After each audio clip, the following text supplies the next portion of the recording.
She's a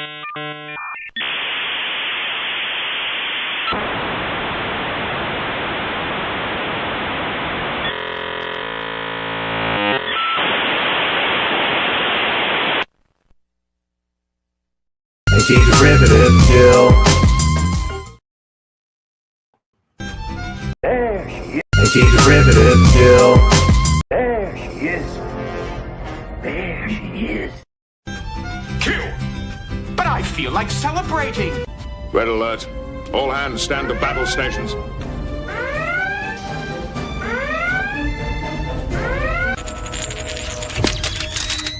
Welcome to the danger zone. These are the 11 p.m. to 7 a.m. voyages of the Enterprise's night crew. Its continuing mission is to practice. I need you.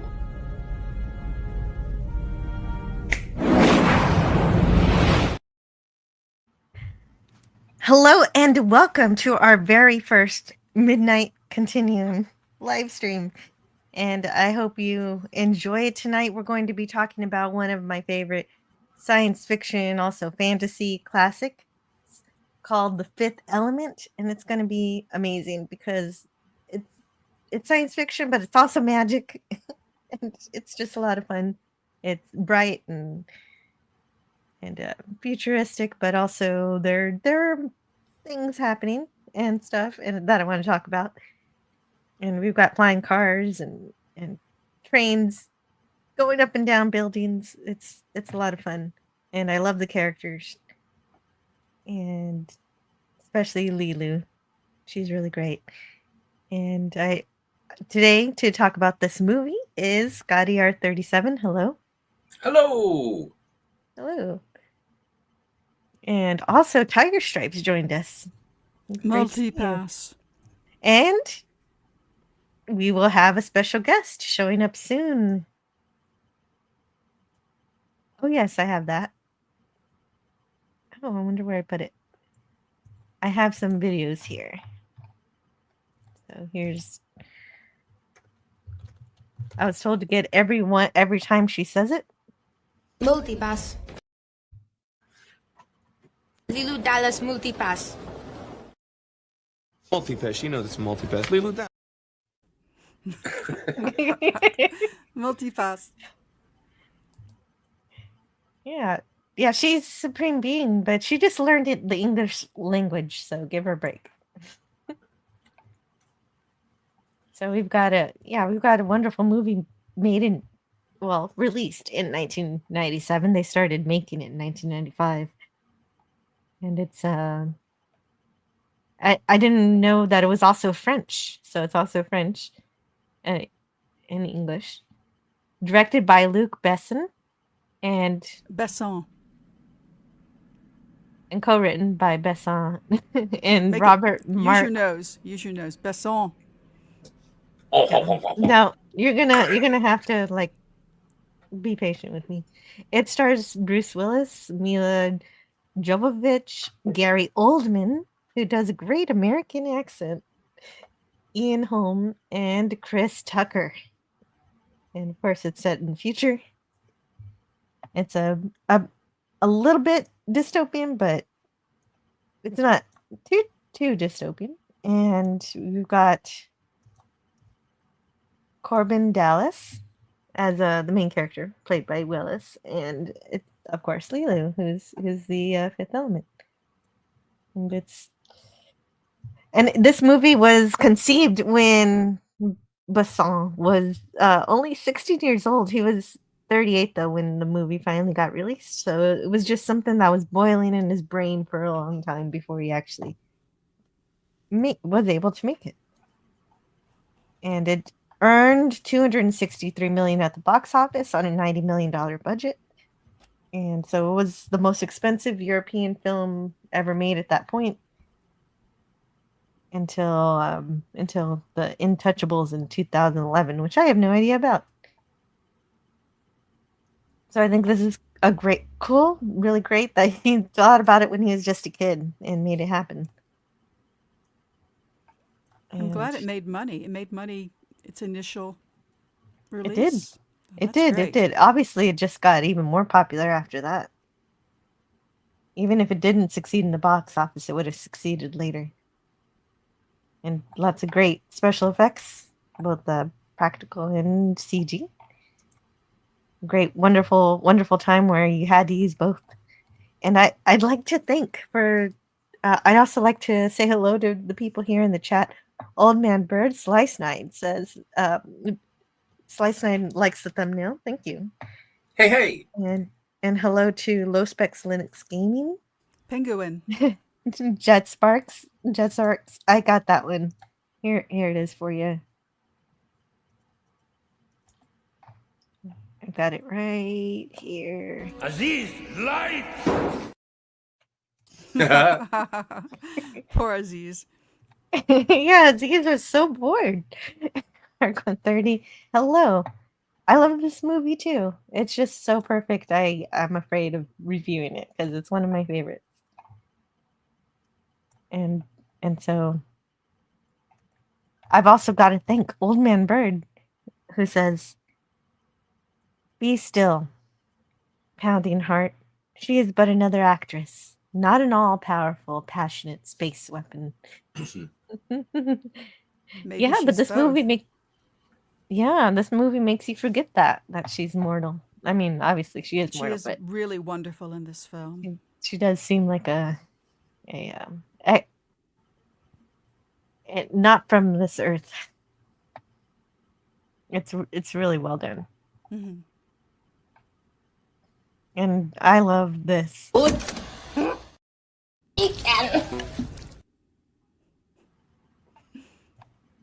And thank you so much, Old Man Bird, for the $9.99 super chat. Also, thank you for the $9.99 super sticker. I've got to pop out my chat just so I can see what that is. That is let's find out. It's a super pair. Oh, wow. Super pair. That's so cute. I love that. Thank you. And so, usually when I do get super chats, I like to play a video. But we've got lots of Fifth Element videos today, so we can play those. Hooray. Yay! Right? Oh, this is my favorite one of the whole movie. am very disappointed. Oh, that's so funny because I am very disappointed in Gary's performance, but that's Oh get there. no! I love his alright. performance. He phoned it in. I don't think so. I know so. I think he's supposed to be awkward. I think it's supposed to be a little strange because he's strange and he's not personable. And so it makes sense that he's a bit of a psychopath, not a sociopath. Sociopath would have been more charming. He's a psychopath. And so that's why he's the way he is. Nice distinction between the psycho and the socio, pathwise. Mm-hmm. Herc130 says Mila really had a difficult role to play at such a young age. I'm impressed that she did so well. Apparently, she worked hard on being able to perform that divine language. She actually wrote letters back and forth to people to try to learn how to do it. So she put the work into it. Yes, so she was kind of set up to succeed in this. Her background and her personal history gave her an edge on this that nobody else could have had, I think. Well, she definitely has a unique look that supports the character. Well, she also is originally Ukrainian, and then they moved to the United States. So she's got that background in accents. Yeah, she's comes fluent from her childhood. That's right. She's fluent in 4 languages. Amazing. Mm-hmm.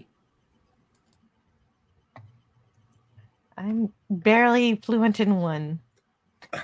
Ditto. I can order English food and bad in a English. couple of other languages. Ah, yes. That's it. Hello. Oh, I her concur. says You are hello. unusually Hey. quiet tonight, Scotty. Just give him some time. He'll get there. I'll perk. Alright. I'll perk. Okay. Yeah. He's working on it. Yes. Like a pot of coffee. Everyone keeps saying drink a pot of coffee at 11 o'clock on a Saturday No, night. I'm perk. like, no. It's an old-fashioned, old-timey reference. You Oh, don't okay. even know what a perk coffee pot is. Short for percolation? Exactly. There we go. Yeah, apparently Gary Oldman even said himself said that when he looks back on this film, he finds it painful to watch. Because he phoned it in. I I thought don't it was think fine. I thought he was good, but apparently he Ew.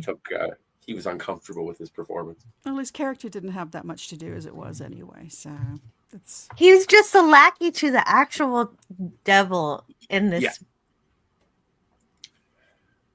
And so I thought it was fine. I liked it. I liked what he did. Directed by Luc Besson. Thank you. So we're in And Egypt. it's let me practice. Jovovich, which is hard to say. Oh, is it Jovovich? Okay. It's Jovovich. I've heard her say it herself. Yeah, the scenes in Egypt were filmed in a place that I'm not sure I'll be able to pronounce. Mauritania. That And sounds hello good. and welcome to Canadian Spider-Man. I know you were excited to talk about this movie. Hello. Hey, Spidey. It's 1914. In Egypt. Yeah. Oh, Kimberly and Hart saw it on Pluto TV. See what I did? Tell your tale of woe. I was trying to let people know that they could see it for free on Pluto, and I kept putting it in the comments of Jill's teaser, and my comments kept disappearing. And then I went to Pluto myself and saw that it was no longer available because of the changing of the month, I think. Anyway, I'm done. But Kimberly had got the jump on me. She did it properly. Yes. And I'm sure that Spidey's going to figure out his audio very soon. But until then, I've also got some chats that he put in the chat earlier, in addition to yours, Tiger, about Pluto. And it's, he says, yes, the best movie ever after Ghostbusters. And then he says,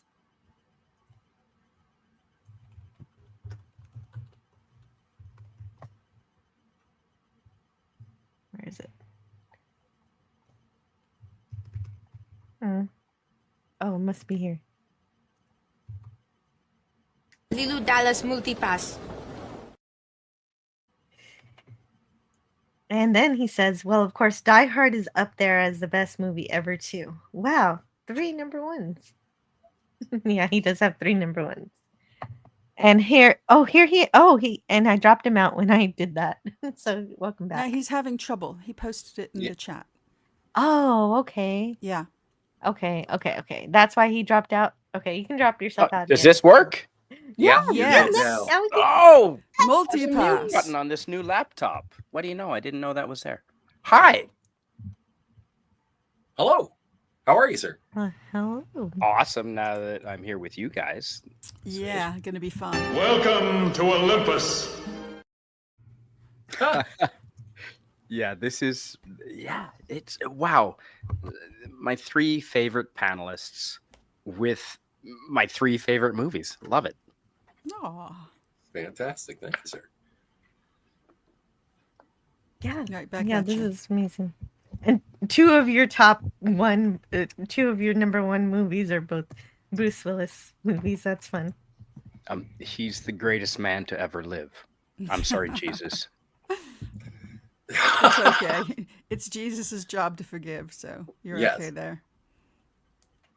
So a kid is Well, if returning on a he- donkey. But If yeah. Jesus had have known, been around when Bruce Willis was alive, he would have agreed with me. Oh, yeah. No, Jesus would be a huge Bruce Willis fan.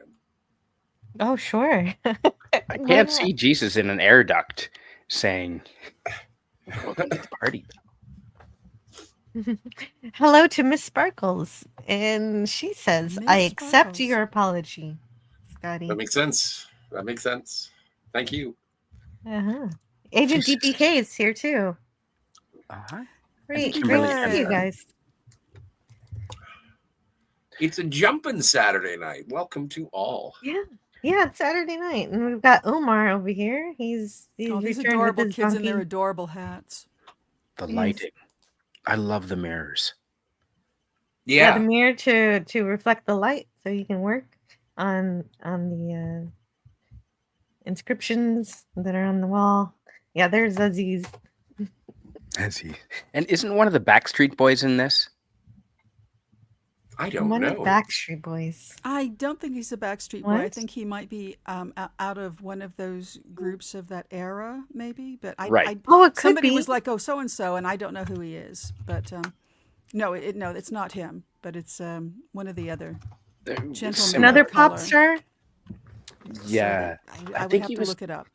Wasn't he related to Shannon Doherty, or maybe he was on Kids? Oh no, you're talking about Luc Are Perry. you talking about Luc who's in Perry? this Luc opening Perry, thank you. sequence. Yeah, no, he's not he was an actor. Luc Perry. Well, he's in this Killing. Yeah, movie. Luc Perry's in it. Yeah, oh yeah, he Yes, is. He's He in is. this opening sequence specifically. Mhm. Oh, he's Billy. That's is what he we're Billy? talking about right now. We're looking Okay. at it. Okay. Well, this is okay.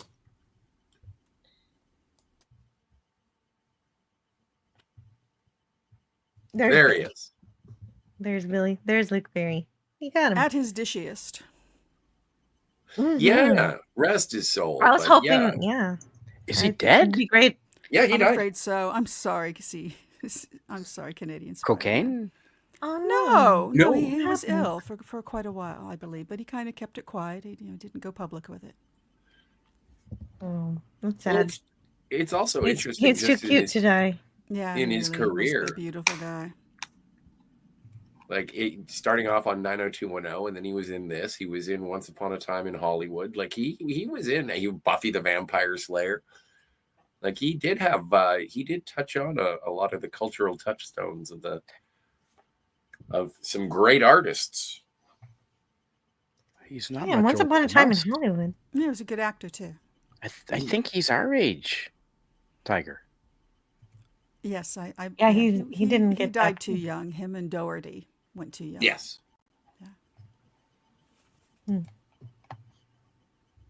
And yeah, so they're in love this room that. with the professor. Oh, right. He's keeping track of the amount of times that he says Aziz light. Yeah, I definitely made sure to get that. That's really cute. That's awesome. That's great, Jill. And are those authentic hieroglyphs? Oh, the ones on the wall? Probably not the ones They're- related yeah. to the fifth element, but the ones on the other side of the wall, I think maybe. Well, they're supposed to be alien, so they wouldn't have to be in the context Oh, of the story. what? No, I mean the fifth element ones, those are alien, but maybe not the ones that are on the other side of the wall. These, I had them. Could be here. one and the same. Yeah, apparently Luc Perry was 53 when he passed away. That's my age, son of a bitch. Well, you're doing. Hey, man, you're winning. Well, I don't do cocaine. I don't know. I what neither Luc did was. he. I wish you would stop that. That's and what's more, very few people actually die of cocaine. It does a lot of things to people, but it doesn't. Not that many people OD on cocaine. It's That's not an endorsement, though. no, but it's but don't say that somebody's dying of it when that's just not true. Oh, wow. I Unless just you have some always sort thought of that was the personal case. information. No. Okay, no. Well, you didn't even right. know he was dead 5 minutes ago. What is going on here? Oh, yeah. Those do look like hieroglyphics, though, sort of. They do. Yeah, they kind of look They familiar. kind of do, but they also kind of don't. I think it's probably based on real hieroglyphs, but probably if an ancient person were reading this, it's all nonsense. That would be my guess. I hope they're real. Yeah, he suffered from several strokes. I make too many assumptions about Hollywood types. Cocaine-induced strokes. No, I'm joking. Oh no, Scotty, you just played Don't into the encourage me, joke. Scotty. Don't I encourage me. can't help it. I thought it was fun. Besides, we need to stick to the topic. Luke stay on Perry. target. We're not going to worry about what he consumed. No. Are we on Rumble or just YouTube? We're on Rumble and YouTube and YouTube. Twitter. Oh, Yeah. good. Ooh. So we can only get booted off of one of those.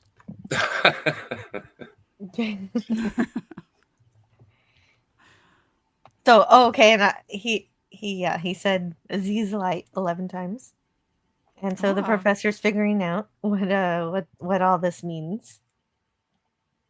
And he says, when the 3 planets are in an eclipse, the black hole, like a door, is opened. Evil comes, spreading terror and chaos. And the snake on the wall is representative of the ultimate evil. And Billy drew the snakes as desired. And so every 5,000 years, this evil comes. So Billy's not too concerned. So we got some time. Yeah, so we got some time. And Omar is standing around with the water. He's the water boy. But then a priest decides to take the water. And he's going to try to poison the professor. But before he can do that, the professor figures out what's going on. That there are 4 elements: water, fire, earth, and air, all around a fifth element. But then, of course, the priest tries to get him to. He wants to kill him because he knows too much, I guess. That's all I can surmise about that. Well, I'm assuming that it would be like to maintain the secret of the aliens that are the guardians of the stones. So they don't want that to be revealed to the population at large. At least that's what I'm guessing. That's what that was my conclusion too. He doesn't want him to find out about the 5th element or what it means. And he tries to poison him, but it just doesn't work. He's like, oh, what? Who toasts with water? And he throws it away.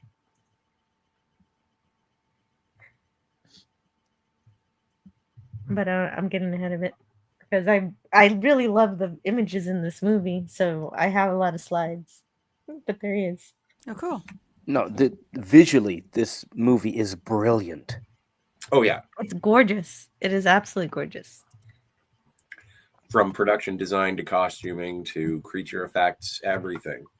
And at one, if it's possible, I'd like to talk about the caliber of the actors, including even the minor characters in this film. Absolutely. Sure. Agreed. I'm going to be famous. If you're in this movie, you're famous. That's true. Yeah, the wine, his desire for wine saved his life. I've had that. And a camel. They hired camels. Somebody I saw pointed out that the wicked priest, I mean, if you want to call him wicked because he's trying to kill people, and I think that's fair, really made a mistake when he suggested a toast. Because, yes, if you're proposing a toast, you don't do it with water. So that's where he found Exactly. Well, that's lucky for the priest, though. Yes. I mean, lucky for the professor, rather. Now, he's European, right? So that would make sense for Europeans in particular. Mm-hmm. And this could be something. Yeah. So he's very excited about what he's discovered. And I'd like to say no. Yes, let's not read that one. But yes, you're right. You're right, Kat. Miss Sparkle says, "You're already Scotty. You're already enough of a drug for us already." Oh, that's nice. Thank you. Kimberly Ann Hart says, "Krusty, trying to upstage me." Mm-hmm. What? Oh yeah, Booger's here. Put it in the chat, our friends. Anyone? Booger! That is awesome. Fantastic. What were you going to say? before you I talk was to you? No, agreeing. with- I don't. We'll talk about it in the private. No, I don't think it's necessary here. Oh, okay. If Scotty was And going to hello a t- drug, which kind of drug would he be? Oh my God. Really need to stay on top. Wes Cagle. Wes Cagle. I want to Be say up until hello 5 to in Wes the morning. Cagle. Agent DBK says, I think that one hieroglyphic. That's half a sentence, so I'm not sure what.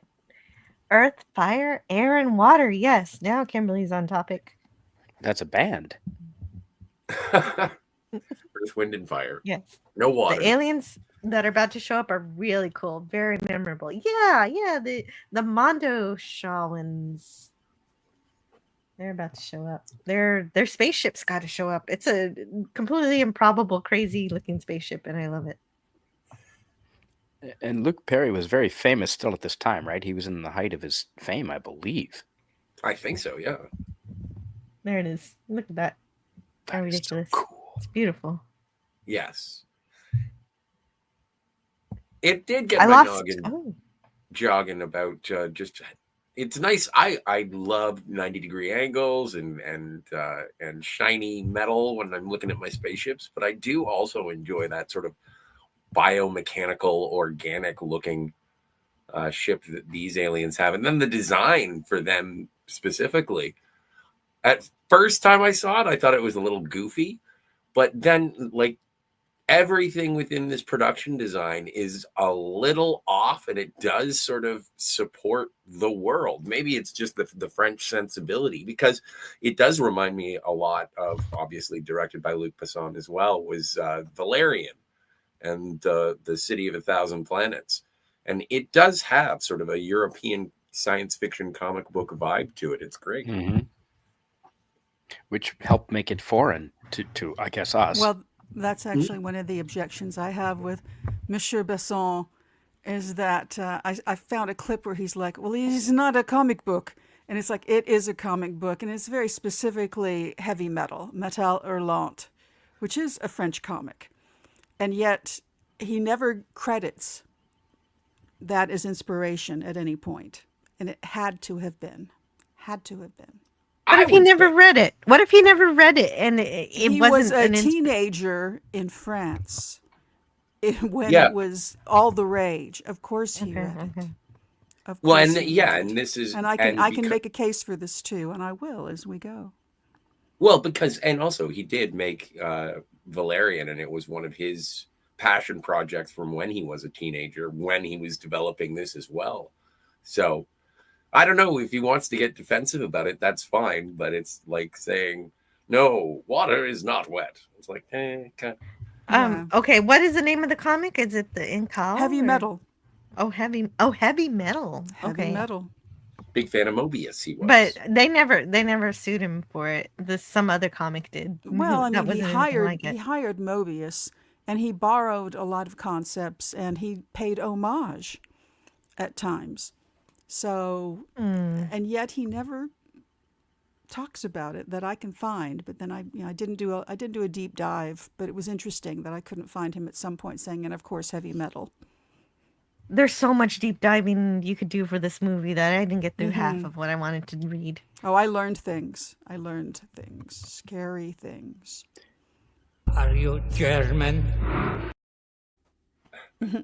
Adam Savage does a really beautiful piece on YouTube where they have one of these suits and they're talking about it, and they go inside and show you the construction, and it's really fascinating. Oh, no, is it plastic or? It's, largely I think foam, but it's really heavy and like 80 pounds, very hot, and they built in little fans inside. And even then, several of the actors passed out while working in them. And they specifically had to hire actors with long necks. I don't think that's where the head actually is. It's like being a costume character at Disneyland. The head isn't necessarily where, the head is. Oh, that's good information. Yeah, that's always a problem. But with such a big costume, you could have ice water in there and just I don't know. Oh, they had all Ice kinds of vodka. things going on in there to keep people cool. And but when you're working in a studio under the lights, then you're just like, and in something like that, it's been a steam bath. Booger, I'm sorry that you lost your contest, but it's hard to, it's very hard to transcend the body, the beautiful body in very little clothing in a costume contest. I've only ever seen it done once, where somebody won against somebody else who was really wearing, very little bit tape and skin. If anybody out there is just listening and not watching the video, I'd like to actually read the comments so we know the response. Booger 414 says, I lost a costume contest once to a girl dressed as Leelu, but the judge didn't know who she was supposed to be and called her duct tape girl. See, yeah, and that's so wrong. But I really want to know, Booger, what were you dressed as? That's what I want to know. Yeah, me Duct too. tape boy. Yeah. Old Man Bird Michelin. met met a cashier named Leelu, and she said yes, her parents named her after the Fifth Element, and she was pretty. Very neat. And the Mondo Schwinn, the big brass space turtles. Yes, listening while gaming, says Slice Me. Wonderful. Is that their name? Really? Yeah, Mondo Schwinn? Schwanns. They could have picked a better name than that, Jet Sparks.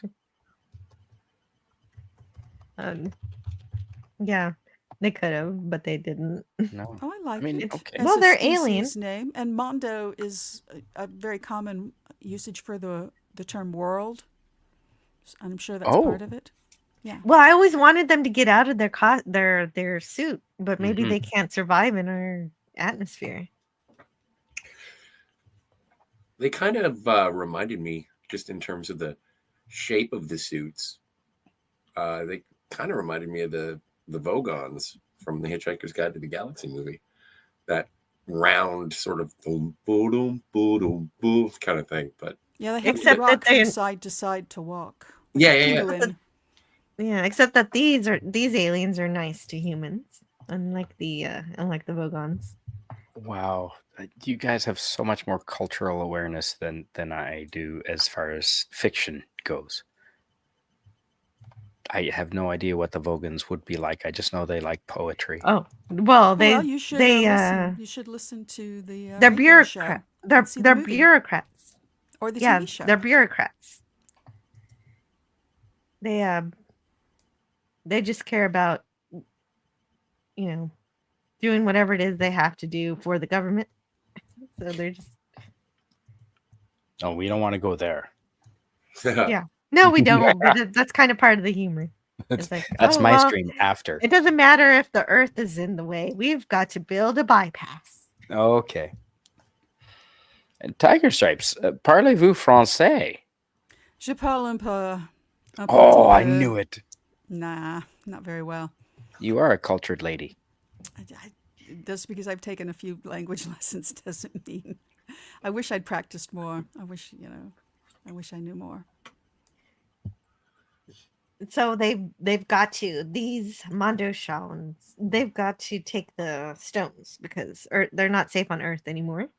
And there's going to be war and stuff. So we've got to take them. Booger 414 says, my costume was a sort of generic monster demon. Bases a bit on the Phantom of the Opera. It was very prosthetic dependent on the face. But fun. That sounds great. Wow. I think one review I saw in the Fifth Element referred to them as a race of metallic Missy Elliots. What? Like the black rap The star? singer? Yeah, I don't know. Missy Elliott. She looks like that? I don't see No, it. I don't think so. No. I guess No, I that's a don't see it either. compliment. It's a I'm not sure. compliment, I think. Why not? She's cool. And they're cool too. They're really friendly. You're right, Tiger. This will be 5 a.m. Well, that's why we have to keep it That's rolling. not the idea. Got to keep it rolling. I get 18 As long as we don't say it. it'll be 5 a.m. several times, then maybe So it does won't this be. statue represent the Fifth Element, do you think? Because it looks very much Yes. like a painful thing.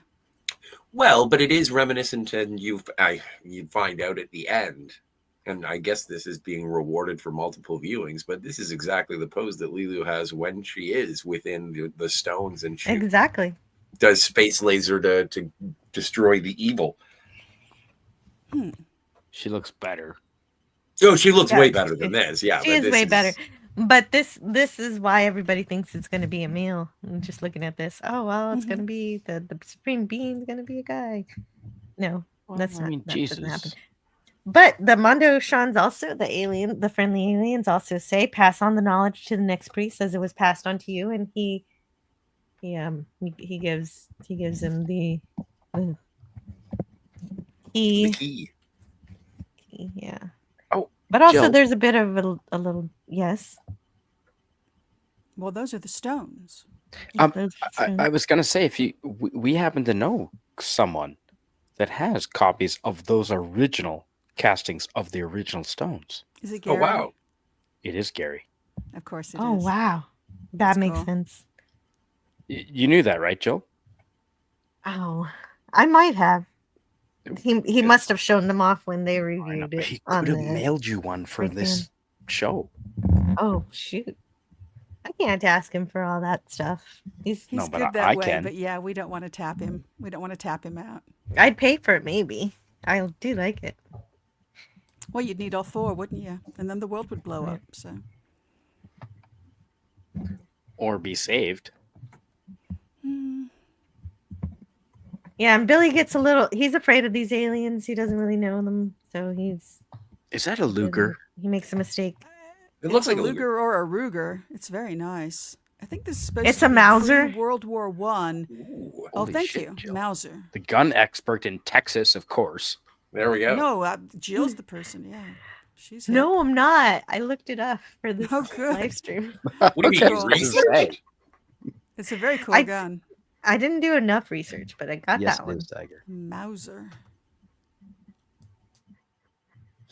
Time is not important, only life important. And that's what the alien says. He gets stuck inside the tomb, but he doesn't care about his own life.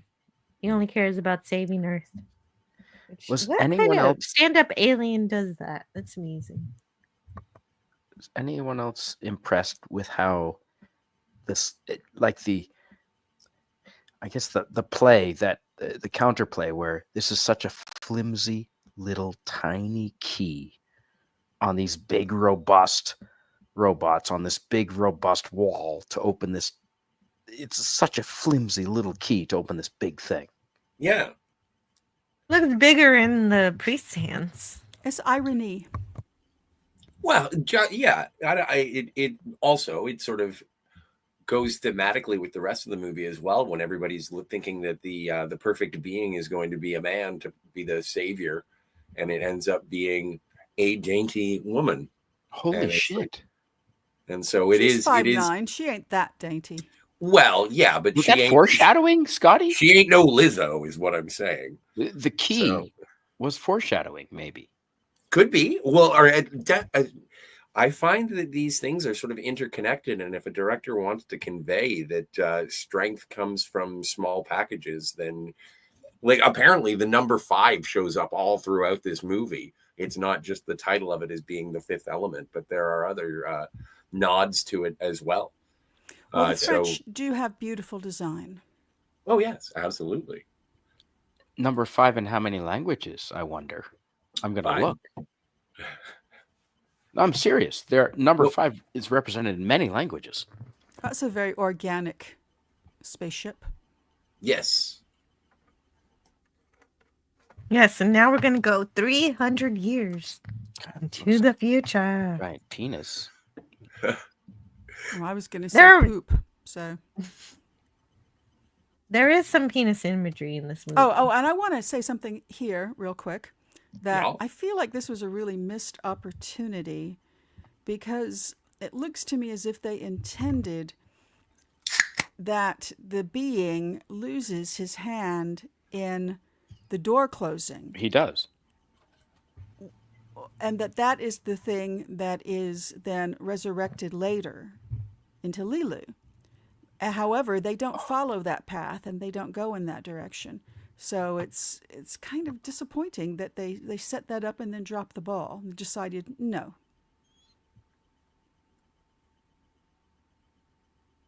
I'm not sure. Well, yeah, her DNA was in that arm somehow. Mm-hmm.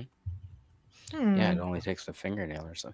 And again, this actor, a minor actor, perfectly chosen. This actor is perfectly played this role.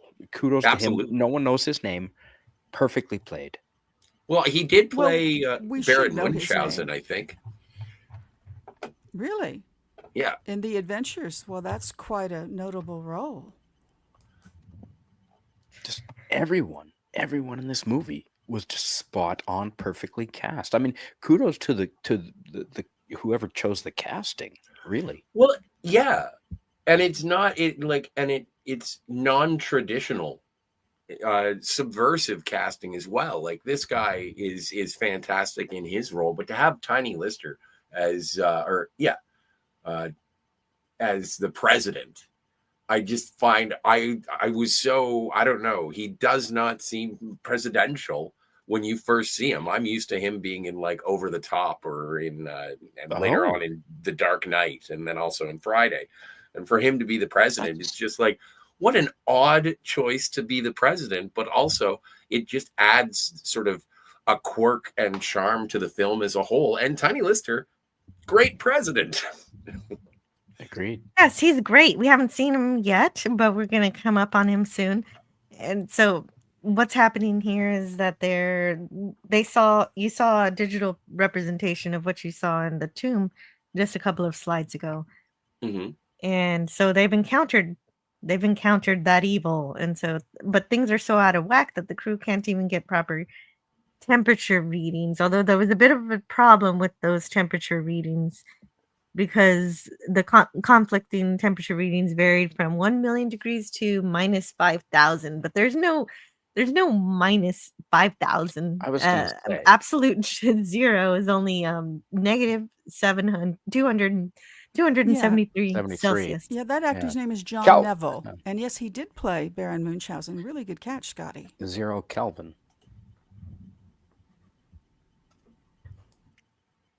And so I don't know. Their sensors are just going crazy. So I'll just blame it on that. And that the crew doesn't think it's weird. Jill, did you find any? Because some and most science fiction shows, space movies like this, they do draw somewhat on Star Trek or at least Star Wars for some of their inspiration. I didn't find any connection to either of those franchises with this. No way. All. No way. This is not Star Trek. This is not Star Wars. This is heavy metal. This is French comic book science fiction. Yeah, not even Red Dwarf. No. Well, that's what's so magical about it for me. I personally noticed a couple of literary references, and I'll mention them when we get there. Ooh. Hooray. When we do get to New York, like I think that with the promotion for this movie and seeing the trailers and the commercials and whatnot, and I was like, oh wow, so this is what it would be like in Blade Runner if it was sunny instead of always raining. And that's the one that it reminds me the most of, is sort of that dystopian future, but with a forced smiley face put upon it. Like, even you do get like the ultimate evil of the galaxy that is going to destroy Earth, but everybody else is just sort of doing their job. They're not really evil. The cops aren't bad. Like, Zorg is bad. And the cops will throw their missiles at you if you try to block information from them. So there's a bit of 1984 there. Yeah. So it is dystopian, but not debilitatingly so. It's so bright and colorful, as you say, that you kind of aren't too mad about it. You can still go buy McDonald's, and so your basic creature comforts are still provided. It's a friendly oppression. Yes. Like, Exactly. Exactly here. And so we're at the New York City. I knew a girl like that once. I'm sorry. There he is. Now you can talk all about him. Tell me more. About Tiny Lister, man, it's awesome. I was first introduced to him in I think, or not Over the Top. I think it was No Holds Barred. I think it was one of those. It was an 80s movie. He was a bad guy. And he was amazing. He was also in Jackie Brown. I'm scrolling through, and I can't believe that I forgot that he was in Jackie Brown. He's Max Cherry's partner at Cherry Bail Bonds. Obviously, he was in The Dark Knight. He's the guy he throws away the detonator from the Joker when they're on the boat.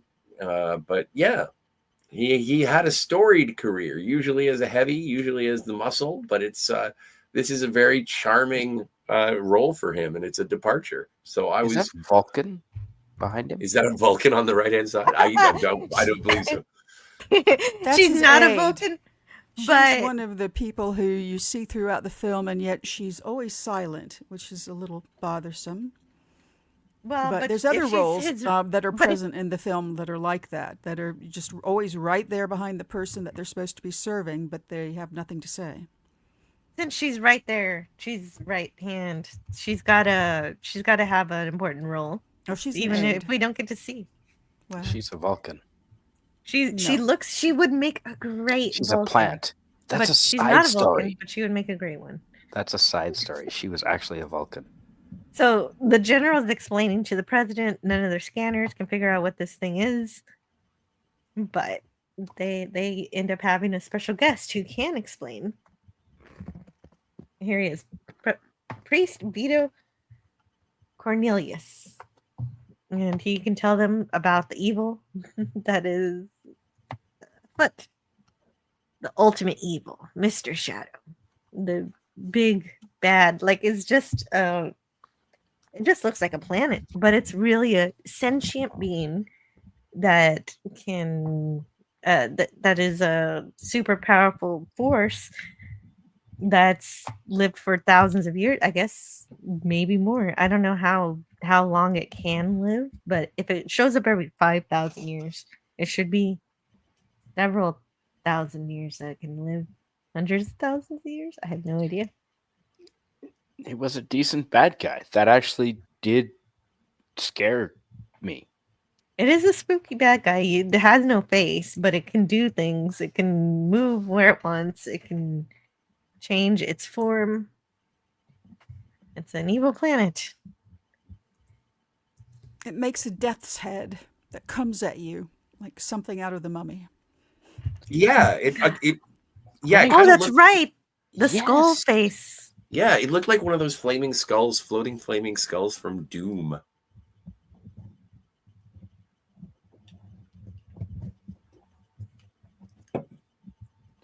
Those are some shoulder pads on the president.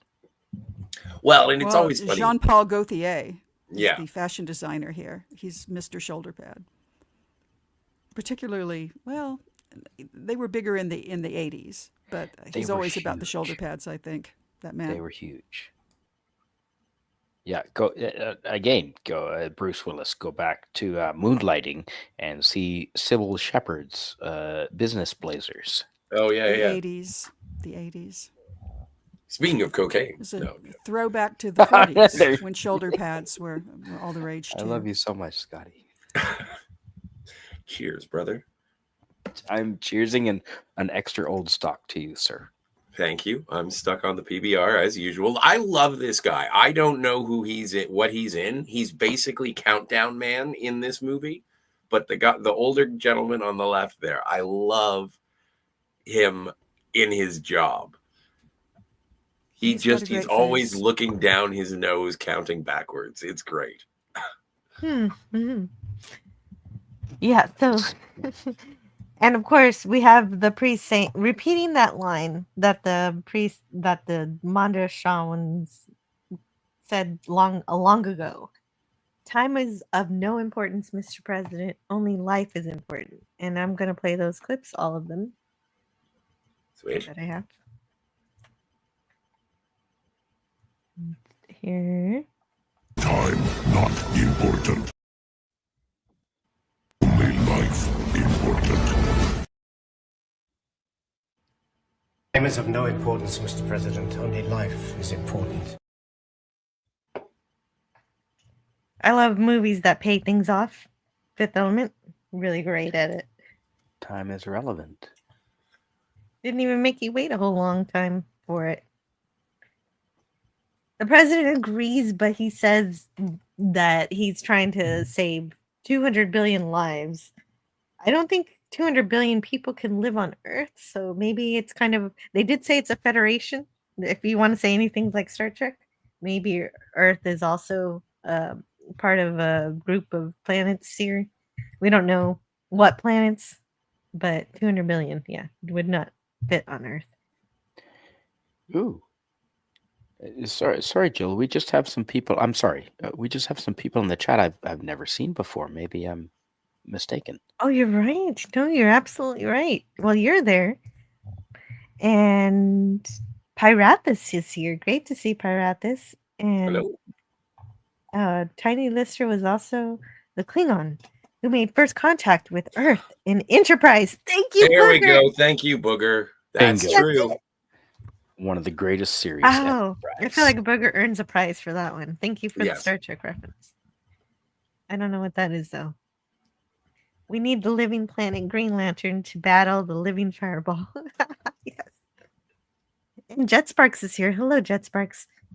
Wherever there's life, it brings death because it is evil. Absolute evil. Evil. Evil. Countdown Man looks like Telly Savalas stand-in. Says Yeah. Slice. Say it again, like Bilbo. Wherever there is life, it brings death. Because it is evil. Absolute evil. I don't know if that's like Bilbo, but it's more serious. Mm-hmm. Is Thrawn new? I've not seen Thrawn before. No, I've never seen Thrawn before. Thrawn but Kill? It's good to see Thrawn kill. I feel like I feel like I know him from somewhere, but I'm not sure from where. I think I've seen him, but not here. Welcome, Thrawn Kill. I'm glad you're here. Burger414 says, when I read Mr. Shadow, I thought of Mr. Croup and Mr. Vladimir from Neverwhere. Wow. I'll have to look into that. Neverwhere. It's Neil Gaiman. He's a wonderful writer.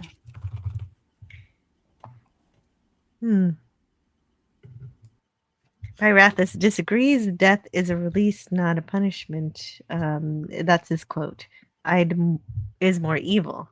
Well, that would be a kind of evil. Definitely. So anyway. Afterlife.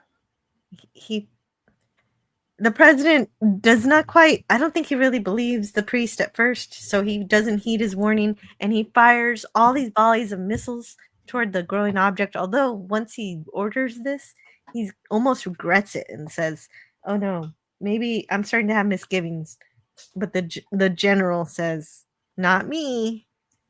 And he's totally into this launching of missiles towards the evil object. But the priest said,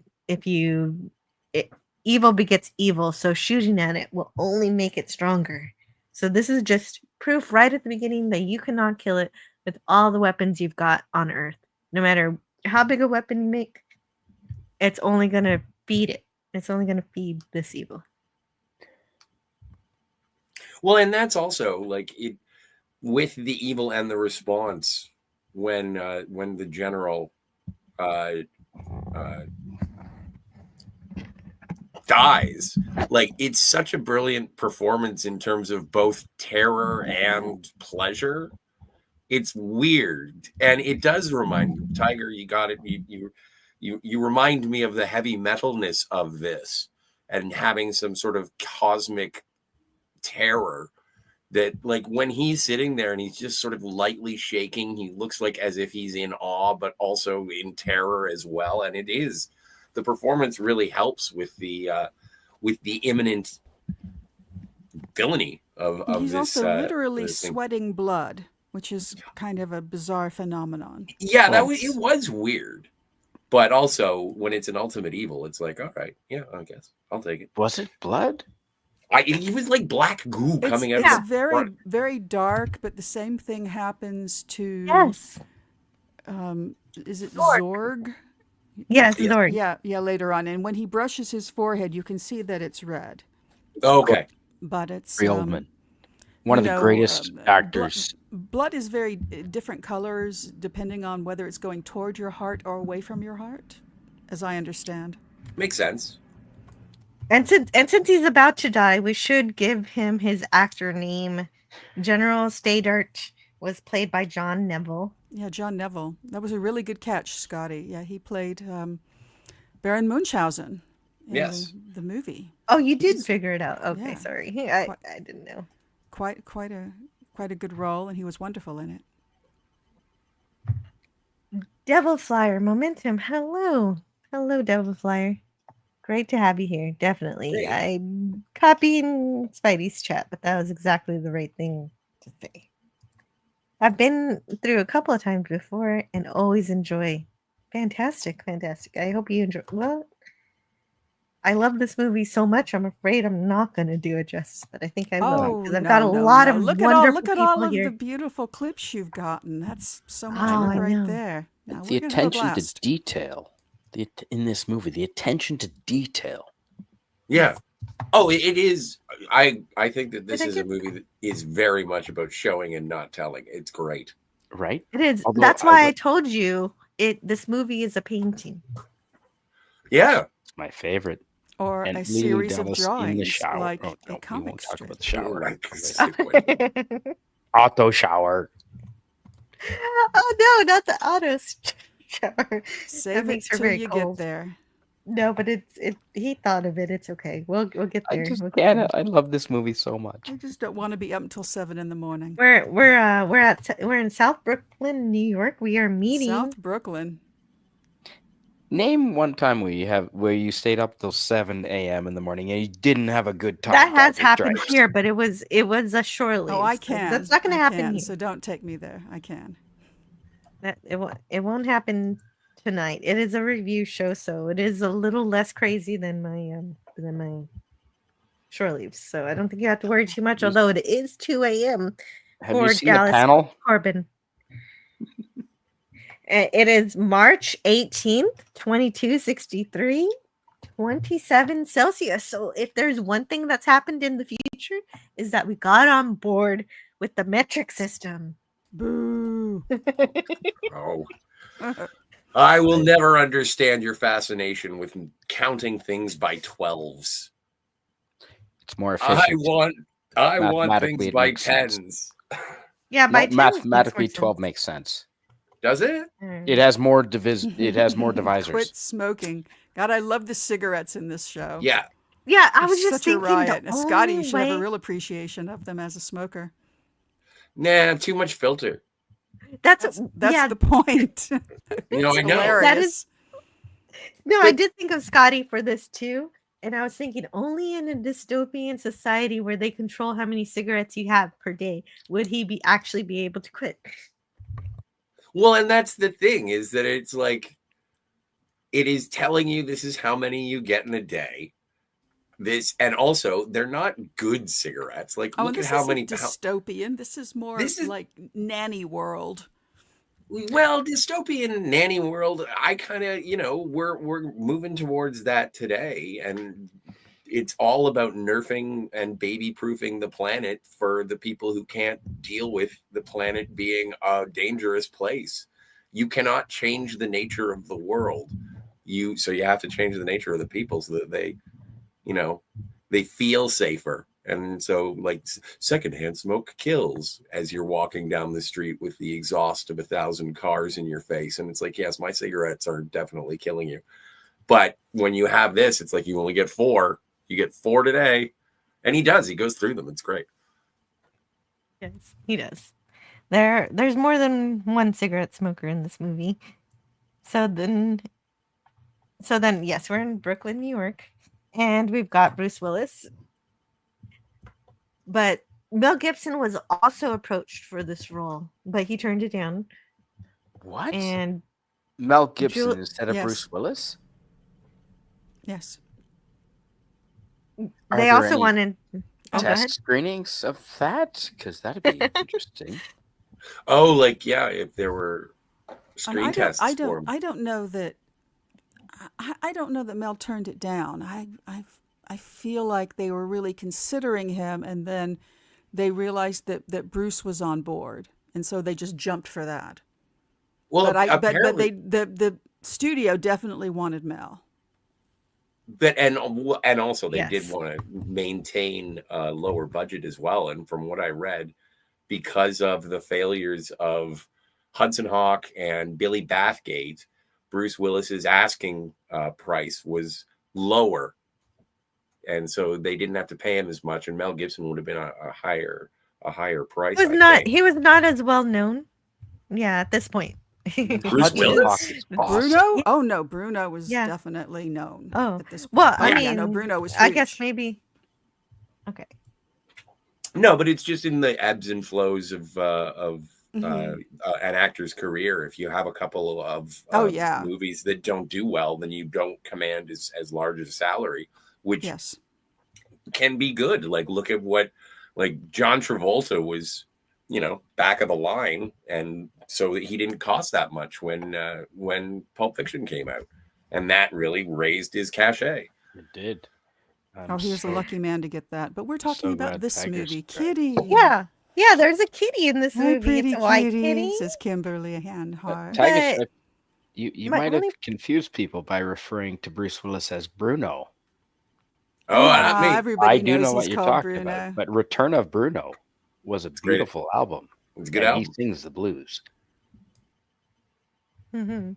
Well, my only problem with this movie is that Dallas calls his kitty Sweetie, but never does she have an actual name. They do not name the kitty.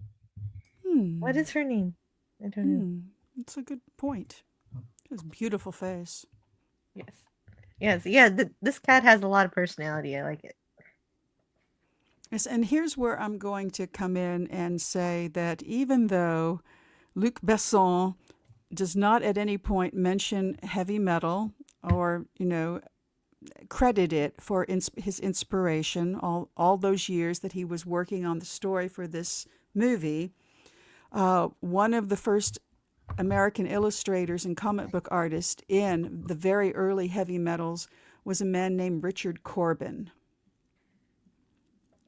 Oh, wow. Yes. Okay. And That's a little on the nose. Oh my his main gosh. character in one of the very first issues of Heavy Metal magazine was a character named Den. And Den's original name, let me see if I can find this. I had this. While we wait for the was David Ellis Norman. So David Ellis Norman. yes, that's what his name is. So David Ellis Dallas Corbin. Oh no. Okay. I'm sorry. I don't think that's an accident. Oh, okay. Okay. Yes. Fair enough. Fair enough. Fair enough. You did more research on this than I did. Jet Sparks says Matt Damon was also considered to play Corbin Dallas. I honestly think he would have been perfect. Plus, him and Mila Jovovich are relatively the same age. Oh, yeah, I don't know. Yeah, he's a great actor, so I wouldn't turn him down for this role, although I love the way this movie turned out. Oh my god. That would not reflect the age difference that I think the director is sort of interested in. I'm just going to leave that there. Okay. Okay, the director wanted an age difference, you're saying? Yes. Okay. Okay. We well, will, they we will achieved get that. into that as we go. That is wanna a lead with it. strange thing to want, but yes, I will let you wait until later. But I have got to welcome someone who hasn't been around my channel, even though I play a video of his voice almost every time I stream.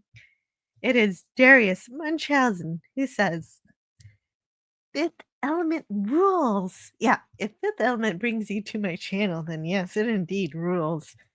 I showed this movie to Lady Munchausen a couple of weeks ago. Oh man, Ah, yeah, for her that's first wonderful. time? That's what it sounds like. It sounds like first viewings, and oh yeah, That's I'm always nice. jealous of people who get to watch these classics for the first time. Also, these robot fish. I want some robot fish. You don't have to feed them. Are they robot fish? Are they? They look I don't- robotic to me. Are they real? Good eye. They're not. They don't look real to me. But the oh my god sounded dramatic, Jill. No, it was real. I mean, I was not kidding.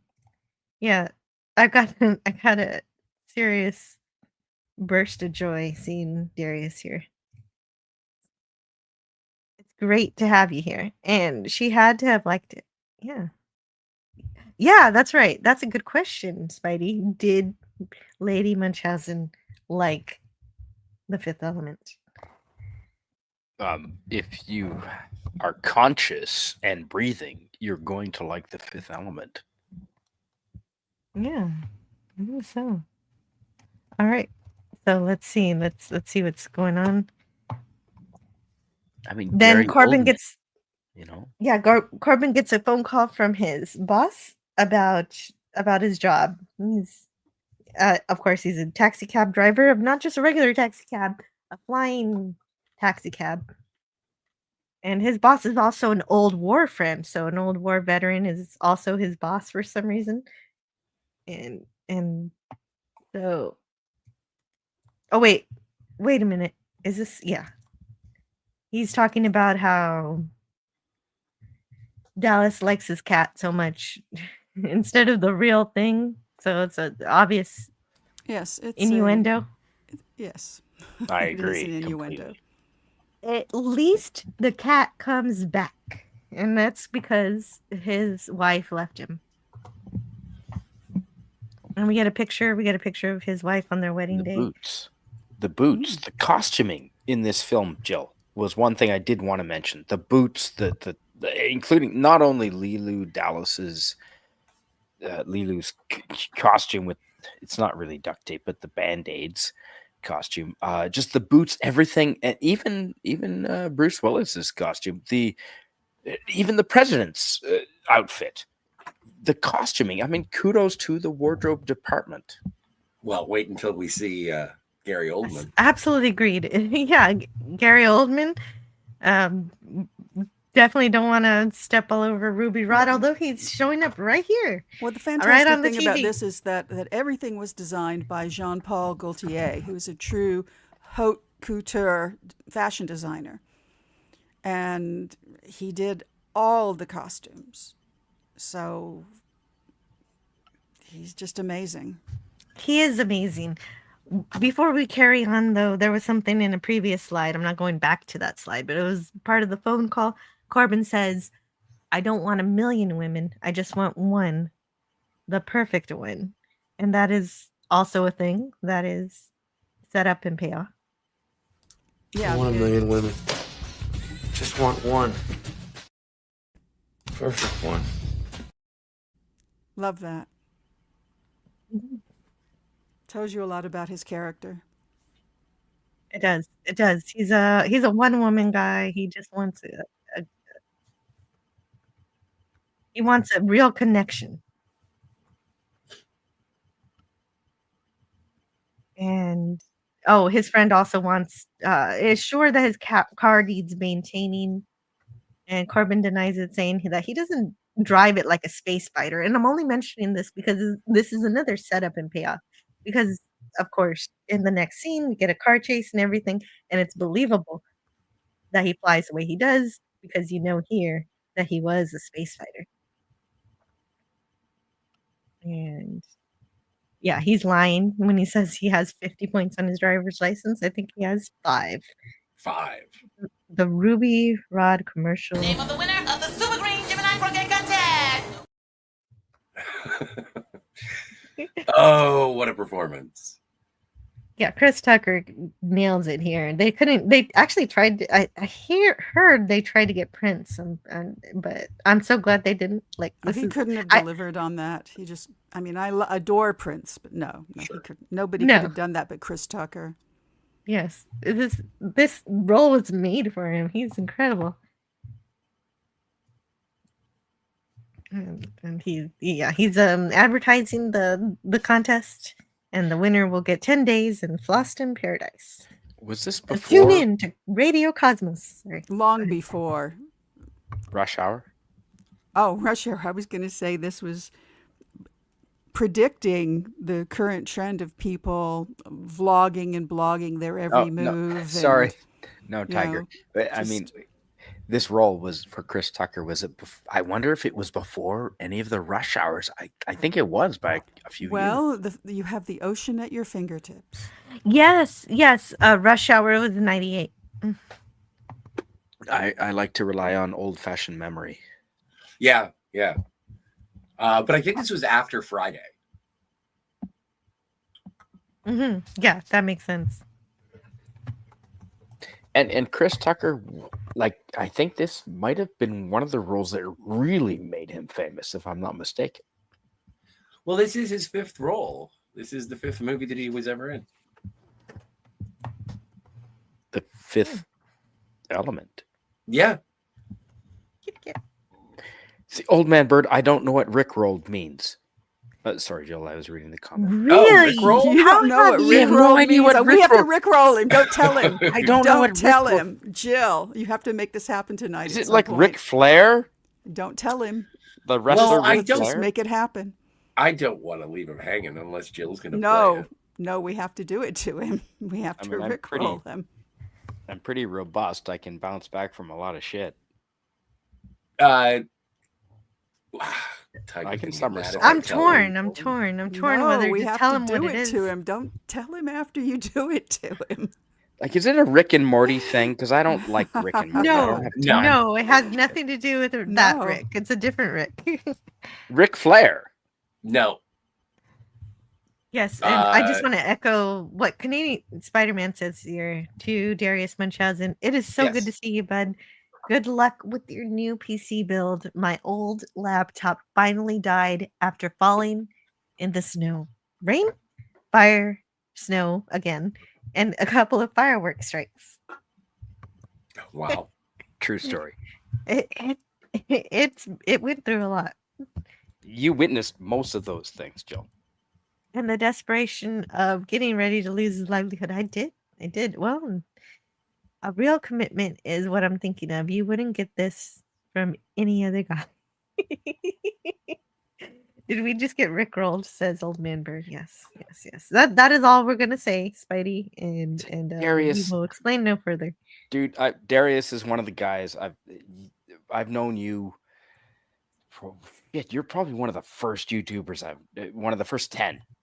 One of the first 10 I've known is Darius, and I don't know what that means. I really do not. I might have been Rickrolled.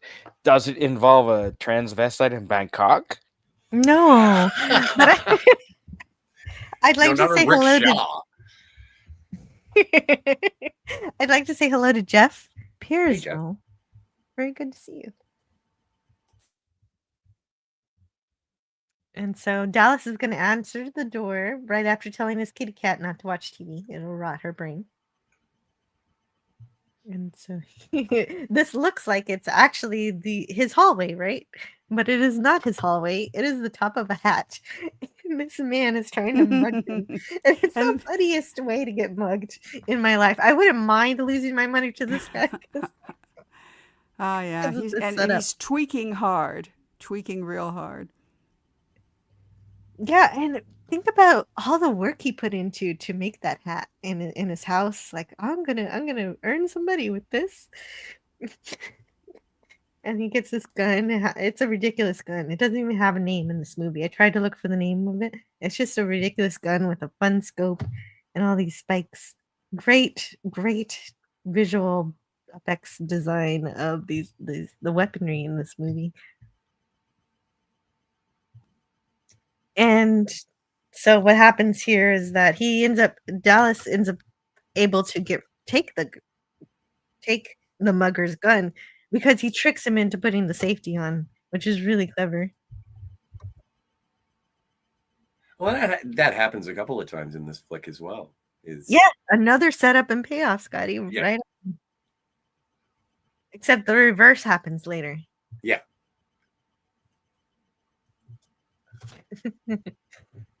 Oh, poor Ruby Rhod on that one, but we'll get there. Then there's a taxi cab. That's Dallas's taxi cab. Oh, Yes. so there were so many things I could have done to prep for this live stream, and that one of them would have been going through all of the insane gifts that people make for this movie. You never have enough time to prep for you never have enough time to prep for a live stream, Jill. But I just like it. No, but this is the new idea. Looking up gifts for the movie for the parts where nobody's talking. I think that's a new thing. I'm always adding And work then, to what I do. Just real briefly from the Wikipedia description of the film Heavy Metal, the segment called Harry Canyon. In a dystopian and crime-ridden New York City in 2031, cynical taxicab driver Harry Canyon narrates his day, and they just go on about that. But boom, boom. Big bada boom. Big bada boom. Big bada boom. Thank Are you you, kidding? Scotty. You're joking. Tiger Yes. stripe. No, I'm not way. joking. Okay. Oh wait, bada this is boom. this. Of course, this is low specs Linux gaming. I should have known. I should have looked at your avatar. I would have known. Be my ringtone. MULTIPASS. Mm-hmm. Oh well, I know what you're talking about. Let's see if I have it. Wait, where is it? Oh, there's. Big bada boom. But it's really clever, and I guess it would have been better if you would have said, "Yeah, I did that. I did that." It's all right. It's just funny. He's like, well, no, it's all my own invention. It's like, yeah, really? I don't think so. Did Roddenberry ever admit that Forbidden Planet was his inspiration for Star Trek? I don't know if he ever did or That's not. a good question. I think he did reference it. Okay, good. I think in an interview when he talked about influences and such. Okay, good. Good news. Canadian Spider-Man says from Rumble, if you click the link for the advertisement, does Joe get more money? I don't even know how the know. monetization works on Rumble. No, I think it's just how long you watch the ad, but I don't know. I didn't if even the know there clicking was on the- monetization on Rumble. Yeah. Rumble On has Rumble? changed. Rumble has ads? I don't know. Yeah. I don't know either. Perk 130 says, I was just thinking, get tied. You're talking to a tourist whose every move is among the purest. I get my kicks above the waistline, sunshine. One night in Bangkok makes a man. Dude, I had that on my Walkman all through backpacking through Bangkok. I played that on loop endlessly. Yeah. From the musical Chess. Yes. Did not know that. Great song. Okay, nice aside. But that's a throwback, Darius, sending the tip jar. I don't get tips in there anymore. The queens but I wouldn't ignore them if they occurred. The queens we use would not excite you. Old Man Bird, nice. You have such a great chat. Okay. I know. My chat is too great. I gotta get this Don't waste your time with me. out of the garage and into the city. It's time to get to work. Yeah, seriously, it's don't time read for right. Dallas, he works in a flying yellow cab. He only has 5 points left on his license, whatever that means exactly. I guess it's kind of like you make too many mistakes and you can't fly anymore. Yeah, we're coming to that here, right, Scotty? I think so. Oh shit! Really? Well, I like the only way orange shirt. the only way that makes any sense is if they also apply that to the self-driving cars. Well, we're gonna override those with screwdrivers and duct tape. Don't hear about that. I like his Corbin Dallas's like his clothes again, the wardrobe, the orange shirt. Like that's something we would wear. Oh, he looks great in that outfit. It's just with the blonde hair. and that's because it was tailor made for him by a fashion designer. That's when somebody makes you something like that true haute couture that's just cut for your particular body, you can just rock it like nobody else. It's amazing. And on any other man, it would look gay, but not on fucking Bruce Willis. Well, no.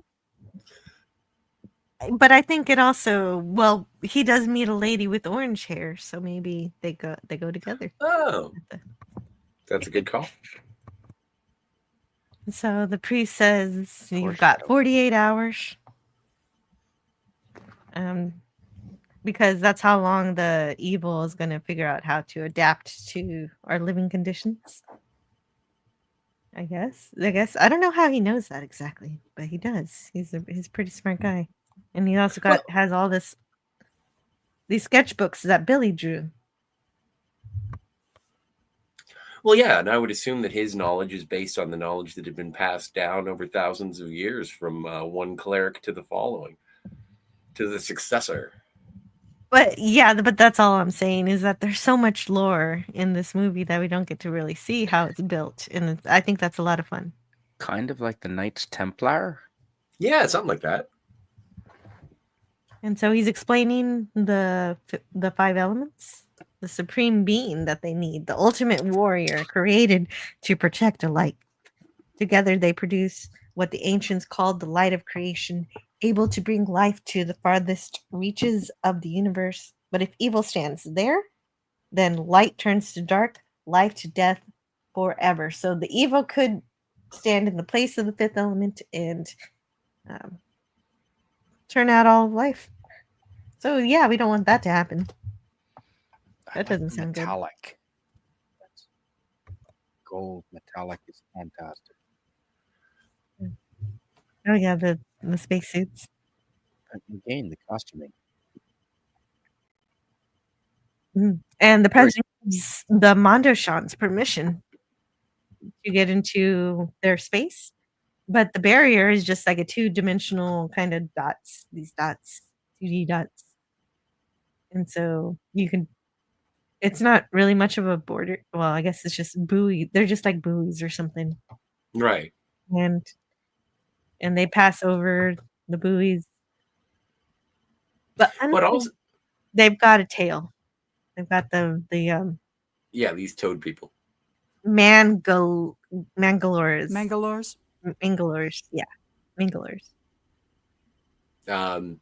But also, it's only one plane of those buoys that we see. There could be multiple rings surrounding Terran space. That's an interesting idea. I don't. It's never seen, but again, like this movie is so good at being showing, not telling, and also discussing the spatial border. Not necessarily the highest priority. We just have to have the turtles and the frogs fight. The turtles and the frogs. Yeah, so the frogs don't even give the Mondoshans any kind of warning. They just start firing. And they destroyed the Mondoshans. Unfortunately, they destroyed the good guys. No. Yes. The ship crashes into a planet and it explodes. Like, this is just, I don't know, super, and whether it is influenced or inspired by heavy metal, which obviously, yes, but the designs of the creatures in this is just so amazing. Not a lot of like exposition as to how we got to where we are, but it's just, here is the world, and it is the visual cues from the world to let you know. And it's also, it's kind of fun with the with the frogs and the turtles, because either one could be the bad guys, but it turns out that the turtles are the good guys, and it looks great. It's just in terms of being protectors, but also the most alien of them all. You just mean in terms of how they look. They could be either or, but it's pretty obvious right away that No, that's I think you can attribute that to Mobius, the French artist, the French comic book artist. Yes. Mm-hmm. And so I do. It does. You're right. They don't say a whole lot, and it makes me want to know more about it. We only know that they're displaced people.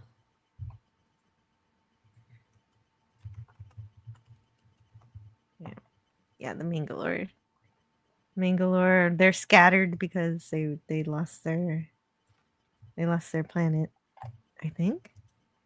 Did they lose their planet? What did they lose exactly? I guess we find out later. Oh, and we've never seen a female Mangalore. Yeah, that's true. But they're a drifting shape-shifting alien who hired themselves out as mercenaries. And in this particular mercenary job, they had to kill the turtle people, as Scotty names them. And here's Zorg's secretary here. And then we see Zorg for the first time, but only from behind. He doesn't turn around here. He's receiving a report from the Mangalore that the ships were successful in taking down the Mondo Shawan ship. And that's very distressing to the priest. He's upset about this.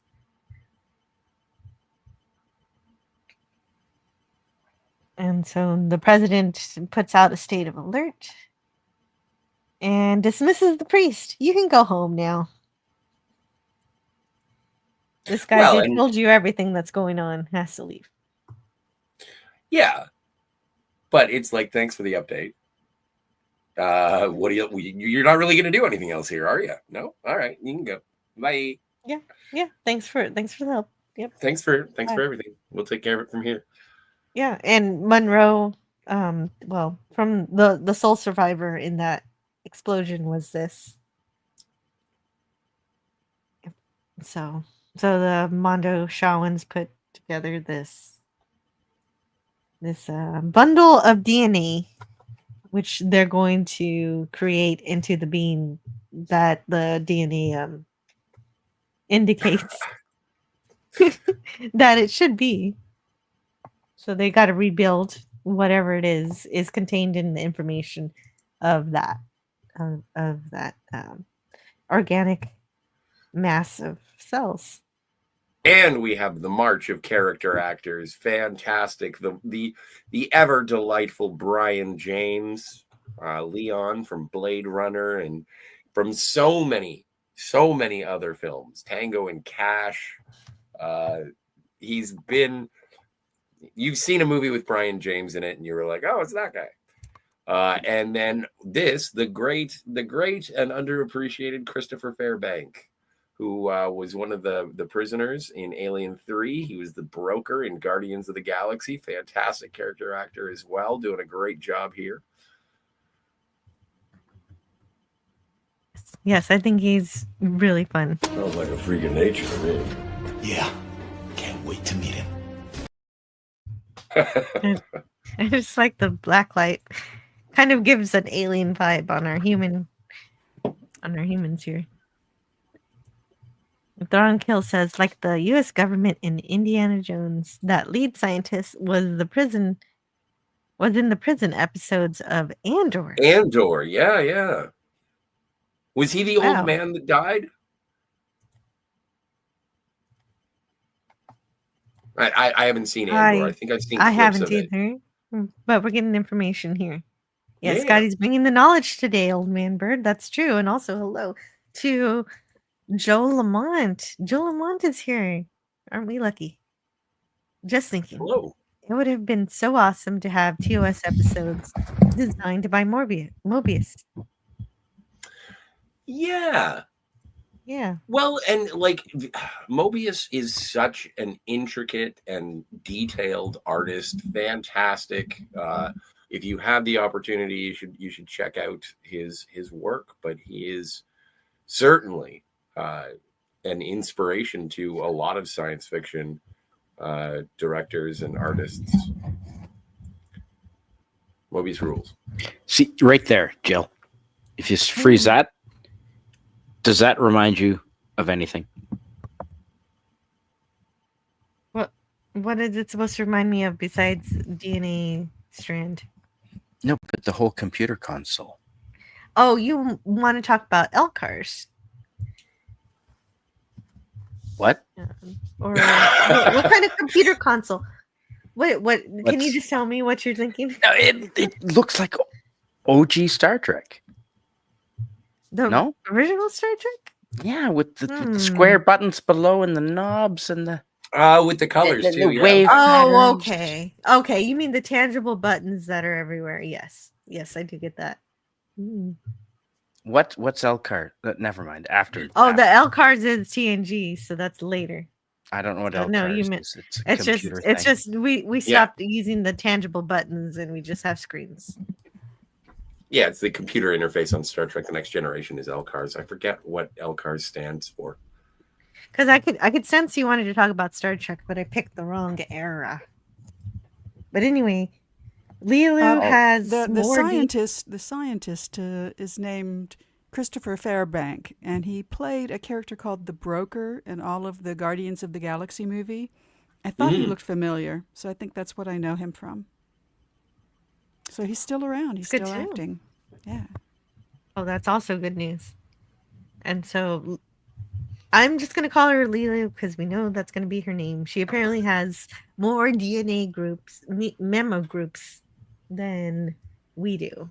And that's what makes her a superstar, a superhero. But Monroe says, sounds like a freak of nature to me. And that's when Mac, the scientist, says, yeah, I can't wait to meet him. And then they rebuild her. That's a big red button. Yes. Yeah. The big red button is the kill switch. So if something goes wrong with this rebuilding of this creature, they can kill it. Yeah. Euthanize it. Like if they're rebuilding a velociraptor or something. And so, well, yeah, they're rebuilding her kind of like a 3D printer, I think.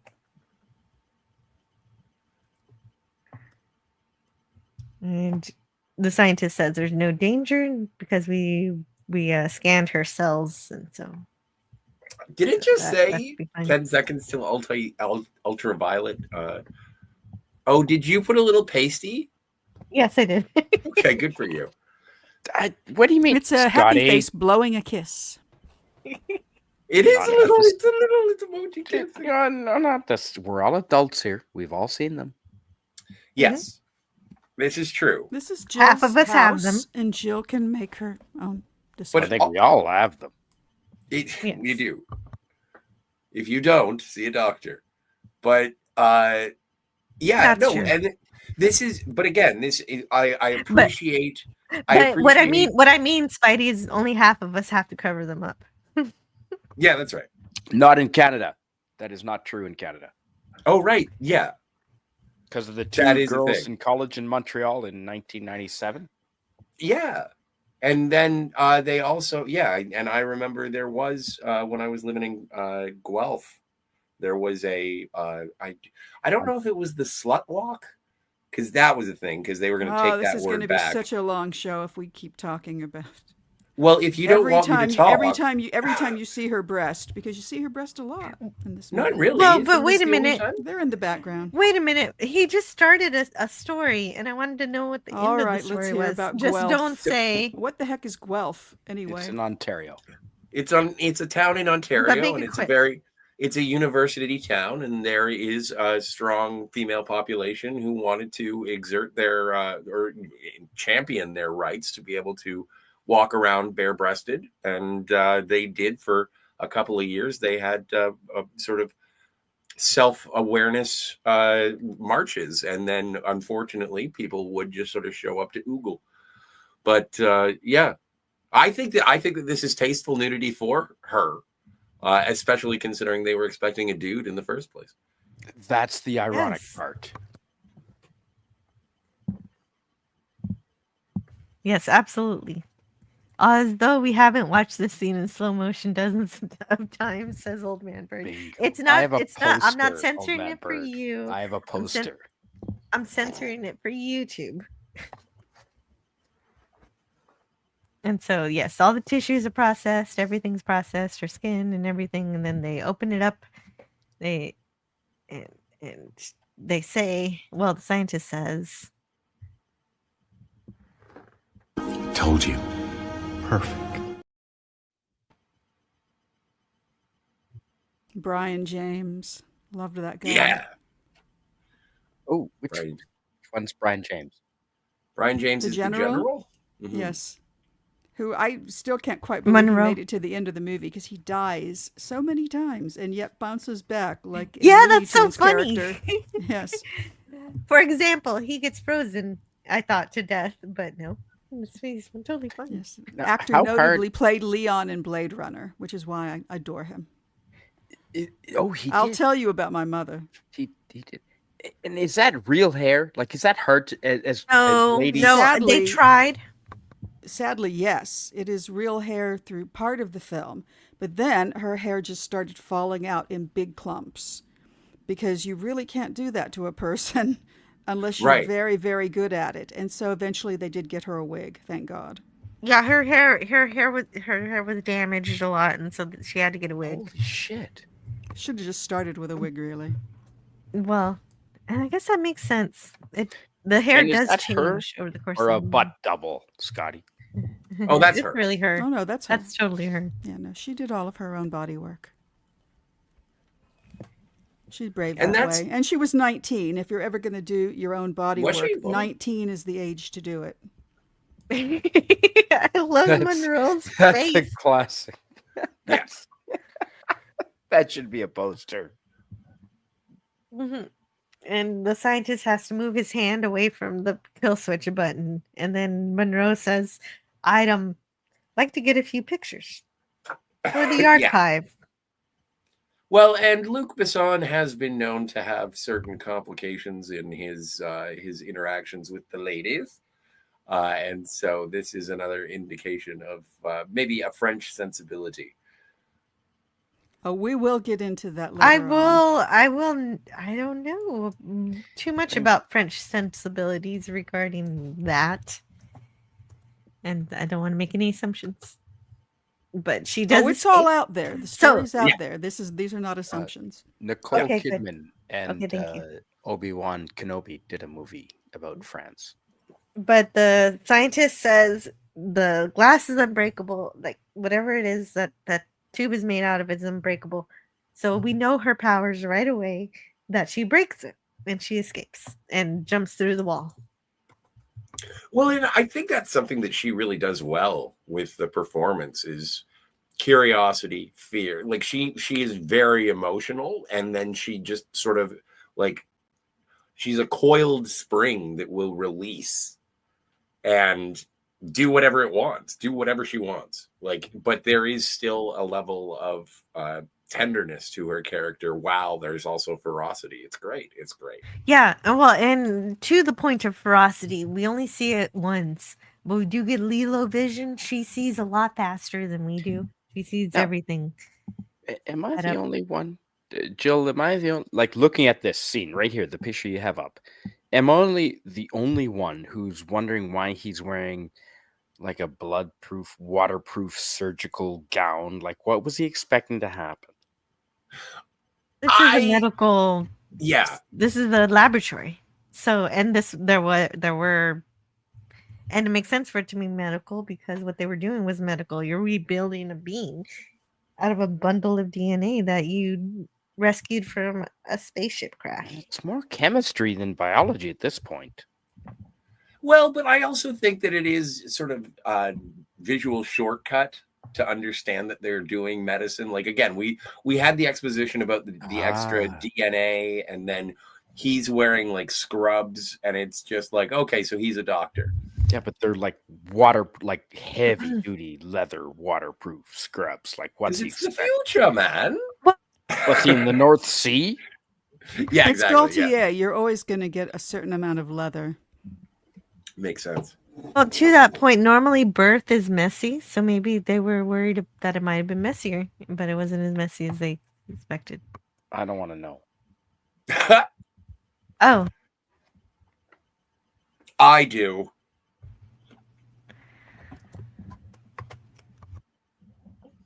But yeah, I think that this is just, again, because of the right, like these guys are accompanying the general, or yeah, these guys, they shouldn't even be there in terms of having to pursue Leelu, but they're there. And so we got SWAT team, and they got to be, how do we know that they're police? Well, it says it like 4 or 5 times all over their uniforms. Yes. Yeah, so I want to thank DJ Play Nice for continuing to be a member. And hello, Hey, DJ Play Nice. I hope you're having a great night. And yes, the police, they have the police on their uniform, are chasing Leelu through the ventilation ducts, which is another thing that's set up and paid off later.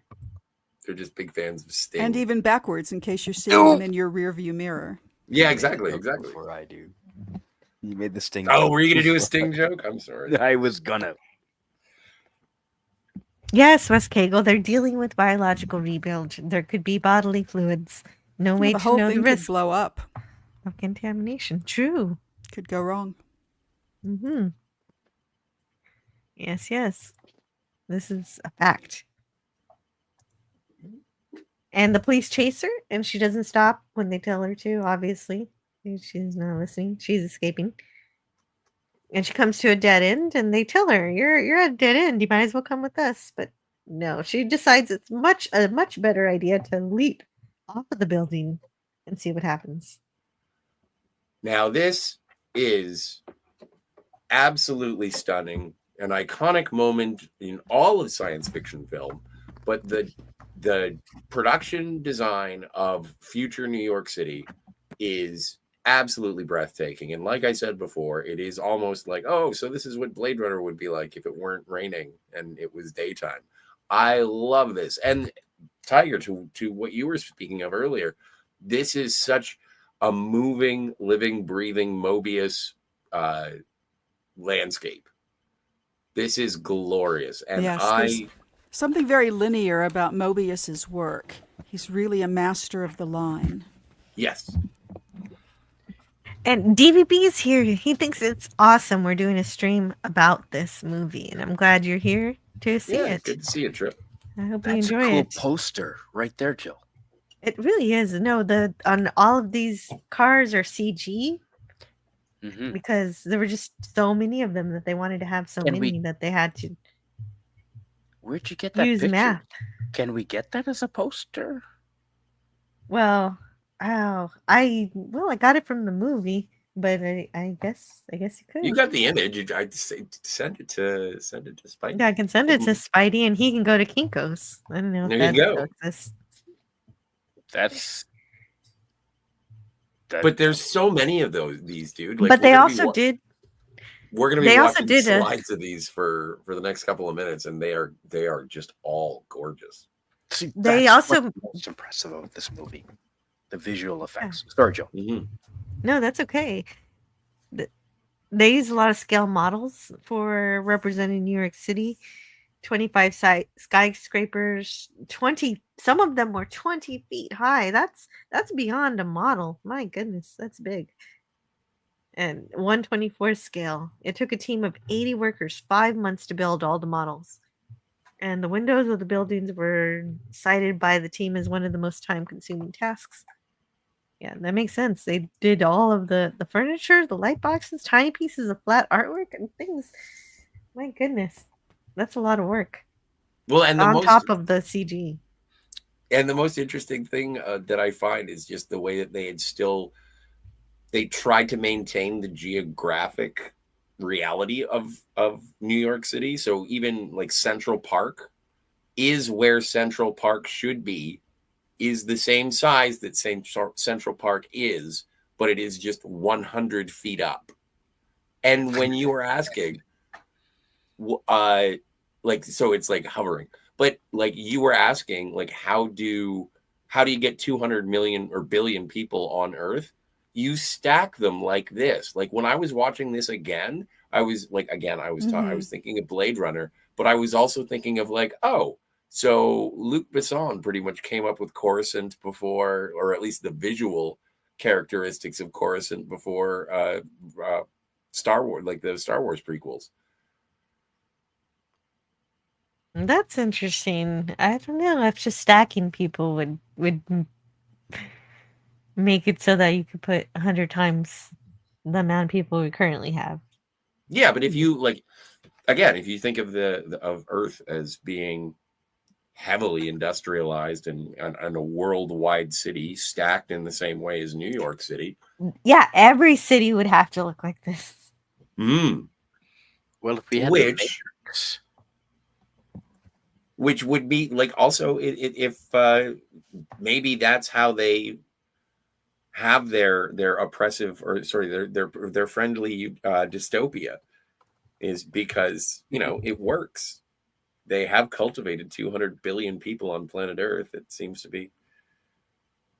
Oh, there could be underwater cities and stuff in globes and things. I don't know. I'm making up Oh, no, that's fun. So they really build Atlantis in the future. Okay. Yeah. Now you're talking. Now we can probably fit more people. Well, but they scan her and they can't find any information about her. What was that, Spidey? Sorry. Yeah, and not only that, but a mixing of cultures to further on what Scotty was saying. I think I recognized some Japanese and Chinese characters on the various signs and on the walls of different parts of this movie. I think that maybe there's been a cultural or an exchange between different cultures in this far along in Earth's history, because I'm sure I saw some other characters that were just part of their daily lives, like as if you lived in Vancouver and a Chinese street sign was just normal. Oh, sure, yeah. Like even doesn't Corbin Dallas? He's got he's got his Chinese food restaurant buddy. Thai food. Thai food. Yeah. But Jetspark says right. no. I think when they say federated territories, I think they mean planet Earth and various extrasolar colonies. Okay. So now you're making even more room, Jetspark. So of course they stack Earth as much as they can, but also people are living on the moons of Jupiter, maybe. And I have a quote I'd like to read, if I may. Sure. I jumped to Wikipedia to look up Mobius, whose actual name was Jean Giraud. Mobius was one of the names he used for a different style, when he drew in a different style. And there's a quote here on his page. Pioneering cyberpunk author William Gibson said of Giraud's The Long Tomorrow work. And this is a quote from William Gibson. So it's entirely fair to say, and I've said it before, that the way Neuromancer the novel looks was influenced in large part by some of the artwork I saw in Heavy Metal. I assume that this must also be true of John Carpenter's Escape from New York, Ridley Scott's Blade Runner, and all the other artifacts of the style sometimes dubbed cyberpunk. Those French guys, they got their end in early. Just don't see enough of it. I don't see enough of it. There's some credit to Mobius there. That's good. That's good news. I'm glad you found something. Yeah, you know what? That credit. I forgot about that, because there is so much mysticism in this that I do forget that this is a cyberpunk movie. High tech, low life. Along with what other movies? At this point, when it's on Earth. Yeah. Yeah, and Spidey, you want a poster? I think this is the poster. This is cool. She actually made this jump too. Oh. Yeah, nice. Yeah, she jumped into, I guess you jump into something that's like a big bag, but I think she made the jump herself. She did a lot of this work all by herself. Big bada boom. Yep. Bada boom. That is awesome.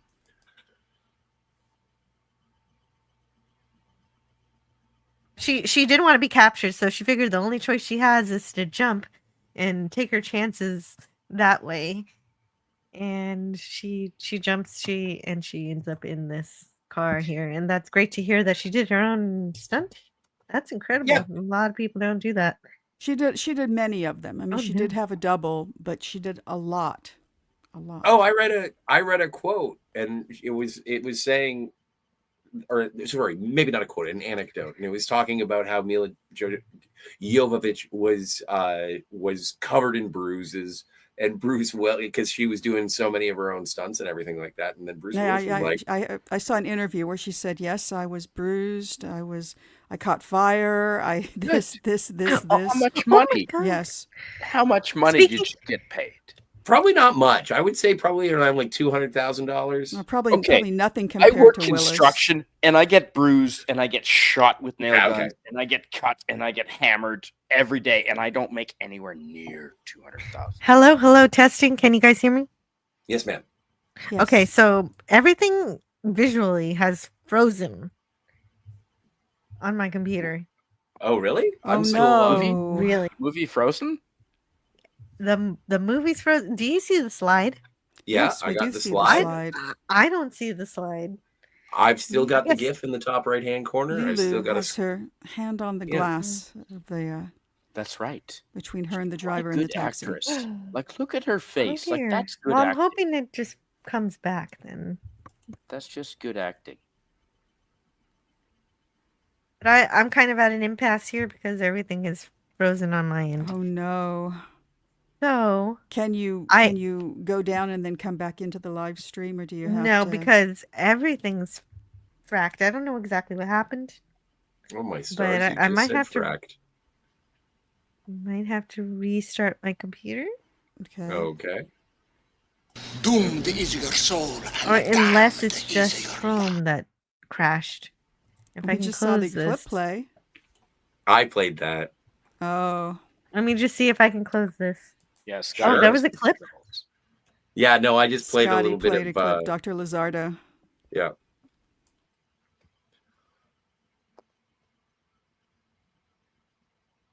Old Man Bird says the most emotional scene in the movie is Bruce has to decide whether to sacrifice himself and play the Good Samaritan, not expecting anything in return from this sexy weirdo fugitive. True.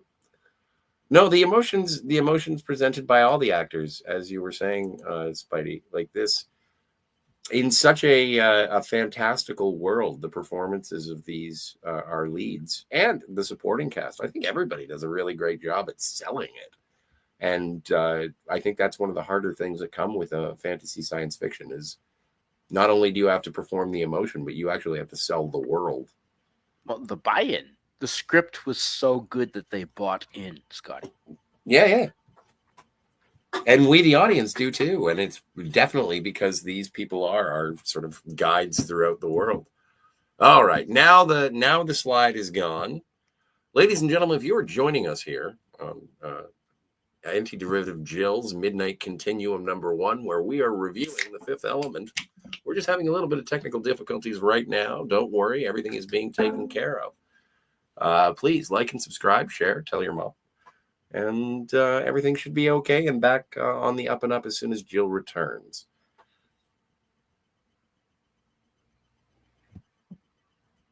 That was my PSA. Scotty, you are such a good co-host, and I'm not blowing sunshine up your ass. I'm just saying you really do well. And thanks, man. I have my moments. You're a good asset to this chat. And Tiger Stripes, you've been busy researching. You haven't had a lot to say in the last minute. Is there anything you want to comment on? Oh no, I'm fine. She's good. Yeah, I'm good. Now, and while we're waiting for the multipass. Okay, so that's funny. And I did this. So I did a travel stream on Paris a couple of weeks ago, and I think you may have been there, Tiger Stripes. I actually wanted. I was hoping you would help co-host with that, but I'll do another one as well because there's enough material in Paris. I have to be sort of reached out to before the day. I lost my ex. That's what I've heard. I've heard that you're no longer on Twix. But they'll put you back on, won't they? They did. They already have. Oh, good. They already have. Yeah, and my buddy Kevin and I went around in 99 or 2000, 2001, I forget which. And Paris had this tourist pass. It wasn't available to citizens, but as a tourist, you could buy this pass, and it allowed you entry to every single museum and exposition and everything and tourist site in Paris, except for the Eiffel Tower, which is privately owned, which we later learned. But it also had a bus pass, like a train pass. So you had a train pass and a museum pass, and we literally, it was a multi-pass, and it was just after.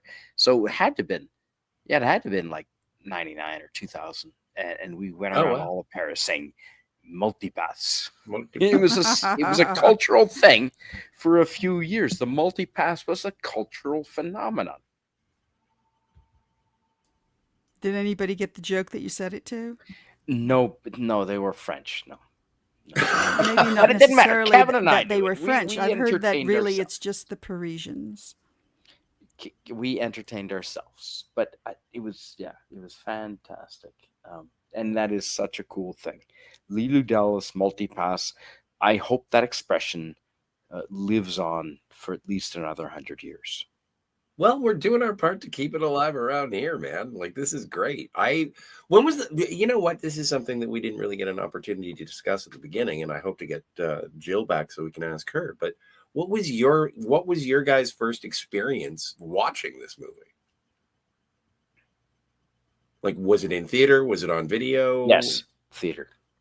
Oh, yeah, you saw it in theater. That'd be great, man. With, This with is 3 of my dude friends. cool. Theater Tiger? and I don't know, there was such a plethora of films that were out in the 90s, and this was at a particular time where I had a beau and we were steady, and it would have been unusual for me to go to a film like this without his presence, and yet I feel like I did. I feel like I just have the oddest memory of this film, of seeing it somewhere that I didn't usually go to, in a place I didn't, it's funny that I don't recall, but that I just have this sensation that I was somewhere. I need to check the release date and when did it come out and where might I have been. We went to a lot of conventions, and I just have this vibe that I was in a city that I didn't normally spend time in. And that it was one of those things where the movie was new and a lot of people just sort of decided, we have to go see this tonight. But I saw it in the theater. Nice. Nice. Well, it's a movie that I only caught on, I'm pretty sure, VHS. And yeah, I would let it shows up on sort of digital film festivals at the local Canadian cinemas, and I would love to go and check it out in theaters, just because I'd like to see it again in a theater. Yeah. It deserves it. Jill's here. There she is. There she lives. I'm here. I brought up the slides. So yes, thank you guys for continuing the conversation while I was absent. Everything crashed. We would have gone for another 4 hours if need be, Jill. Don't you worry. Well, I really appreciate that. Do you have your computer back up again? Or? Yes. Do you see the slides? Yes. Well, see the one slide that's been frozen all this time. What? You saw that even when I restarted my computer? That's no. When you left, Leelu dropped away. But do you want to see if we can get to the next slide just to make sure that everything's on the up and up? Yes. It's fine now. Yeah, we wow, can. We can move now that I restarted. Well, no, it won't. We can move. I mean, that's fine. We're almost a third away through the slide, so we can do this. You know what happens is we eventually run out of things to add, and then it picks up. So don't worry too badly about that. My wife is watching a No Talking Switzerland Billith walkthrough video. Is Switzerland one of those places you've been to, Spidey? Oh yeah, that's definitely a next. Yes. You can say yes or no. Yes. Yes. VHS. What are you, like 100? Hey, yes. I used VHS, but so did you, DVB. We're the same age. I don't know if it's superior, though. No, I know. I'm not 50, and I use VHS. You're looking good for 50, Jill. Wear sunscreen. I am not 50. I'm going to turn 40 in December. If you And there will be much rejoicing. What day in December? December 10th. Ah, I'm the 3rd. Why do you think I want to do That Lord must of be the why Rings we this get year? along. Oh, Yes, we're both Sagittariuses. that Hey, we makes can have sense. bonfires in December. Yeah, all right. So anyway, yes, she crashed into the cab, and it just so happens to be Corbin Dallas. And any normal person would have died from this impact, but not Leelu. She's the perfect being, and apparently that gives you the superpower to be able to fall from a very high height and smash through a moving cab without being hurt one bit. And he never questioned that. No, he didn't. He was just like, pretty girl followed by car. What I mean, right? Don't look to gift horse in the mouth. There's a Fifth Element wiki where they just talk about Leelu's powers and abilities as a supreme being. And they kind of go over it: superhuman strength, enhanced durability, enhanced learning, enhanced agility, enhanced reflexes, regenerative healing factor. So there you go. Yeah, that's definitely one of the things Spider-Man? I'm most jealous of is her fast learning, how she can just speed through the dictionary and learn all of it. Elemental channeling, hand-to-hand combat. They just go on and on. But yeah, Probably she can Spider-Man. heal. She can heal quickly. So even if she was hurt in the back of the cab, she'd be okay soon. He See, that's a barely fair- looks dazed. Yeah. That's a fair comparison, Spidey. But also, Spider-Man is like he's one of the most powerful people in the Marvel. And I think she was just in awe of Bruce Willis because he's like awesome. Well, he is literally the first person to be nice to her. And he's stunned by her too. So they're both surprised with each other. I wonder how- my entire row in the movie theater was in love with her. Yeah. I wonder how old was Bruce Willis in this movie? I think 34. 36. Okay, I that's looked it up. it's not bad, but it's still Maybe not great. 39. Maybe It's 39. perfect.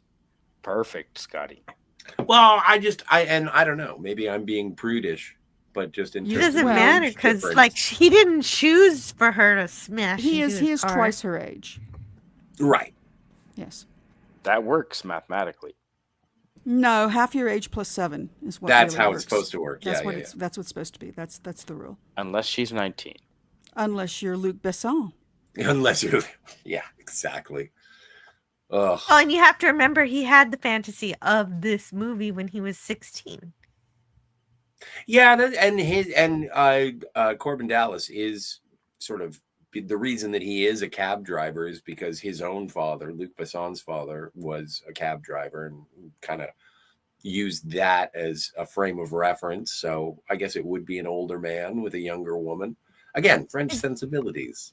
Is that true? Because I heard that Corbin Dallas was supposed to be a rocket ship builder or something, and then Luke got some art from this artist who was drawing flying cars and stuff, and then he switched it to cab driver. Well, and that is a possibility in terms of that, because I did when Luc Besson was writing it, it was begun when he was in high school, and it was rewritten throughout the years. So I think he was like 16 or 17 when he started shaping the story. It's a mashup of 3 different versions of the story that he had started when he was a young man.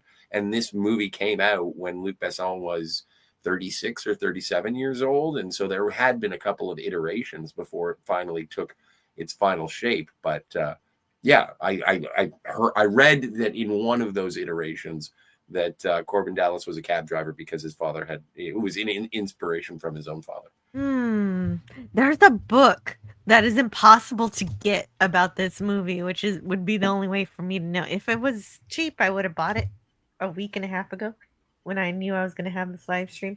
But it is like $1,000 on Amazon. I'm not eBay.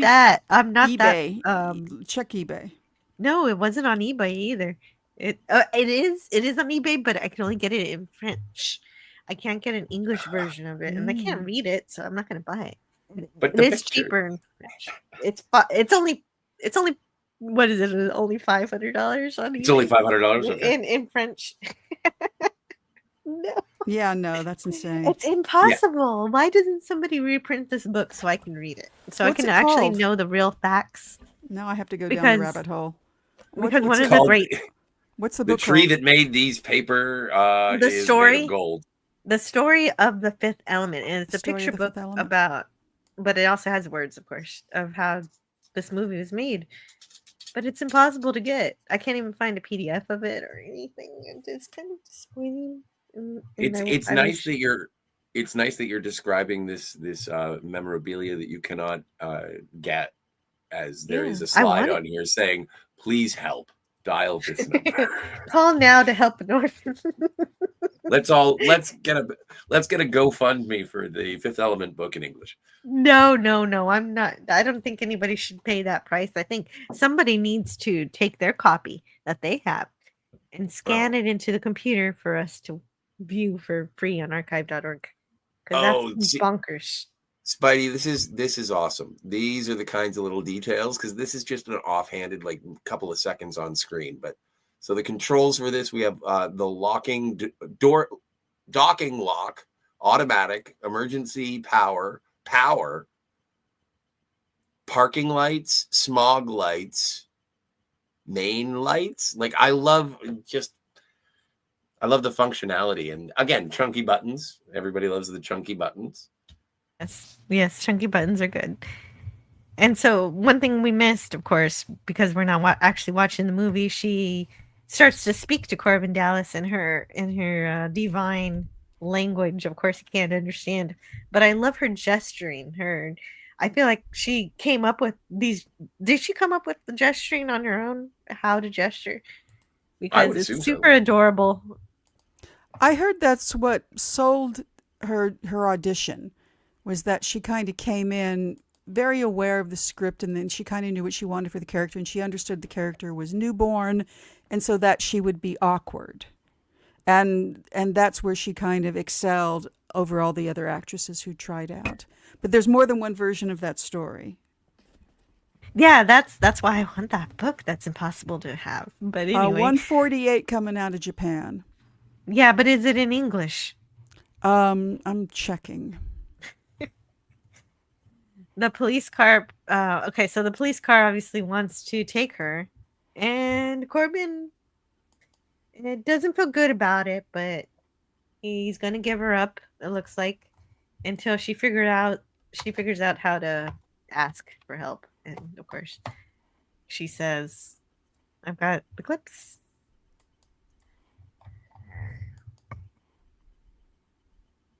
Oh right, I have to play these again too. Big bada boom. Oops, that. Sorry. Big bada boom. Yeah, big bada boom. Bada boom.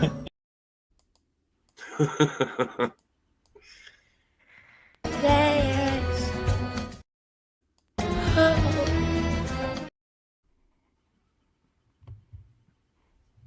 It is, yeah. I do appreciate that sort of absorbing of the communication, knowing. Now, wait, okay. So, is Leelu a Mary Sue? That's a good question. No, I don't think she's Mary Sue because she is not human. She's of another world. She's differently built. She can't help that she's built that way. She is vulnerable still, even with those superpowers. She's not immortal. She makes mistakes. She is not. I don't think she's a Mary Sue. She is more powerful than a normal human girl. That's true, but that's not her fault. Well, she is also the titular character, and she is quite literally a plot device unto herself. She's a MacGuffin all on her own. And she's a MacGuffin as well. Yeah. This movie's does a really good job. I'm going to give her a pass as a Mary Sue. A multi-pass? A multi-pass. All right. Me too. DVB says, do you have the original trilogy on Laserdisc? Ooh. Oh, right. Joe Lamont. Okay. Oh, I do know Max Redstone bought that for Laserdisc, the Star Wars, whatever. But of course, It has nothing to do with the street. See, that's a good point. Old Man Bird. Oh, sweet. Joe, you got Logan's Run. That's rad. But Old Man Bird has a point. She was programmed to be super. Superman isn't to marry Sue. Neither is Leelu. That's right. Exactly, Old Man Bird. Agreed completely. Much more beautifully said than the way I expressed it. No freaking way. Yeah, she's not. I think we all agree. Yeah. It's a multi-character Mary Sue and MacGuffin combination. Says Greek letters Larson. It's such a combination that we disregard. I'm just curious. I don't want to rile. I have no skin in the game. No pun intended. But I was just curious what the common sensibility was. No, I'm there you go. Greece later.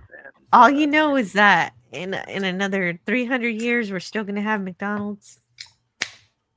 Well, of course. You could actually take a McDonald's Big Mac today, and in 300 years, it would look exactly the same as it does. Yeah, you could put it under glass. They and never put it rot. In a museum. Yes. Yeah, yeah. Oh no, Joe Lamont, you're picking a fight there, Joe Lamont. So we have another panel guest. I did send out the link to a few people, and we've got Wes Cagle. Wes Cagle, welcome. West. How's it going? Yeah, going great. Well, now that my computer's working again, it's going well. I have to play your intro. Not many people have an intro clip on my show, and you do. So I will have to play it. Sir, I protest. I am not a merry man. Delightful. There you are. That is for you. Yes, very delightful. Love it. And of course, the police want Leelu, and so that we've got the coolest car chase here, a flying car chase ever. If you're talking about flying cars, is there a better flying car chase? There's not. I don't think so. Well, Blade Runner doesn't come close. Well, there wasn't really a chase in that. There's a flying car chase in Attack of the Clones. Not really a chase, just flying cars in general in Back to the Future 2. Oh, yeah. I'm trying to think of any flying cars. The clone one was good. Blade Runner. There's no chase though. That Starfighter? Was there a chase? It's one car, so no. But this is fantastic. Yeah. One thing I thought was funny in the original draft script, which is what I used to watch the movie with, it said that Leelu is irresistible. Agreed. You know, I just read that Elizabeth Berkley was up for the role, but because she had just been in Showgirls, they were like, no. Oh, no. Well, still, again, Miss Everybody Jovovich has AIDS. Well, I heard they auditioned 3,000 people, which seems unlikely. I don't think there's that many people around. Well, I heard that they wanted Julia Roberts. Oh, God. That makes sense. She never would have survived the fall. No, she would have had a stunt person. I like her acting, but no, I don't see her in this role. Not over Jovovich, no. No. But it worked because she was an unknown. Exactly. Yeah. Yeah. You feel like she's otherworldly, which is perfect. She is. Did you see her in that Band-Aid suit? I did. So at first, I love this car chase because it starts off like a normal car chase. Well, normally as you can be flying around, and then he amps things up and shows how he was a war veteran, and he starts his expert flying of the car, driving in ways that you shouldn't be driving, because you can see there is a sort of order in how the flying cars are supposed to go, and he defies that order to outrun the police. But they're still after him because there's so many of them. Yeah, and this scene here, this is what Scotty was alluding to when they said they stacked people. Look how far he has to go from the upper part of the city down to the lower section. I mean, it must be 2 miles. They built these things up. West. Good point. And that's also something in terms of the design of the city, is that as you go farther down, it becomes, and again, smog lights. He has a button on there that says smog lights. And so the atmospheric pollution is more dense, closer to the bottom. And also, people are still living there. So maybe it's only... Yeah, exactly. Of course, the poor people. Like, my God, if you have to walk to work, you're lower than the low. But my God, unless you got a spacesuit from. Well, and you probably have to wear like protective layers and have a breathing mask just to be able to get around down there. And I do like that in terms. Never says anything about this. Like, there is another part in the movie when they're in the spaceport, and apparently there are piles of garbage everywhere. Because there is like a mild allusion to the fact that there is a garbage collector's strike. And it's like, it's not a plot point. It's just something that is happening in the background of the world. And I love that. Yeah, to make it real. It just exists. The pollution is just there. They don't harp on it and tell you, hey, you got to do things. Oh, you're just like, DVB. That is interesting, DVB. George Lucas copied this chase scene for Attack of the Clones from a certain point of view. It looked it looked like it. I did recognize it. And we get a salute from Nema Nema Nema. Hello. What's up, Nema Nema Nema Nema?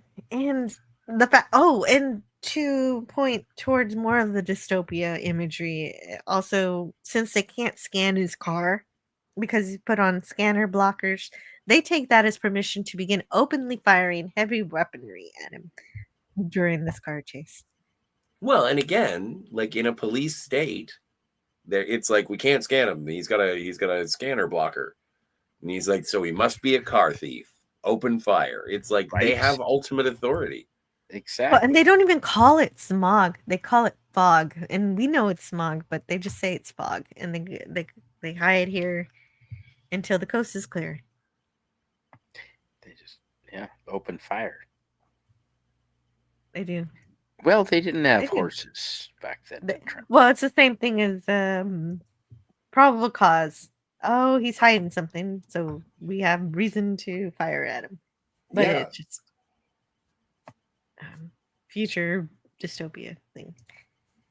They have McDonald's in the future. Of course, it's dystopian. Greek letters, they're very funny. Although they do have good Chinese. Yeah, good Chinese, good Asian food. Thai food. Thai food. Well, and in particular, the delivery guy who comes to Corbin's that guy door, wasn't Thai. window. I'm sorry. He was You've been fired. He was selling Thai food. Yeah. Maybe he wasn't Thai himself. But he was not Thai. Might not be. No. Didn't look very Thai. No. I'm telling you, he wasn't Thai. I forget the name of the actor, but we'll get to him. We'll get to him shortly. But I know he was in. Well, there's no need to mention his height. Oh, his name, his character name in the movie is Thai. Yeah, his name is Thai. Oh.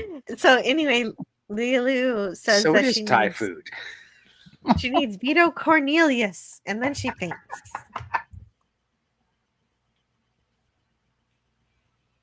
And so, and also Dallas doesn't have any more points on his license, so that's the thing.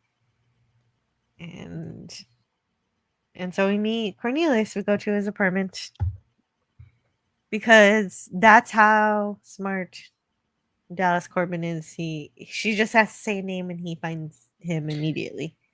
What? She must not weigh a lot. I mean, he's actually carrying her. Wow. Bruce Willis used to be a bouncer, and she does look like she's 90 pounds soaking wet. Well, she's 5'9". I'm going to call it 120. But yeah, 120 is what I was thinking too. Yeah, there's not a spare ounce on her. You can put your fingers between her ribs. There's no fat. And he can bench over 400 pounds in Unbreakable. That's true too. I feel Wow. like Batman in Batman 89. You weigh a little more than 108. Not very much more. But Beto, the priest, mistakes Corbin and Leelu as newlyweds. This is just kind of funny. But Corbin says, no, she's got this tattoo. And that gets his attention. So of course it's the tattoo of the 4 elements. And he passes out. He faints. And when the priest finally comes to, he tells Corbin to wake her up, and then he leaves the room to get some stuff. And Corbin's trying to wake her up and decides to kiss her to do that. Not without permission. Yeah, right. And she pulls his gun on him because of her quick reflexes. See, this is the Bessonishness of it all. And he apologizes for it and introduces himself properly, hands her his business card. There's something about realizing that consent was an issue after the fact. But it's hard to take her seriously, even with the gun wearing that outfit. The gun really adds a lot of weight to it. The gun helps, yes. And he reminds her of the bada boom conversation, because those were the only words that he understood that she said. And she gives him her full name. I should have got a clip of her saying this whole name because I cannot say it. Can anybody on the panel say her full name? No. I'm gonna put it in. Yeah, I have it, of course. Oh, But go for it. Yeah, I Tiger don't can know do if it. I can say it. I can Yes, read Tiger. it, but I don't know if I can say it. Yes, you can. I don't know about that. There it is. Lilumine lekatariba lamana chai ekbat desetbat. And the ekbat desetbat is actually an honorific, which it means the honorable. Okay. Oh wow! But her first name, Lilumenai, means precious stone. So Leelu really just means precious. Wow, Very cool.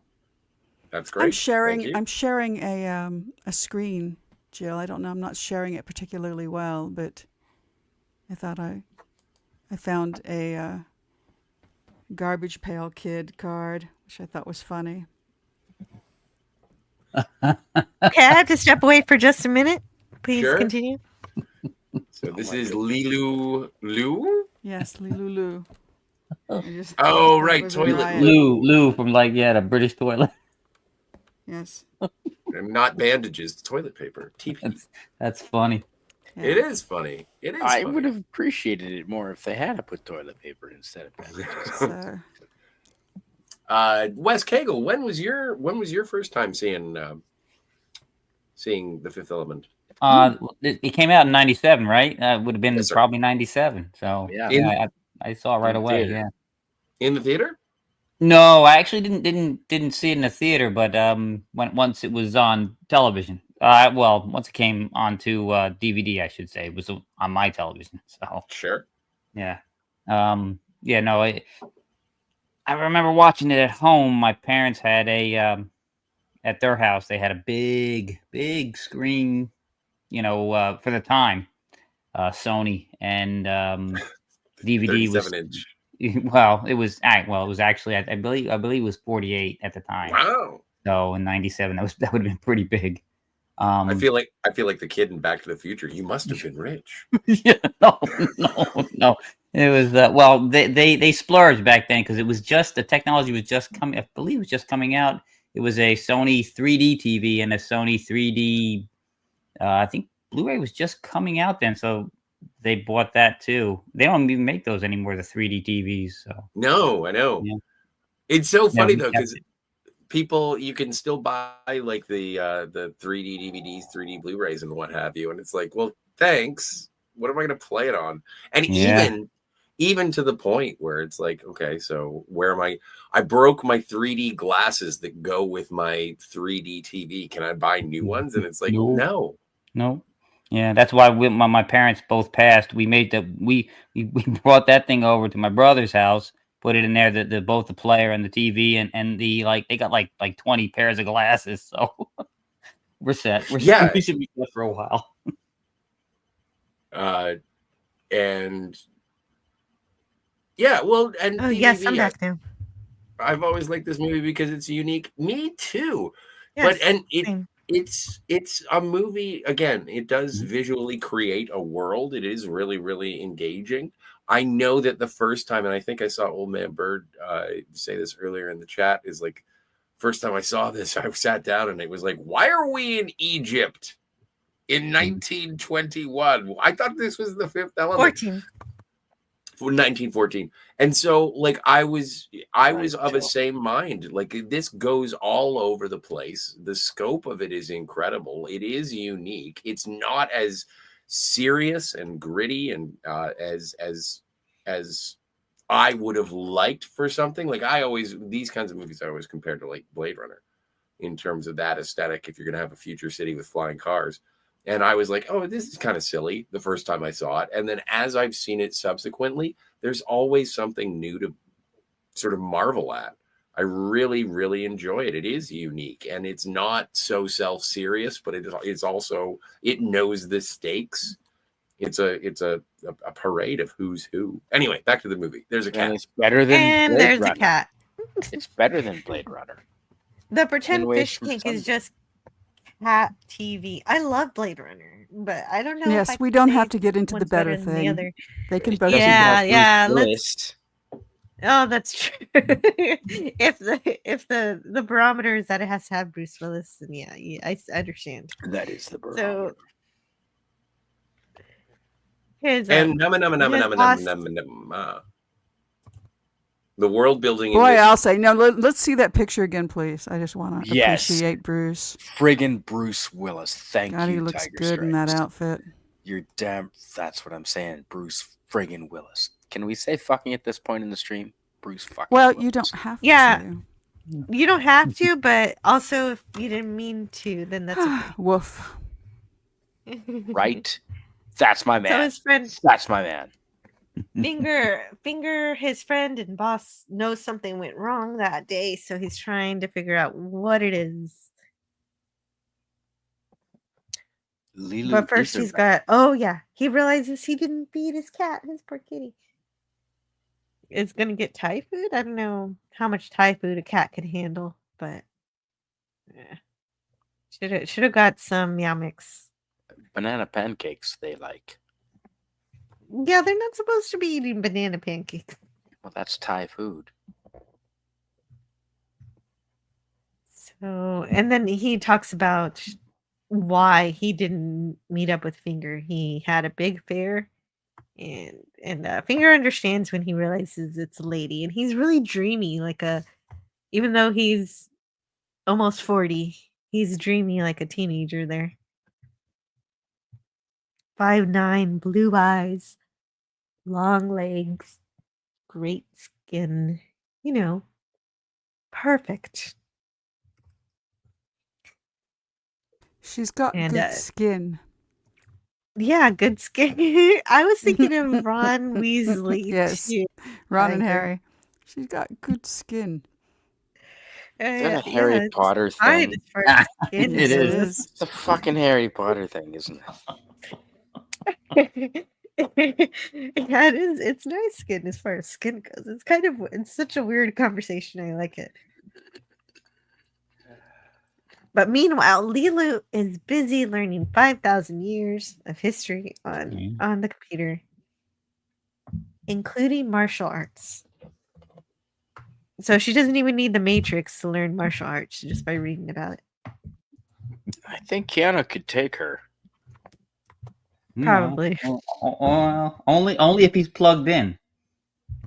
Right. And you're in the Matrix. If he's in real life, my money's on Leelu. Yeah, look at that. I just love her body language. Mm-hmm. She's such a good actress.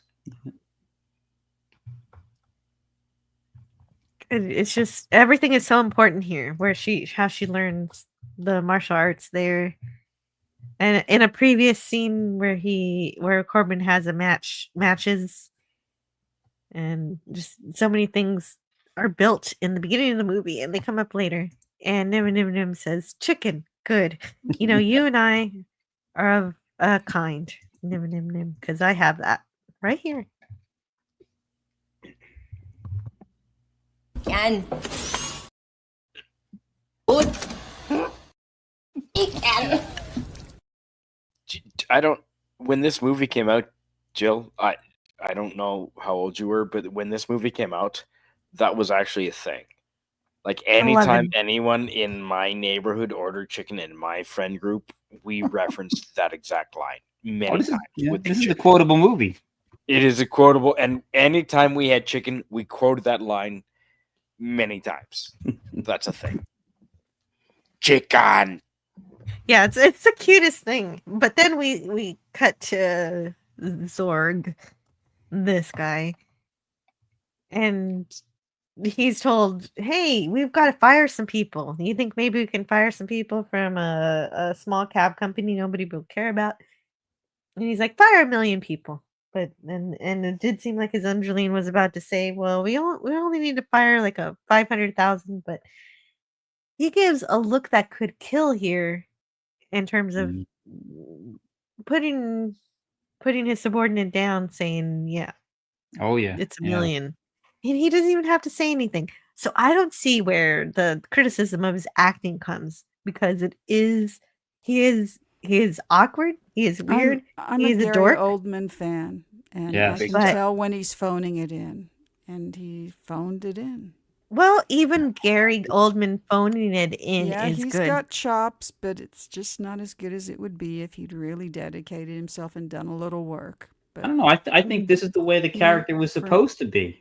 you know, you Me can always too. beg off on that when somebody is kind of lazy, and you can ascribe it to character traits, you know, of the character. But no, I don't know. I think this he might himself be my favorite. cannot bring himself to watch the film Yeah, because he's but it's- phoning it in. That's a shame You then, know because this is my something? favorite You don't- Gary Oldman performance. Yeah, I agree. Thank you, SK You know Gold. something we don't know? Tiger Stripes. It's all over Well- the internet. He says it himself. Nah, it's too bad. And Jill's aware of that too. He did the film as a favor to Besson because Besson had helped produce a vanity project of Oldman's Ah, okay. that Oldman wanted to do. And so he kind of owed him one. So he just jumped in. I don't think he even bothered to read the script. So again, you know, and he there's footage of him all over YouTube saying, "I can't bear to watch it. No." So But his Well, mental. maybe he did. I know you're saying it is a fact that he did, but I wouldn't see it unless except for the fact that he said it. Mm.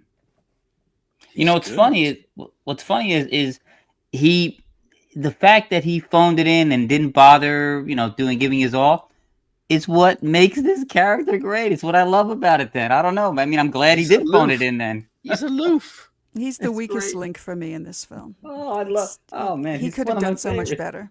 That's awesome. Yeah, maybe he could have done better, but what he did, even at his lowest, was stellar to me. I've always loved this villain because of his. I like the performance, I guess. Oh, the I don't character know. is great. I mean, you think about it though, too. Ooh. This one man is asked by the world government to do something about the economy, and it went boom, boom. How much power does this guy? I mean, this guy probably could Yes. eat Elon Musk for breakfast. Well, he could have just fired him a second ago. True. So, oh yeah, this is kind of funny. Leelu is explaining that the stones were stolen, and of course, Father Cornelius is able to understand her divine language because he's been passed down this knowledge from all these eons. And Leelu is learning English at the same time. So now she can understand when he speaks to her in English just by reading half the dictionary, which is also insane. Well, and again, just based on her learning, which becomes the big gut punch at the end for her specifically, is when she finally gets to learn about humanity. War. But we'll get there. I mean, Yeah. you want to get there now, but we're No. But I'm just saying again, as you've mentioned before, setups and payoffs is like this is how she gets to learn things, and we are watching her develop as a character in terms of she has a purpose, she has skills, a very particular set of skills, and she's learning martial arts. And then as the more she learns, the worse it gets for humanity.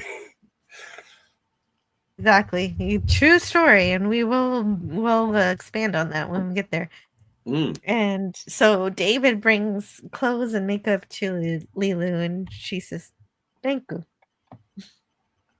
I didn't get a clip for that, so I have to say it. Any of the history that she watched, all of the TV, anything that she watched, and this is serious. There should have been a note to Star Trek. She should have watched some clip of Star Trek because Star Trek influenced humanity at this point. I'm sorry, it did. But I get where you're coming from, and I would love it.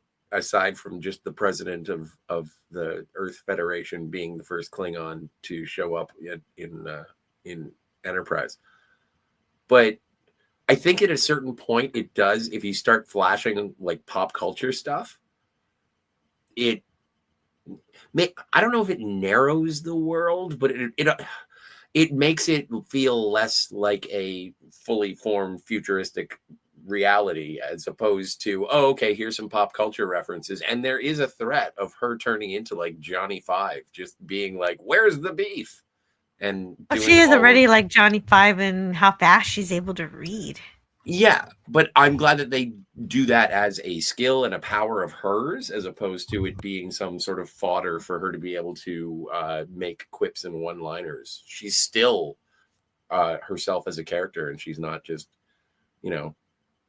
that's all, folks, kind of thing. Mm-hmm. So we're cutting back to Zorg because we're cutting from Zorg to Cornelius, and we're back to Zorg, and he's addressing this. You called them frog people, but he's they're also changelings, and so he's changed into a handsome man, and Zorg is calling him ugly and saying, "Never be ashamed of who you are." Show me the real Raven. That's a life I meant the lesson. real Raven. Yes. Yes, you're warriors. Be proud. So what if the federal government scattered your people to the wind? What doesn't kill you makes you stronger. Wow.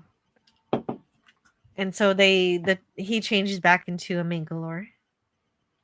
And we get a sales pitch from Zorg about the weapons that they have here. And we've got a mannequin who gets beat up in all sorts of ways. It gets blasted, covered by a net, stuck with arrows, frozen solid by the ZF-1, this weapon here. Which is great design. Tiger Stripes, you brought up Adam Savage before. I think I saw something about with him recently saying this is his favorite science fiction weapon of all time. Yeah, I think that just came in today. Really, like today or Really? yesterday. Yeah. No way. That is so cool. Yeah. Definitely check that out because this thing is packed with so much. It's so fun in terms of being able to eliminate friendly fire. You can point it at your target, and after that, the gun keeps going to that target, which is weird, but cool.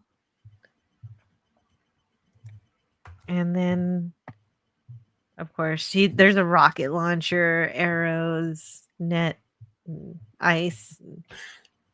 The only thing is nobody asks what that little red button is for. Well, and I like it during the sales pitch how he just sort of says, and of course our world famous net. And it's like, I guess that comes standard on all of these weapons. Oh yeah, my mistake. 4 months ago, Adam Savage.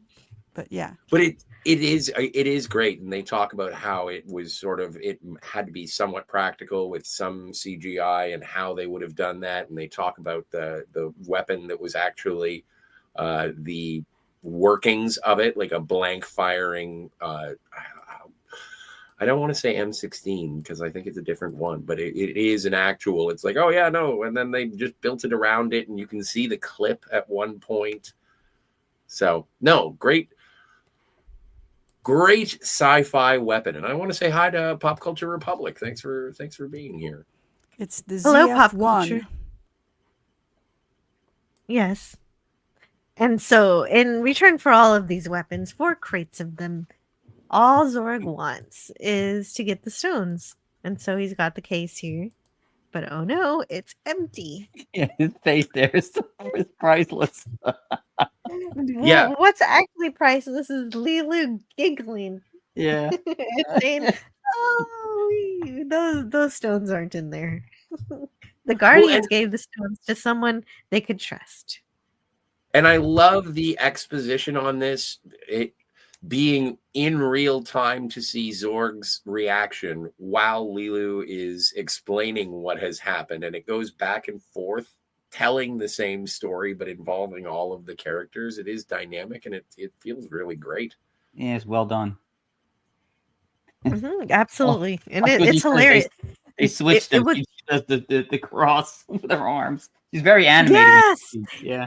Yes. If there were 2 clips I would have gotten if I had time to actually clip the movie myself, it would have been that giggle and her moving her hands different ways to say which way to go.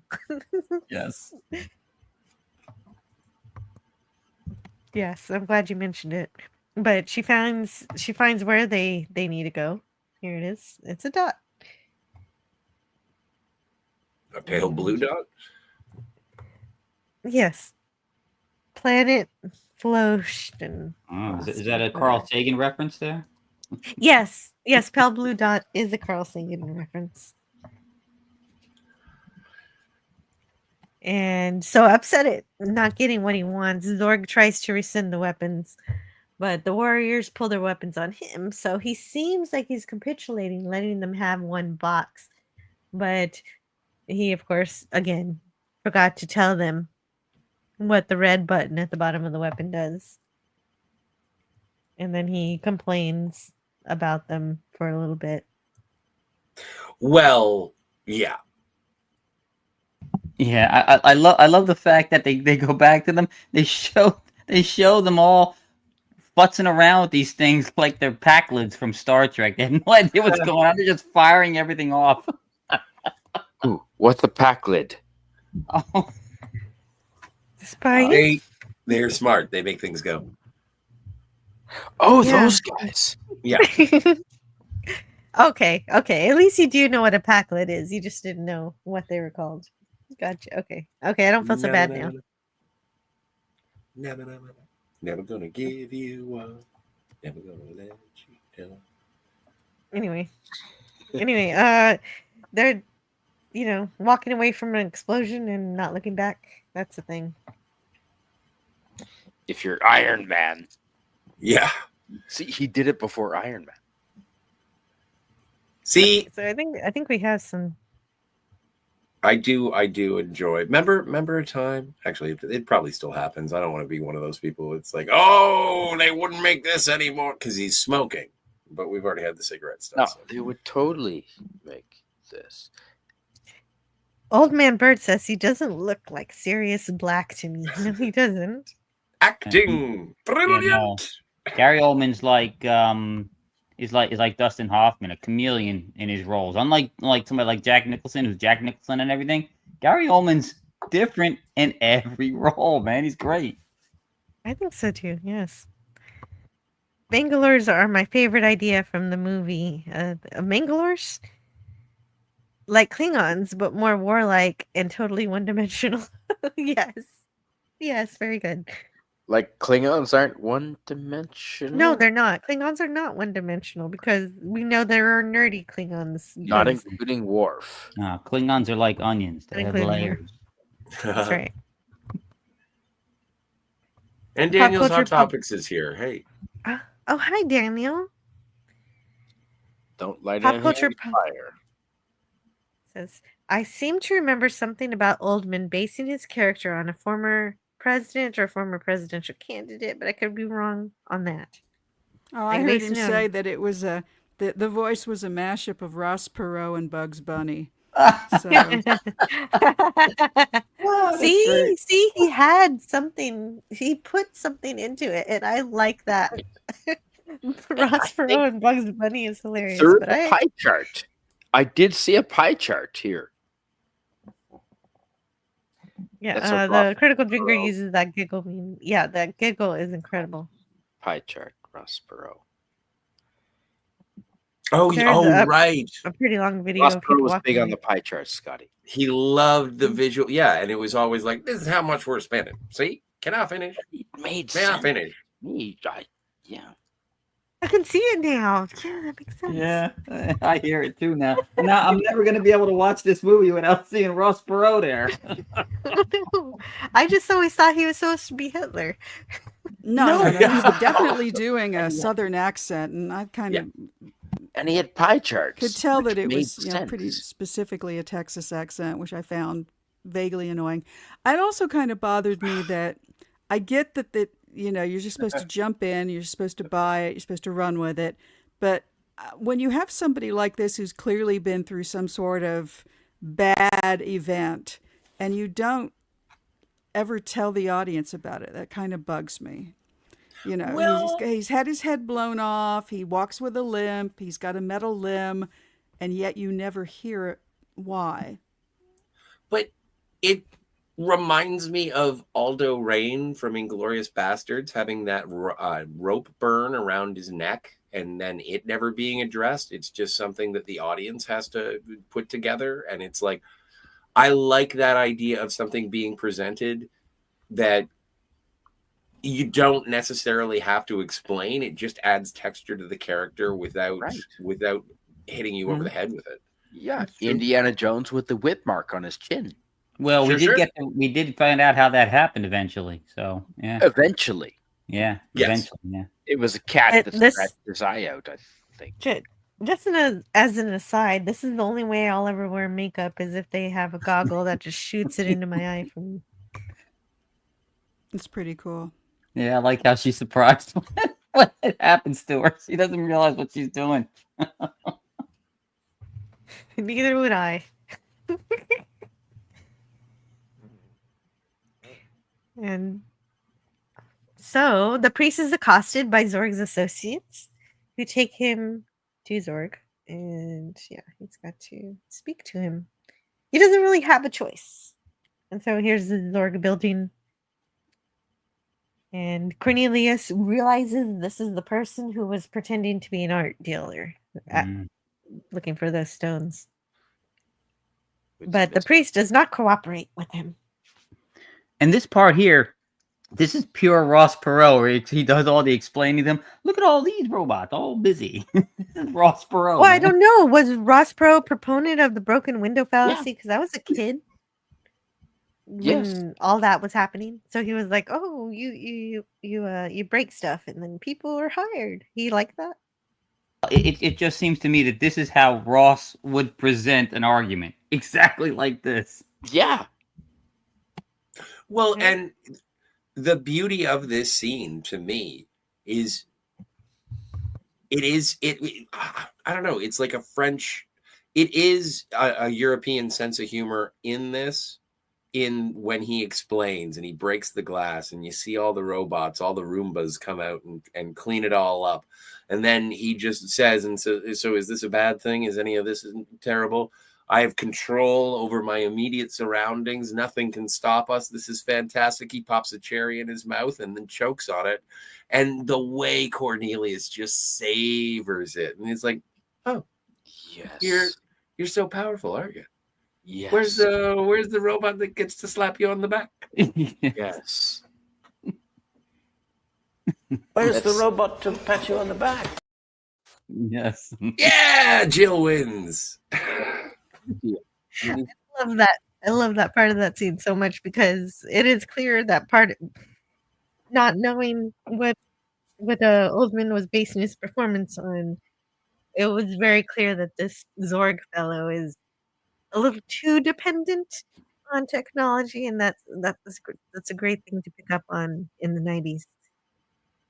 But it is a perfectly timed reaction to, like, it is supposed to be the Bond villain monologue of why everything is so superior, and then it's completely undercut by the humor of him choking.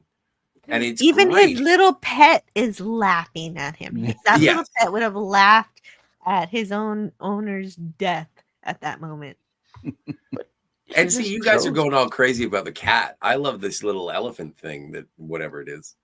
He chose poorly. I mean, if he chose the right servants and robots around him, he would have been fine. He chose poorly. Well, you don't want to make humanoid robots because they could, start an uprising or something. Yeah, I'm just seeing if I got a picture. Did I get a picture of the elephant? It's kind of thing? off screen a little bit. You can just barely see it in one slide. Oh, okay. You go a little bit forward, and when he's pointing to his back with his thumb. Yeah, he's motioning to the little pet off screen. Yeah.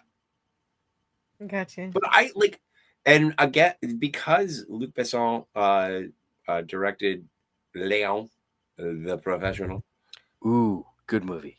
It is like, I know Tiger Stripes, you're not necessarily enjoying this performance from Gary Oldman, but I think you could also appreciate that the world of difference between his performance here and his performance in The Professional. And as Wes Cagle said, this is just chameleon work in terms of his performance.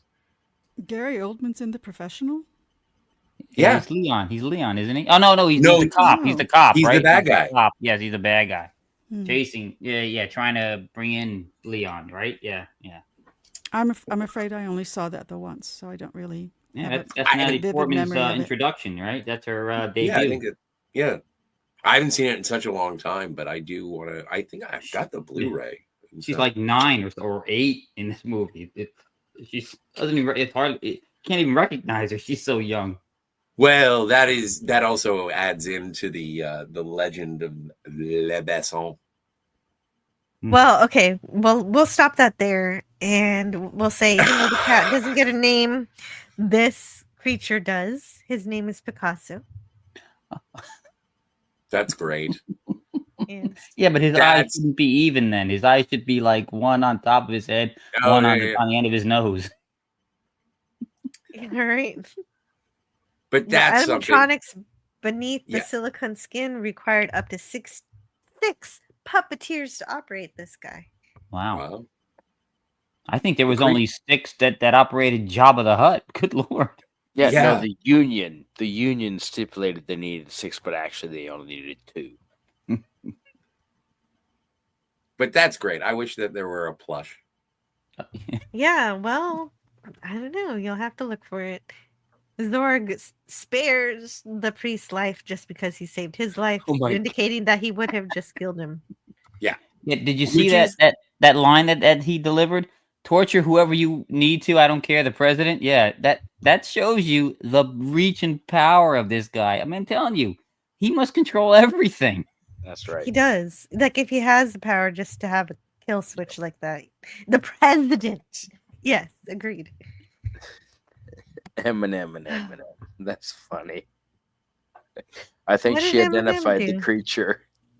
Snortapoopus. A Snortapoopus is a polar bear.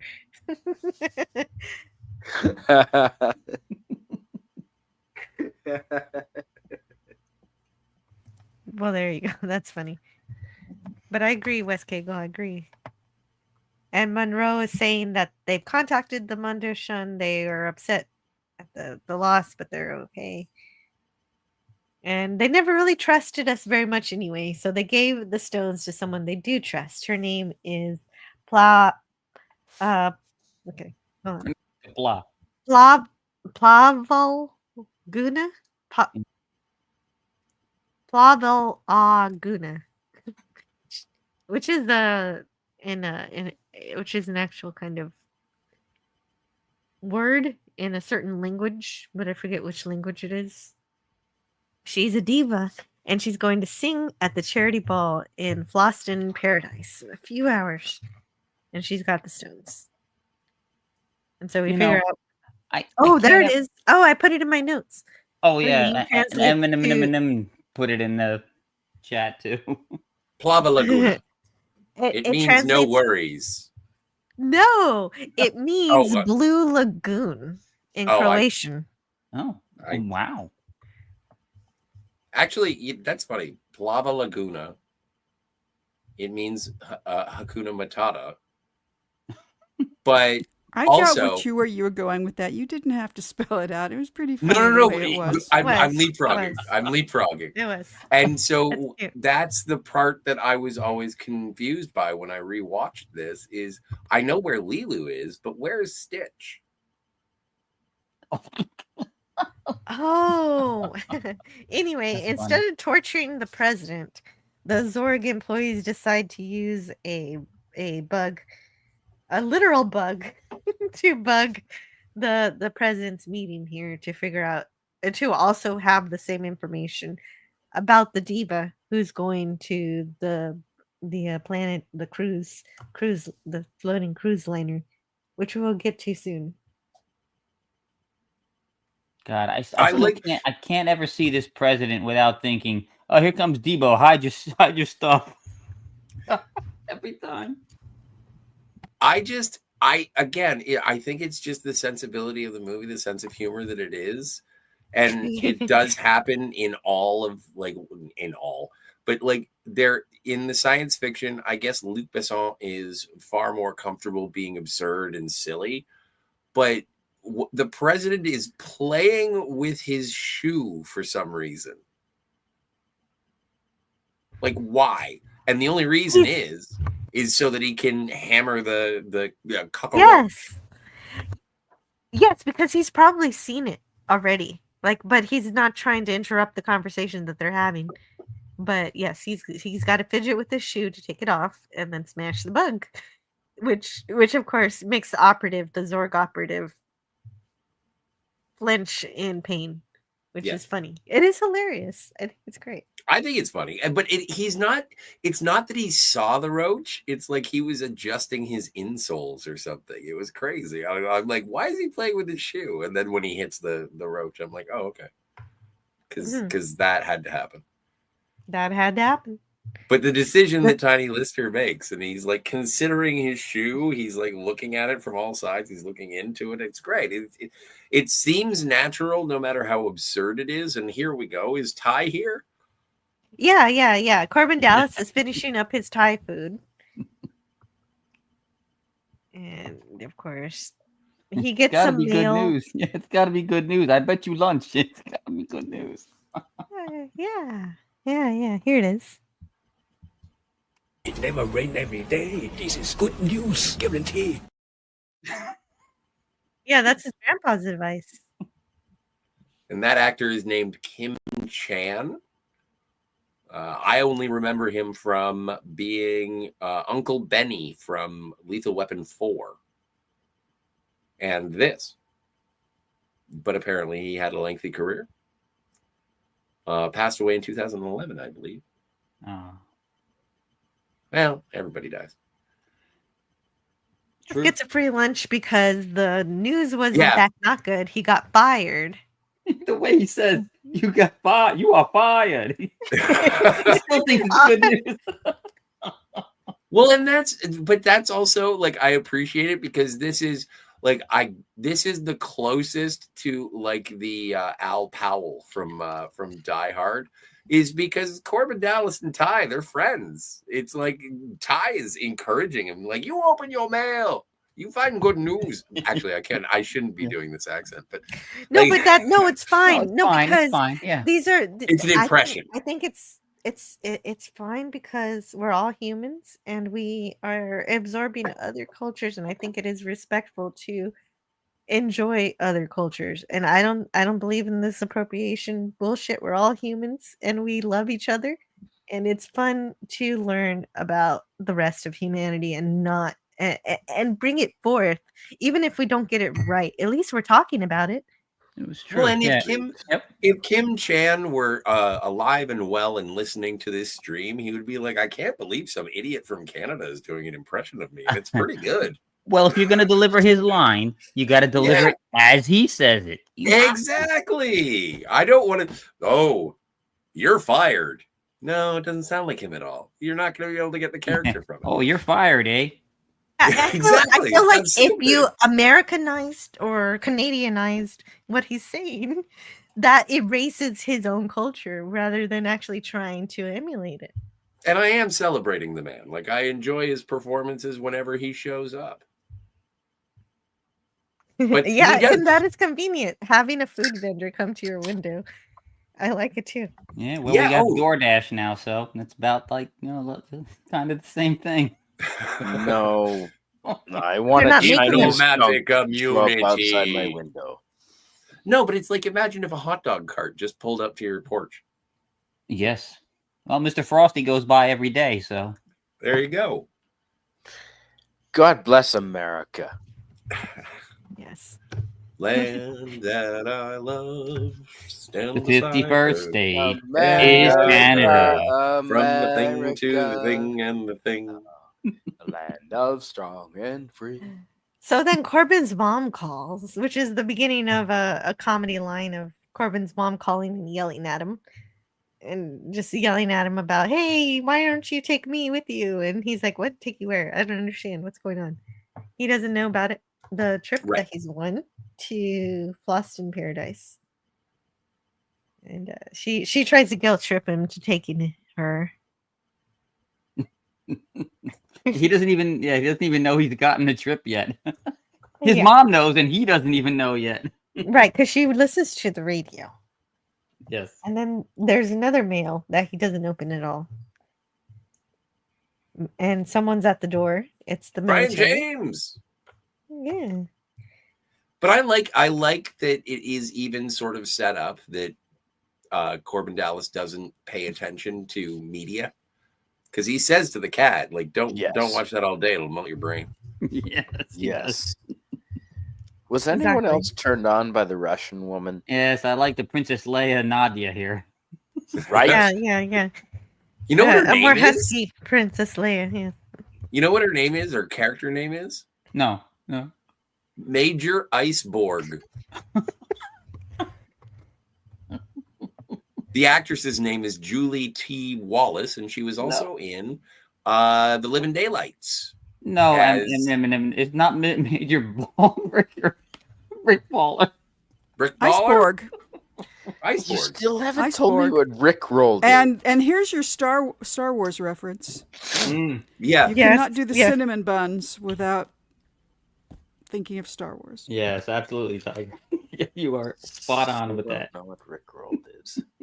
Rick rolled is when somebody, tells you they're going to show you something. something. No, don't tell him. No, don't tell him. I don't know. Don't destroy it. All right, I'm going to roll him later on then. You got to roll him later on. You got to roll him during the stream. And you have to, Wes Cagle could do it. By the end of the stream, I want to know. Okay. You have Wes Cagle. Don't worry, we're never going to give up. No. We won't let you down. We won't let you down. Astley. We'd never won't run. We won't run around. Thank you. And desert you. Never. I don't get that reference. Never gonna make you cry or say goodbye.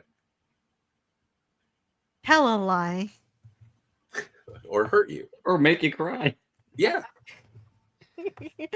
Okay, so anyway, they're just here to tell him that he's got to be part of this mission to save the world because he has all of the qualifications to do it, and he's gonna need to take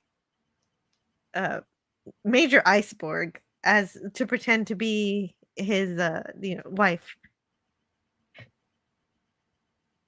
and because he was a elite special forces unit, and he's the only one from his squad who's still alive.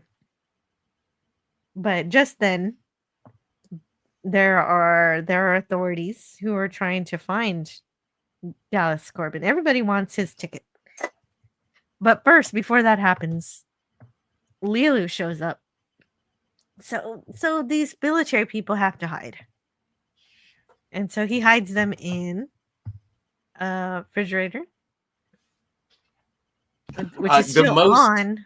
Yeah, in this incredible science fiction fantasy, of all of the things that I was presented, the only thing I did not buy at all was 3 people hiding in a refrigerator. Like, yeah, this maybe is for actually 2 minutes. Yeah, 2 minutes tops. Well, no, I'm not talking about how long it would be. Or how cold and frozen they are. I'm talking about how much space there is actually in there, and because Major Iceborg is pretty big. Yes, Brian James is like 6'11". Like, there is no way they would all fit in there. And so that I've taken out of the movie. There is no truth in this art. I like Well, he calls him they're Mr. really Wallace. squishy. Yeah.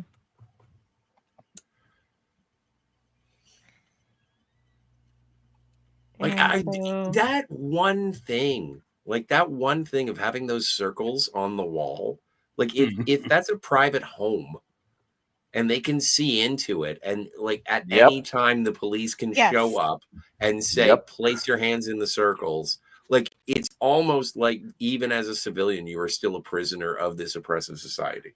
That's right. That's it. That's correct, Scotty R37. You are correct, sir. This is right. And on top of your fridge in this dystopian world, you have a shower. And that's how the ice machine works. The auto wash. Yeah. And so Corbin hides Leelu in the shower from the police who are coming because he just can't stop getting visitors. It's like Bilbo with the dwarves. Just people keep coming and coming. And yes, they make them put their hands in the yellow circles. And Corbin, of course, complies because there's no Yeah, he's not stupid. alternative to that. Negative. I am a meat popsicle. And he knows just what to say to make them like not be bothering with him. Yeah. Well, he jokes, but he's doing what he's supposed to do. Mm-hmm. I don't agree with that. What? Being a meat popsicle? Doing what you're supposed to do? I will not comply. Well, and so what happens is I was confused at what happened, so I had to figure out the fact that it was the priest who ripped the number off the door and put it on and put Corbin's card on the next neighbor's door. And so the police were drawn to the door punk. that had Corbin's Yes. card. Yeah. And Well, and so Spidey, in the words of the philosopher John Cougar Mellencamp, I fight authority. Authority always wins. Great song. And this man did what Spidey might do, which is not put his hands on the circles and say, curse at the police. Yeah. Well, smoke you. Yes. Fuck the police. Fuck the police. Yeah. Okay. They don't know what tannerite is. That's a few too many F's for the stream. It's lyrics from a song. I'm not riffing here. I have tannerite. That young man could have used tannerite. Wrong answer. Wrong answer. Yeah, see, he even knows. Like, sometimes compliance is the best way to get out of jail free. Well, you notice they left him alone. Yeah. So, yeah. Which did. is what he wanted. He wanted them to go away. That was it. But also, yes. this tricks the Zorg Corporation into thinking they got him. And so one of the lackeys is going to take Dallas's place. One of many people trying to take Dallas's place on this trip. It does become quite farcical. It is. It's fun. It's fun. So Dallas has this. He wins this prize to go to this place that he needs to go to save the world. But everybody else wants to go too. The Zorg Corporation, the Frog People, the His mother. Mangalores, his mother, Now here it is, the auto watch. the priest. Auto Everybody watch. wants his vacation. It's a vacation you don't want to win. Yeah, no, she's so cold. And the mascara from the. Oh, sorry, it's the auto wash. And then she laughs at Cornelius. She's auto wash. Yeah. And. We have to save the world, my son. Oh, that's great. So, uh-oh. Both times ended up in my arms. That's how they get you, Bruce. Oh, we lost Jill. Oh, Oh, whoops. there she is. I didn't mean to lose myself, but I'm still here. StreamYard is so funky nowadays. Speaking of farcical, StreamYard is now farcical and yet still the best place to stream. So do we have any information about Bruce Willis's hair? Is this What do you mean? Is it accentuated by a toupee at this point? Like, I know that he was having follicle issues as recently as Hudson Hawk. And so I'm just curious if this is, I'd like to know if there is any appliances or toupees at work here. Looks pretty I real, don't know. Who knows? It looks pretty They could have done better than that. Yeah, Like, it looks real to me. I'd say real if I had to bet money on it. I mean, yeah, if you're gonna have a toupee, you're not gonna have widow peaks like that. So And Well, Bruce yeah, I Willis get it. doesn't do toupees. No, he does. Oh, dude, he Sure does. he does. Have you ever seen the Jackal? Well, that was part of the character. Well, and apparently one of the reasons that Hudson Hawk, sorry to get Bruce Willisy, but one of the things that they said about Hudson Hawk is that the budget did blow up because of retouching the film to sort of fill in his hair line. Interesting. Yeah. That's rumor and scuttlebutt, but I'm also He a guy doesn't who take doesn't. himself that seriously. I do not think so.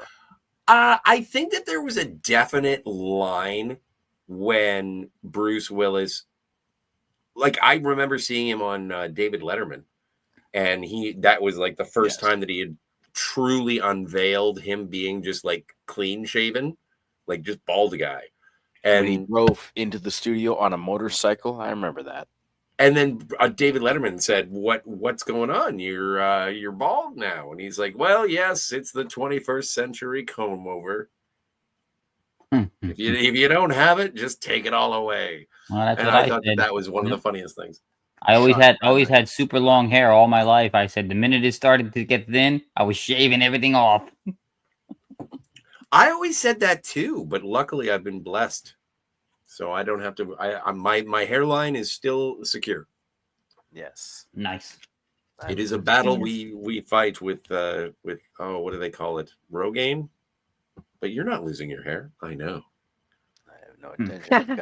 Okay, we are not sponsored. No, we're not. We're not sponsored by hair growth.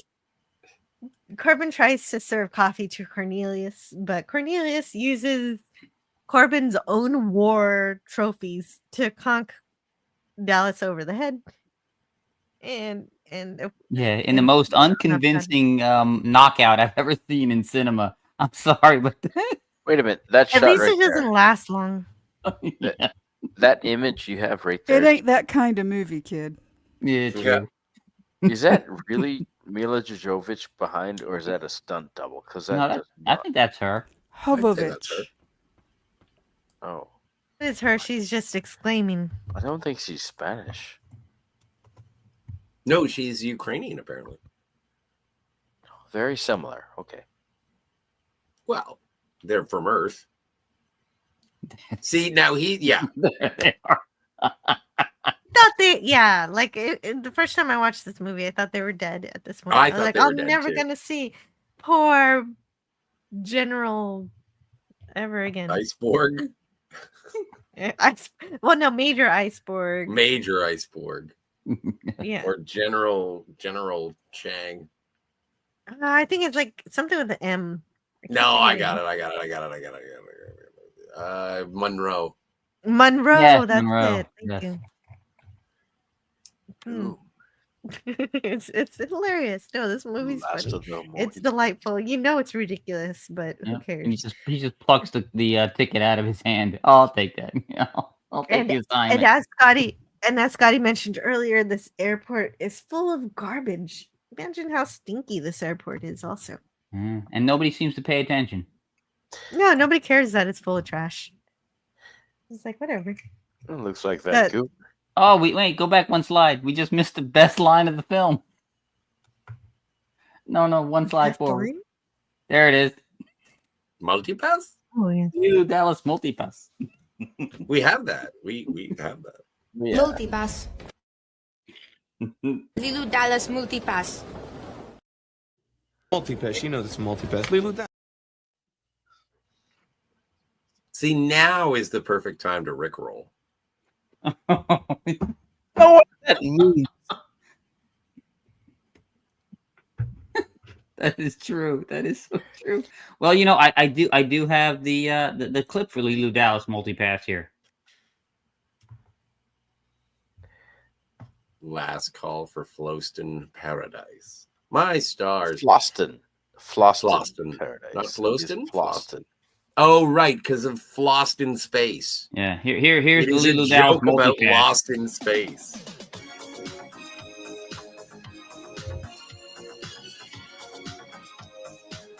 Yeah. Well, I know that's Rick Astley. Yeah. So, Tiger, would you like to explain the situation? Oh, as to no, you what go right Rick- ahead. So when you are rickrolled, you are presented with something, and it's like, oh, you should click on this so that you can see the Leelu Dallas MULTIPASS clip. And you'll be like, oh, yeah, no, that sounds like a good idea. That was something I was asking for. And you click on it, and then all of a sudden, Rick Astley's never going to give you up starts playing, and you're like, what the hell was that? And everyone points and laughs and says, we made you look at Rick Astley. Except it wasn't Canadian Spider-Man who was rickrolled. It was me. Is it seriously a tie back to Rick Astley? Yeah, that's what it is. It's exactly. As a matter of fact, it's the whole reason why I got famous that I got the clip. I got that clip to play in Fortnite every time I win. Oh, nice. That's all it is. Yeah, but That's it's a all it meme. is. It's just a fun little game. Yeah, And that goes Do way people back. not have anything better to do with their? Do they not have firewood to chop? dude, we've been reviewing The Fifth Element for 3 hours and 17 minutes, and we finally got to the Rickroll. Like, I think we're spending our time wisely. And how much firewood? And the have you chopped? MULTIPASS. And a MULTIPASS. And the MULTIPASS. That is true. And the MULTIPASS is where this movie goes from 4 to 700. It really picks up at this point in terms of the fun factor, and everything before it was still good, but this is where we get to go to space. Oh yeah, the minute they get on this shuttle and onto the cruise ship, everything just really kicks into high gear. Yeah. And based on the front of the pass, notably the payment card symbols, the AT&T symbol, and driver's license notification, it appears to be, a MULTIPASS appears to be a combined passport, driver's license, phone card, payment card. MULTIPASS. Oh, wow. MULTIPASS. Okay, thank you. Yeah, I wasn't sure what that was. We don't need that anytime soon. Well, we have that, Spidey, digitally. If you put your information into the internet and allow the cookies to remember. Well, I'm fine with the MULTIPASS so long as it isn't central bank digital currency. Everything else, that's cool. It's cool. We just keep gold, West Kegel. Keep handfuls of gold. Oh, you don't? Yeah, you can get little gold strips that actually break apart. But anyway. Cornelius is drinking at the bar with the robot bartender, trying to talk about his problems. I know she's strong, but she's also fragile. So human. You know what I mean? And it's a robot. Is I he like in this love with robot. her? I think it's more of an admiration. I don't know if he's Yes. got an attraction. I think he He's her almost worships caretaker. He's he the worships her caretaker. as almost a deity. Thank you, Wes Cagle. That was well said. That's exactly what it is. But Tiger Stripes is right as well. He feels responsible for her. Absolutely, of this entire mission. Yep. But he entrusts David to be the pretend husband to go on this trip, to pretend to be Dallas. Yeah, and David's not up to standing up to Bruce Willis. No. No. But who, like, really, who would? No. He's a smart kid, but because of that, he has to go to Egypt and get the temple ready. And then two Mangalores disguised as punk rockers Yeah. arrive. And they try to check in as Corbin Dallas too. They cover Boone instantly. Yes. Warning, dangerous alien. Whenever I see this couple, instantly, all I hear is the Clash's "Rock the Casbah" in my head every time. That should have been part of the soundtrack.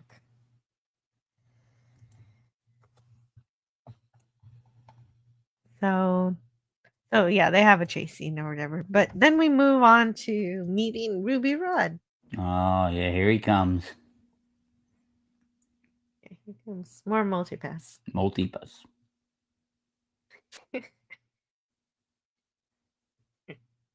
Aliens ahead, spread out. Yeah, so they got to catch those guys. Because they'd go to plan B, and that's plan B right there. Absolutely. Well, that one website was telling me that we don't ever see any female. Well, it's just the Frog skin. It's just Mangalores. it's just the skin that one adopts. I think maybe could be that the Mangalores are like hermaphroditic, like earthworms. They are just or either that way, or they are like the Louis Gossett Jr.'s character in Enemy Mine. There's no male. Or they're female. like Ferengis and they keep them naked in their homes. Oh, that could be too. Yes. I like to think that they're not keeping them as slaves. I'd like to think of them as androgynous. Yeah, that would be interesting. I don't know a whole lot about the Mangalores, but that one looking like a lady, choosing to be a lady, made me curious. But I know the reason is so that they can pretend they're Leelu and Dallas. That didn't work. It is funny. It is hilarious. Like Scotty is right to point out the humor in this movie because Oh yeah, I am the simply humor is good. delighted at it in every scene. And the humor is exactly where it needs to be, when it needs to be, and nothing more, which is great. Not over the top. It's part of the story. Yep. Well, and it helps inform the entire world. Again, friendly dystopia. Yeah. Yes. They could have messed that up. They could have done that wrong in so many ways. Well, but it is a constant tone from Aziz Light all the way, like from 1914 all the way to the 23rd century. It is somewhat silly and it's nice. Like the tone is consistent throughout. And Silly, but it's full of heart. It's also full of heart because that priest wants nothing more than to do the right thing, and he realizes that he has to take charge of the mission himself, and so he has to sneak aboard the ship, the shuttlecraft. Yes, and I like when they're trying to purge the ship from what looks like kind of strange looking tribbles. Oh, Oh, that's right. The parasites. We will see the parasites soon. But before we see the parasites, we have to look at with the teenage girls who are all big fans of Ruby Rhod. Yeah, if I were any of those children's fathers, I would be like, don't go near Ruby Rhod. No. No. Right. Well, but also, that's the to show you how popular he is. Yes. Those kids, because kids prove what's popular, and that's what they're there for. True. And I do like the retro futuristic classic sort of looking flight attendants on Oh the yeah, that's a good spaceship job. from the future. They did a good job there. Yeah. He's basically the best DJ in this universe, in this movie. Yeah.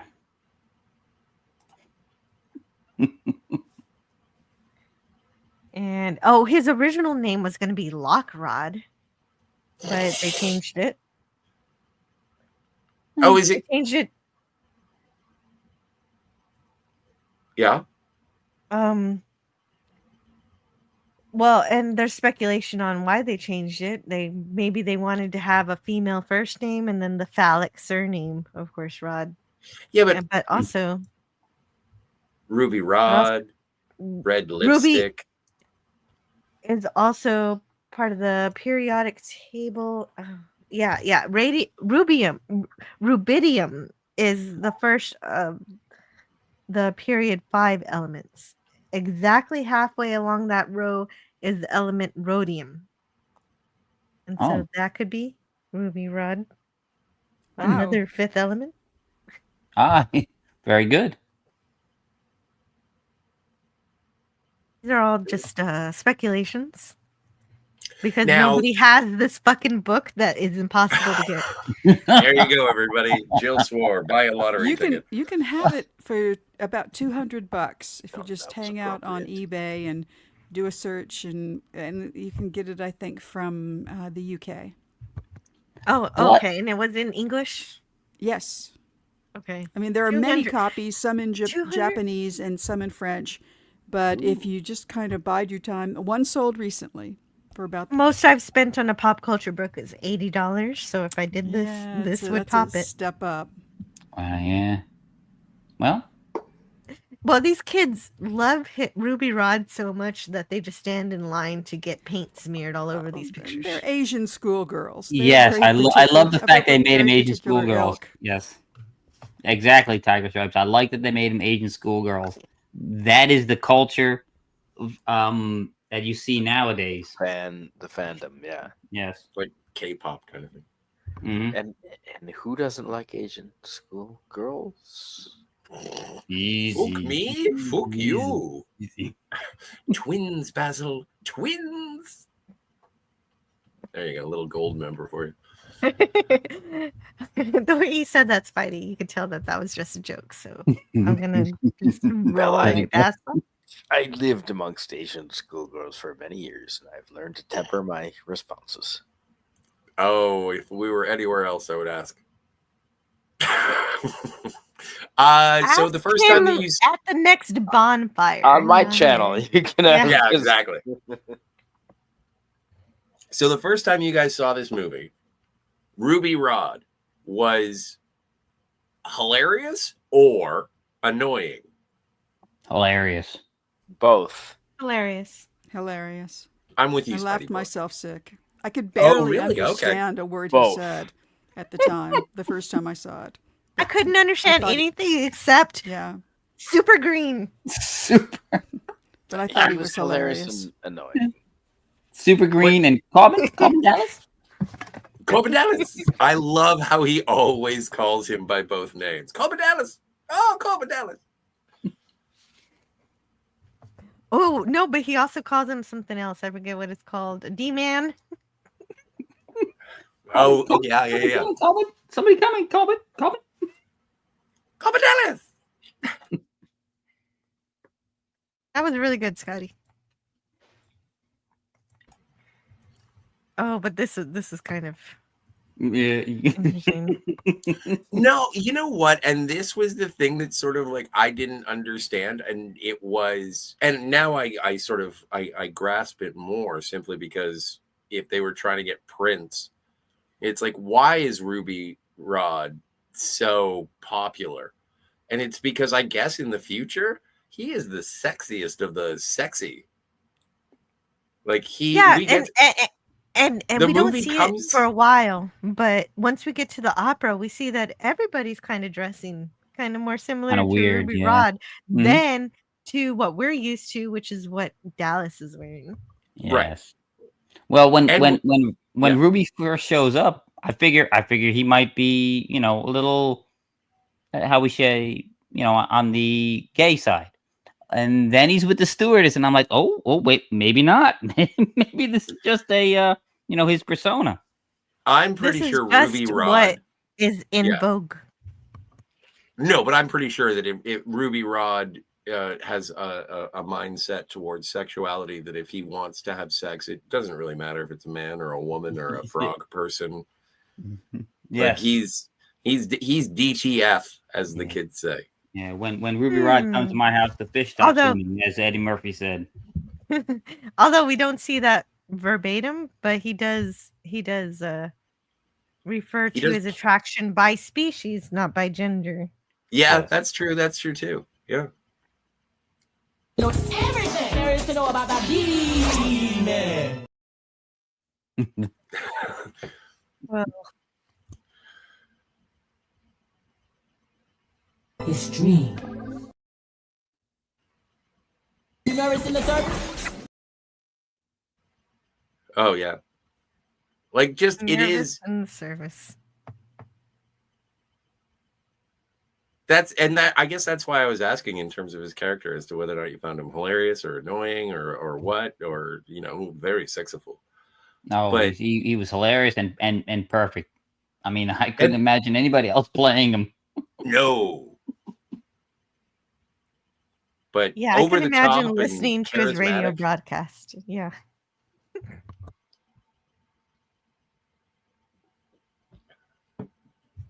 Yeah, definitely. Both of those things. You're right. Yeah, Sci-Fi Nation hit it on the head. He was a sci-fi version of Prince. Yep. Sci-fi version of Prince. Yes, exactly. Well, you do think of Prince when you see his costume, and that's on purpose. Ha ha! No, saying. Yeah, no, not even close. No. That man can't hold a candle to Ruby Rhod. Wait a minute. Can you bring up the comment that you're reading so we can all know what it is? Judy got one. Oh, I don't know what that no means. way. No I don't know way. what is that That's- reference? that's I the don't know what Doctor that Who- is. That's the most recent Doctor No. Who. No. See, Yeah. what Ruby Rhod is wearing is more like Prince. It's kind of effeminate, Yeah. but still masculine. Yes. It's still it has It what? elements of both. But Shruti Gatwa, it was just straight up wearing dresses. There was no I'm a Kilts. man, but I'm That's not no, English. he was wearing dresses. He was I wearing didn't really watch it. skirts. What is I it? don't know. It's a Doctor Who. It was the Yes, most he is- recent Doctor Who. Yes. Oh, The gay one. There is something that can be sexy about a man who is a little bit like the 1980s rock stars who would wear those tight jeans and they'd have the long hair. David Bowie always looked pretty powerful in a dress. David Bowie was very androgynous in a lot of his stuff, but he was all man. And he started out glam. Exactly. Nope. I will put a post right there. Nope. I'm gonna stand tall on that. Nope. Well, except for when he Not a man. was hanging with Rod Stewart in Studio 54. Yep. He was also not a man. Nope. Not a chance. They were both effeminate, not men. Well, it just depends on your taste. Yeah, Chromosome. Schwarzenegger's my taste. Yeah, that's fair enough. Stallone. All right. And Stallone. Oh, wow. And Stallone. Stallone. I'm just saying. If Listen, I don't mean to. I'm not picking a side. Usually, my views on sexuality are, if I would like to be intimate with you, I'll let you know. But if David Bowie were to walk up to me and be like, "Hello, Scott," I would be like, "It's David Bowie." Powerful. I just like Ruby Rhod because he's unapologetic of anything that he's doing. It's True. just Yes. Hoochie coochie coo. Hoochie woochie coochie coo. Captain. No, but Spock, the moments when Spock is generally confused by something are great. Yes. But this is like, as you said, it goes from a 4 to 200. And a lot of that has to do with the infusion of energy that Ruby Rhod brings. Exactly. Like, yeah, it's great. He is Yeah, very and now- chaotic. Only now is his broadcast over, and so he gets a cigarette and he finally drops his facade. So you see him actually, and in his actual personality, he's kind of rude to people who are under him. He's just like, He hisses them off. Yeah. Well, because he's famous. Yes. Well, yeah, it is an interesting sort of commentary on celebrity, and well, I'm sure that Ruby Rhod has been caught on a hot mic before, being like, when you're famous, you can just grab them by the pussy. They let you. well, and he tries that with Corbin, but it doesn't work with Corbin. It doesn't work with Corbin. No, it doesn't work with Corbin. He's like, no. But Because look, Ruby look Rhod at all the wants yes men he has around him. That's true. He did have a lot of people telling him how amazing he was, and nobody was telling him anything critical on how he could be better. He's got an entourage like MC Hammer. Yep.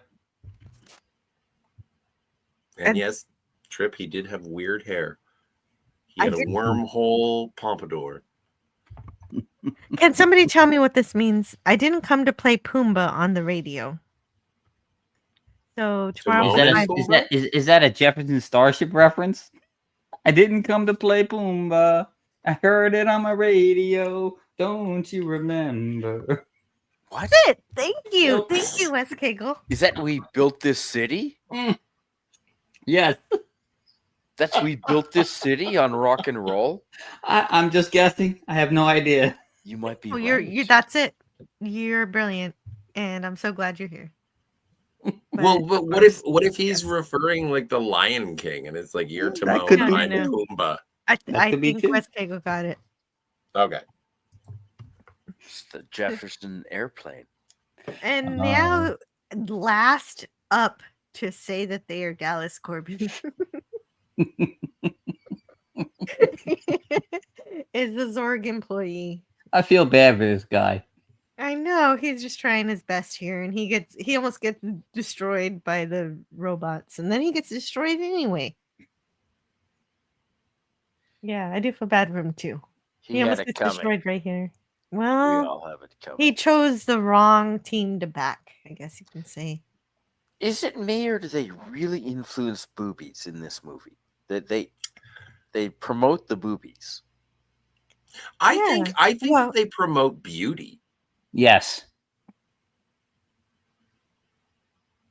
Like, yeah, there is, but it's Gautier. Gautier's fashion is very sexualized, and there's nothing wrong with that. I guess Bruce Willis's costumes are pretty tight as well. Yes. I have no problem. Looking, we all love to see the beautiful form, whether it's male or female. We just want. That's maybe what we you need see. to speak for yourself, Wes. What are you talking about? You don't like seeing good-looking people do amazing things? I just don't want somebody saying we. There's nothing wrong with that. I want to see. I want to see beautiful people on the screen. I don't want to see ugly people. I can see that at Walmart. And Wes Kegel is not alone. Pop Culture Republic is going to be taken off, they say in the chat later on. Thank you so much. Thank you so much, Pop Culture Republic. And yes, I have noticed I have 60 unread chat in my chat here. But I wanted to make some headway into the movie. I think we are at least more than halfway through. And so Sci-Fi Nation is here. Hello, Sci-Fi Nation. And let's see, where was I? I don't even know. Because I don't even know what is my star. There's my star. Oh wow, that's Cinnamon way far buns? back. Oh, yeah. that's how far back. That's cinnamon we're buns. talking about Major Ice Board. Oh my gosh. Yes. And so I'm just checking to see who's showed up. MULTIPASS, the queue that's become a meme. And that's when Sci-Fi Nation showed up. And Greek Letters Larson says, with the rate you're going, it's gonna be 12 hours. No. We're gonna make it. We're gonna make it. Even at the halfway point, this is where things are gonna go faster. The woman catwalk model, gorgeous. Yeah, lots of gorgeous women in this movie, and the stewardess are no exception. Aerosmith said, "Dude looks like a lady." Just saying. Oh, okay. Well, and Yeah, we were talking about the God, what were those guys called again? The Scotty called them the frog people. Yeah, the frog people, Yeah. the Mangalores. Yes. And his hairdo is totally not a phallic symbol, referring, of course, to Ruby Rhod, whose hair is shaped phallically. Yes, correct. I still think wormhole pompadour is the best way to describe it. Ooh, Agreed. At some That's point, I normal. had sophisticated speculation. Thank you. I don't know what I did. It does look like a wormhole because it's hollow in the middle. Yeah, you can fly right into that. Right? Oh my god! At Imagine all the things you could stick into that thing. That's a little more correct. Foreseeing outfits that Lady Gaga would wear. Yes. Yeah, that trying I to can't get argue with. Tiger Stripes to leave the stream, aren't you? No, I'm not. She looks like No, this is my fault because I'm just trying to read the chat just a little bit. I'm not reading everything, but just what strikes me. He has really weird hair. Yes, DVB. I don't have a Bowie fantasy, but I'm just like rest his soul, one of the most influential artists, and not just musical, but like in terms of crafting what it means to be celebrity. Are you saying, I don't care who you are, what your stripe of life is if David Bowie in 1984 were to walk up to you and be like, how are you? Would you like to hang out more? It's like, wow, it's David Bowie. I think everyone Try would be 74. Smitten. 74 is fine. He No, was, he was very butch by 84. Yeah, but I like the thin white, like the thin white Duke. That's him. But like that was pretty butch. Comparatively. That's he was fine. no longer. I'll He, be he no longer looked like a space alien. Right, that's fine. I'll be his bottom. That's fine. But I'm just saying, Gracious. find anybody that who mean? says that they would turn down Bowie, and I will show you a liar. Well, I don't typically want to. I don't know. In terms of wanting to hang out with any kind of celebrity, I want to be friends first. Like it's just like they're just like any other person. I like how Anyway. said, I'd hang out with him, but I would not smoke his pipe. Fair enough. Yes, That's exactly. so. Exactly. I There's like the making first friends. one. I'm glad It you're doesn't first always- in the line. You're a liar. Scott, things do not always have to be sexual. You don't always have to go to that. All right. Yeah, it's true. But they're flying on this aircraft. This not aircraft, but spacecraft. Spacecraft, yes. It's a spacecraft, and Corbin says this is an important mission. If I hadn't come to get you, you would be in big trouble. Do you understand that? Yes, but you no trouble. Me, Fifth Element. Hey, roll. Me, protect you. Yep. At this point, she's starting to realize, her power. And if you're playing the drinking game, you could be really slosh by now. Wait, what's the drinking game? I was drinking anyway, but Where you take a shot anytime somebody says the name of the movie. Oh yeah, okay, yeah. Well, that would have been a smart thing. By now, this is like the 6th or 7th mention of the name. Well, I don't do straight shots anyway, so I can't do that kind of drinking game, or I would never have a channel.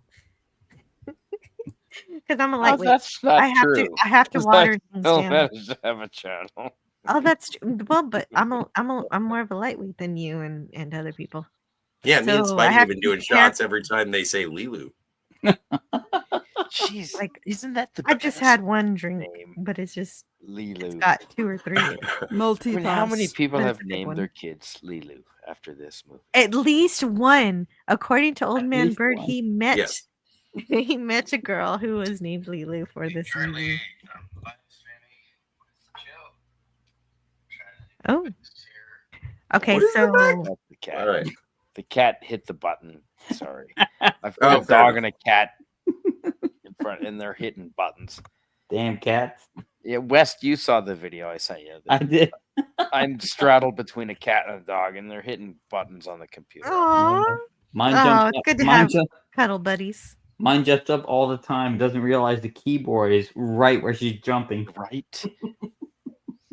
Oh, anyway, yeah, pets. Well, Yep. hopefully Corbin Dallas left enough food for his cat, but probably not.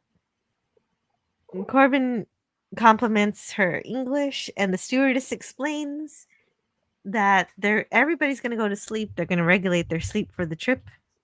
And I was just wondering if there are people who have trouble sleeping who wish that this were real technology. Where Or people with flight anxiety. That's yeah. No, this is the same technology they use when you're going under for a procedure, and they inject you with that white stuff. Cocaine? Like No, Tetracyl? it's a sedative. Puts you right out. They tell you, look, we're gonna inject this. You count backwards from 100. So I'm like, should I count? Boom, out. I didn't even get to count. But they weren't injected with anything. Maybe just in the ventilation system. Yes. Oh my gosh. I speaking of screenshots, I just want the stewardess with the O face screaming, "Mr. Rhod." That's coming up. Great. It's cut up. It's cut up by some other stuff. Fair enough. So Cornelius is scurrying. He's trying to. He's getting into the ship. He's.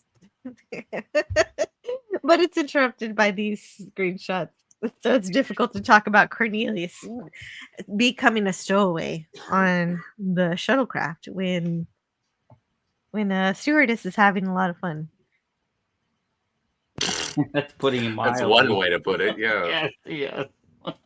But I do like it is nice to have Ian Holm as Cornelius, as the cleric. Like I do, he grounds the movie oddly enough, considering how bizarre everything is, and he does sort of show he's almost like the Obi-Wan Kenobi, and he just shows up and says, "Oh, this is How what's he feels. happening, and this is Well, why it's important." And it feels that way for more reasons than the fact that he has a cloak. Okay. He is the Obi-Wan Kenobi if Star Wars had been the Naked Gun. Oh, that's a good one. I like that. I do too.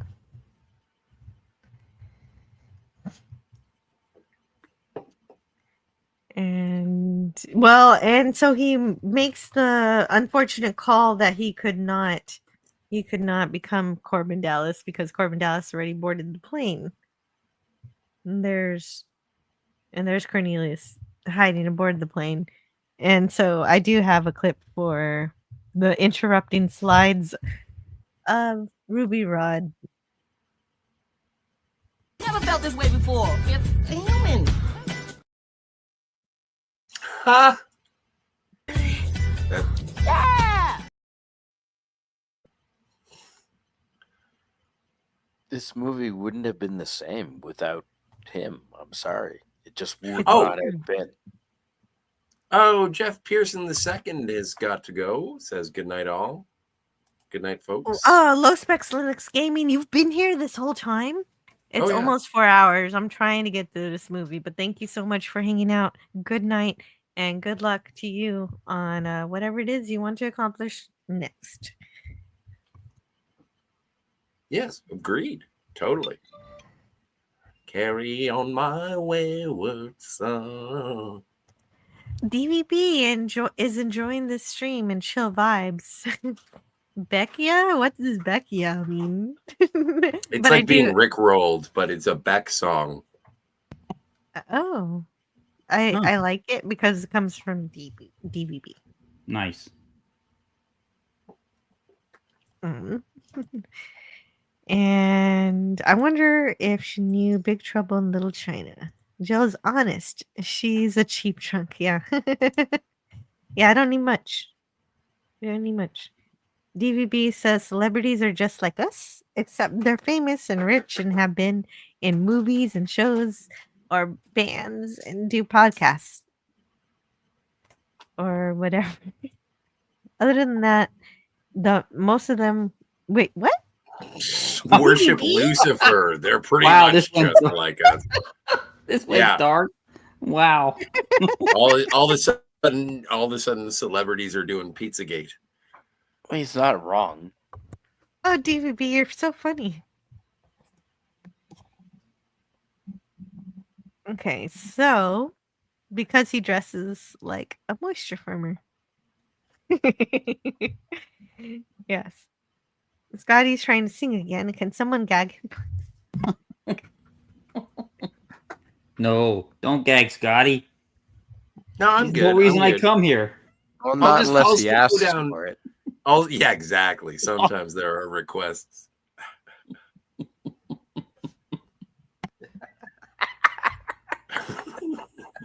But anyway, more of that is happening. No, it's fine. It's fine. We're gonna. Hey, look at those. Well, Look at those she's booties. I mean, it is consensual. It is. You could have kicked him in the nuts. He's just a little bit disappointed at this point. So if you want setup and payoff, that's the setup of just being a little disappointed. And this is what happens when he's just a little bit disappointed. Well, he is the most powerful man on earth working for the most powerful evil in the galaxy. Oh, true. Yes. Well, yeah, the most powerful evil, yes, definitely. Agreed. Which is another thing that comes up in just a little bit. And there's the look of ecstasy. There it is. There it is. There it is. There it is. The money shot. Rhod's good at what he does. Yeah, that's what I was thinking. Even if she regrets it, she's not going to regret that particular moment. And there we are. Welcome to Lost in Paradise. Yes. Lost Nice. in Paradise. Good work, Eskegel. You're hired. And this is how you go to warp drive in this movie. It's so colorful. Pretty good, too. I like it. Well, and I like the variation. Like we've seen, the jump to light speed. We've seen warp drive. We've seen like faster than light travel. And this is, a different take on it, which visually engaging and new for everyone.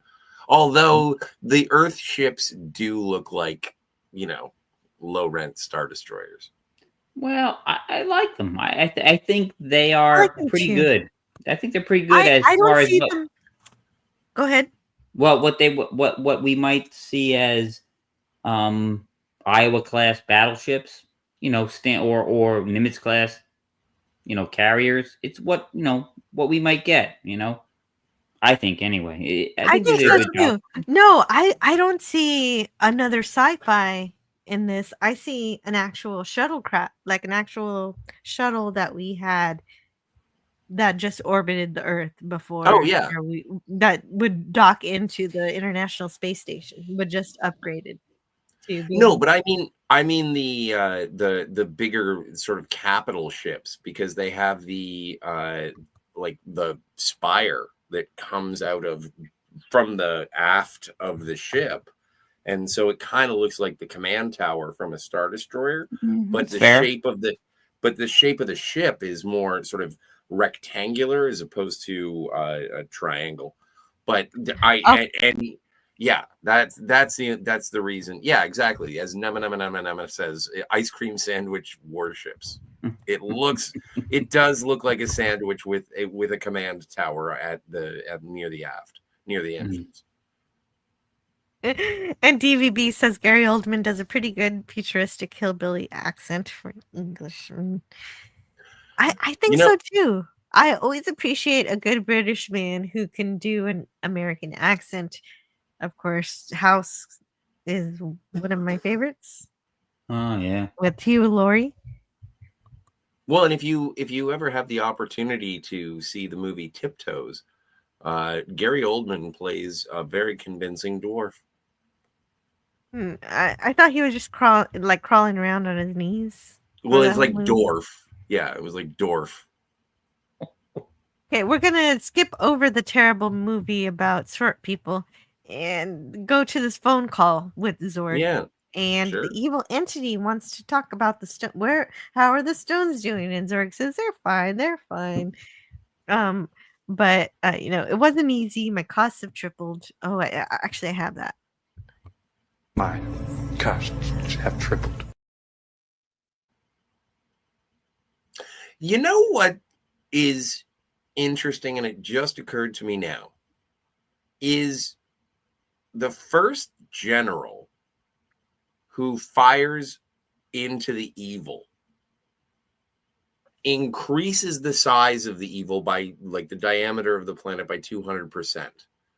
And before he dies, and he's the one who has been advocating for shooting at the thing, but it actually increases the power. And then he gets the goo like this, and then he dies. But I'm going to be right back. Continue your point. Zorg is also aiding the evil, and he has the goo coming out of his head. I don't know from where. But it's like the people who are sort of supporting the evil are the ones that bleed out of their heads, even if they are going to die, because it is the ultimate evil and everybody's going to die if the ultimate evil wins. So I'm curious, the people who are definitely bad are the ones who bleed from the head. As they should. I don't get that first general was bad. He was trying to destroy the big planetary evil ball. However, firing into it with intention to destroy it. But it did make it bigger. But that was unintentional. That was not True. deliberate. He was not in collusion with it. I don't know. You know what? I know I just watched this today again, but I'm going to have to go back because again, as I said, in terms of David Neville's performance, he was both terrified and in awe, almost admirable. He was admiring the evil. I didn't get that at all. You didn't get that? Okay. I didn't get Well, you don't like Gary Goldman's performance, so I don't there like are it 'cause differences Gary doesn't like between- it. Yeah, well, to be fair, Gary Oldman doesn't like it. Yeah, to be fair to Tiger, yeah. Separate Fair the enough. actor from the character. Or also, I could just be batshit insane and wrong. No, Scotty, you're right. everybody's entitled to their own opinion. You know. I agree with Scotty. I think the goo comes from being in direct contact with the entity, and if you're not strong enough, you don't survive it. No, but he endorsed violence. No. It was the act of violence that the violence and the act of aggression brings the black goo. Could be. I like If that. you're a That's what I violent took person, from yeah. it. Could be. If you live by the sword, die by the sword. Sure. yeah. Well, and But I'm evil not getting begets black. evil. I'm getting very dark red. Yeah, I'm with you on that one too. True. Yes, it is. It is almost some sort of a Hershey syrup blood. yes, dark blood. Yes, not quite your blood, but Your essence? I don't know. Some kind of evil blood. I've never killed a vampire. I don't know. I've tried. It is the kind of strange unknown entity here, and we don't understand what it's truly capable of. Yeah. Well, Zorg, for all his power, you notice how timid and afraid he is when he actually talks to Mr. Shadow. Yeah. Yes. Well, and that is absolutely. Sly Snide has an excellent question in the chat. Says, "What is Zorg getting out of this evil if it will annihilate everyone?" Yeah, I think he doesn't realize that he will not be spared. He doesn't really believe. It's kind of like the useful idiots. They don't realize that they are the first ones to be stood up against the wall. Well, but not only that, because of how much power he has, and he is a weapons manufacturer. He is well versed in the ways of destruction. It's so what else can I destroy? I mean, he sells them and buys them. I'm not sure he actually knows how to smelt weapons. Well, no, but he has a spaceship, so he doesn't have to be there when the evil destroys Earth. Yeah, but it's not just going to destroy Earth. They destroy the whole universe. There is one moment of the movie where it says evil stands there, it destroys everything. And so I think your point that he doesn't realize that is he's a useful idiot. Because that's only mentioned once, and just the people actually paying attention know about it. Oh, There you go. That works for me. Eminem's comments are getting censored by YouTube. That is absolutely possible. That happens all the time when I try to make comments in chat. Yes. YouTube censored individual freedoms. The most important thing are individual freedoms. Yeah. I didn't see the comment. No. There are many times I type comments in a chat and I've got to reword it, 3 and 4 times to get it to show up. Yep. Ridiculous. Well, Let's get away from the chocolate syrup head. Disparage YouTube at your convenience, chat. Oh yeah, definitely. Please do. I welcome it, and these are the ones that I think are like a regular shuttle. I like the orbital landing strip. That was pretty cool. They kind of look like the starfighters from the original Battlestar Galactica a little bit. Kind of, yes. Well, and I've never been on a cruise line before, an ocean liner cruise line. But if I ever got a paddle wheel. I want it to be like this. Hey, Jill, it's Fahrenheit, so apparently Celsius is only on Earth. No, it's That's only funny. It's only in Canada. Well, no, it's it was only in New South York Brooklyn City. a little while ago. It's in New York City. Every other nation on the planet uses Celsius except for America. Celsius is. I'm sorry, rest of the world. Celsius is stupid. So water freezes at 0 and boils at 100, and that's stupid. But the scale is off. The scale is off. It freezes at 0. Forget it. We can go and boils at 100. I'm with you, Spidey. Don't try and Where's fight. Gorilla's It's random not a big thoughts? deal. He's got some opinions. Like, Scotty, how is that not the most logical? It just makes the most sense. It just works. It but how is it? How is it sweltering at 45 degrees? Because it boils at 100. Celsius? No. Celsius 45 Celsius is pretty hot. That's what I'm saying. Celsius is bathing suit weather. Yeah. I mean, totally. 212 Fahrenheit.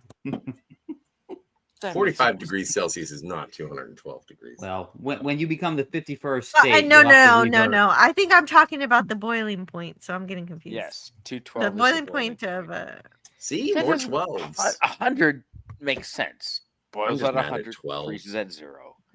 Girls take off their tops at 25.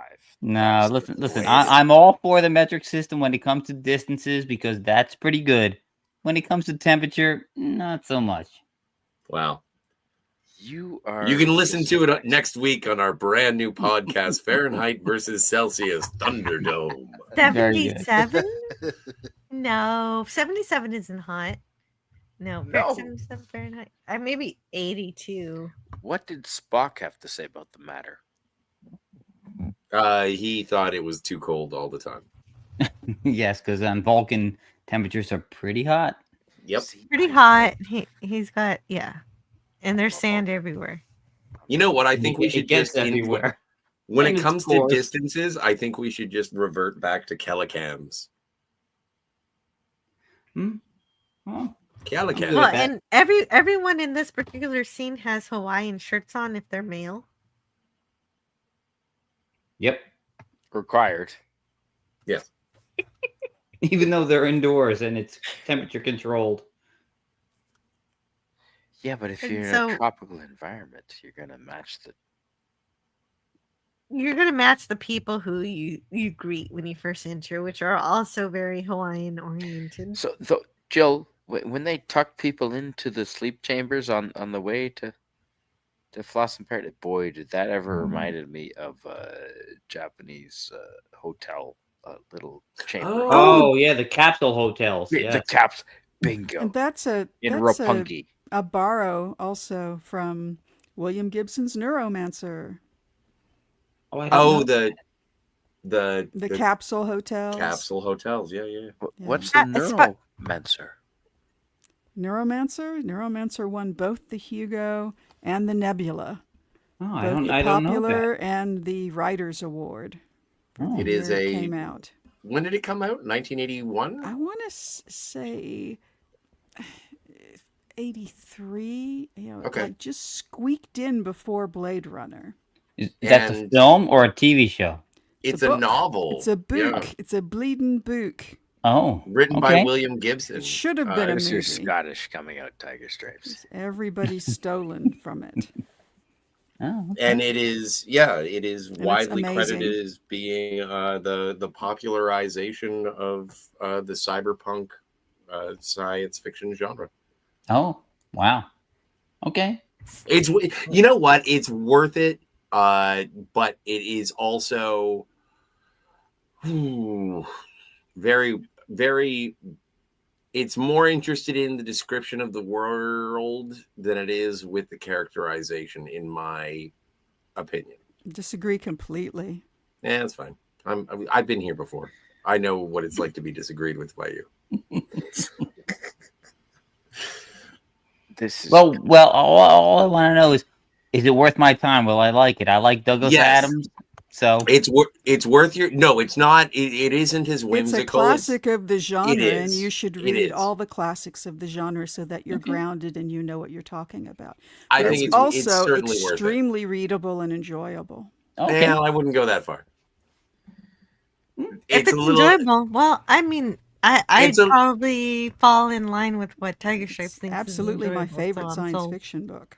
Oh, I'll It's have to look into it. Damn. It's spiky.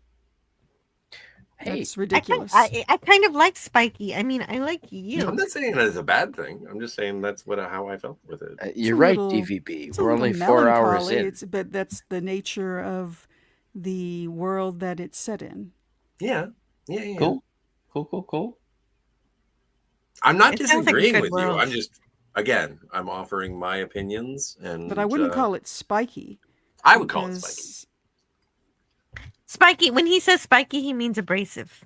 Yeah, Yeah. it's not abrasive. That's exactly the opposite of Gibson. Gibson sort of Like a finds a durian. way through all of the difficulties in the book. Even when things are bad, But- people find well- a way. They think their way through it. I think that you and I would both agree that it is a worthwhile book to read. It is worth your time, and it is influential, and it is good. Alrighty then. Sounds good. Moving on. Yeah, moving on. It's not Spidey, just have good. you? It won both the major awards for the year that it was published. That's Neat. more than good. That's a Awards. classic. Well, It was awards, your anybody mileage who may went vary. anybody who went to the novel conventions were huge fans. Cool. So, but I want to ask, Spidey, have you ever been to one of these capsule hotels? I have not stayed in them, but in Roppongi, which is in Tokyo, where the Tokyo Tower stays. Yeah, you can go to these hotels and check out the various rooms they have. And yeah, my friend and I did that on a lark, and it's a real thing. Cool. It's like as depicted. Yeah. Well, Spidey, he doesn't endorse the capsule hotels. He endorses the love hotels in Tokyo. Well, though the same thing, my friend. One and the same. Oh no, nem. That's terrible news. Ouch. Says my other half chucked my copy of Neuromancer on our garden bonfire in a highly strung moment. Never read it. That's good Lord. terrible. Wow. There is no book that deserves to be burned. Yeah, never burn a Except for book. Twilight. Never, Twilight. no. You know what? Don't even burn that one. I'm a fan of Don't Twilight. burn so- books. Don't burn books. Yeah, me too. Agreed. Fahrenheit 451. Yeah, fair enough. Well, I mean, I'd only burn my own copy if somebody decided, hey, Dylan, you must have this Yeah. copy of a book you hate. I You don't want to subscribe. censor. No censorship. I subscribe to Easy E's version of what when they destroy your stuff. Hey, they bought that stuff. I don't care what they do with it. Yeah, that's good. You know what? right? Every No, I know. If you go on J.K. Rowling's Twitter account, like people tell her they burn her books, she's like, "Thanks for buying my book, so you can." Yes, you paid for that. Every- stuff. I don't care. Every April 20th, I get together with a bunch of my closest friends and family, and we all just sit around. We build a big bonfire made on a base of Mein Kampf, and we get more and more copies of Mein Kampf and just throw it into the fire. Don't burn that either. Don't burn that either, because if you burn all the copies of Mein Kampf, then you cannot learn from it. No, I know they're going to print right, more. Mr. How Hazel. do you think we do this every year? Yeah. No, well, don't learn from history. Okay, if you my burn it. favorite reference to Mein Kampf is from a movie that I learned about within the past 2 years called Free Enterprise. Yeah. Where some young people were accidentally browsing books and they saw William Shatner and they were just like, it's Mein Kampf. That's how they meet William Shatner, who of course is Jewish, and so it's a hilarious moment. It's a wonderful movie. Watch Free Enterprise if you love Star Trek. William Shatner But and science fiction. Yeah. Yeah. I want to say hello to OG Bloodline, JP. I let you guys and girls do your talking about the movie. We'll get Don't back to it even soon, I leave hope. you. Yeah, we will. No, but I mean, I think that was an incredible aside. But we will We'll come do back a to the Jen movie Stock and circle back. right now. Did Stalin Because ever write a Leelu- book? Moving on. I'm sure he did. I'm sure he did. No, I Bruce Willis is trying to find Leelu. Leelu is in awe with the Hawaiian welcome. And it all happens all at once. Cornelius, it shows up as a parasite. You know, the triple parasites that were destroyed earlier. He shows up as one of those, but it's just him. We arrived already? Yeah, we arrived. And Corbin Dallas got his room. And he's got like 20 tuxedos that all look the same. Well, all Choose from. tuxedos look the same.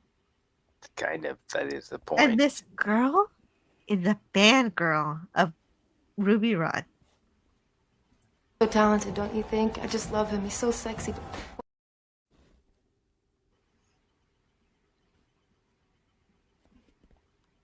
Well, and it I don't want to say it is similar to Die Hard, but there is something about the way that Bruce Willis carries himself in this, in where as we are on this cruise, this pomp and circumstance, this weird, just height of avarice, and he's still just the everyman. He's Corbin Dallas. He's just I like love Corbin Dallas.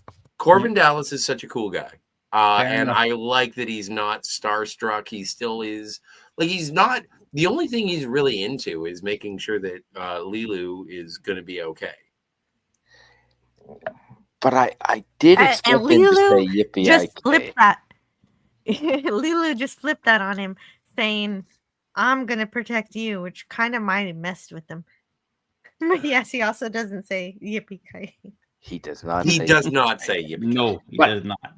But he was totally capable, totally in charge of the situation. But until Leelu came, and he did absolutely advocate the responsibility of attacking and defending to her, because she was the formidable force. I mean, she is the ultimate power. Big bada boom. She is, yeah. Thanks to the aliens who are trying to help Earth win. So you would think I would remember what they're called. What are they called? What? The big aliens and The turtle people? The turtle people. The turtle people. The Vogons.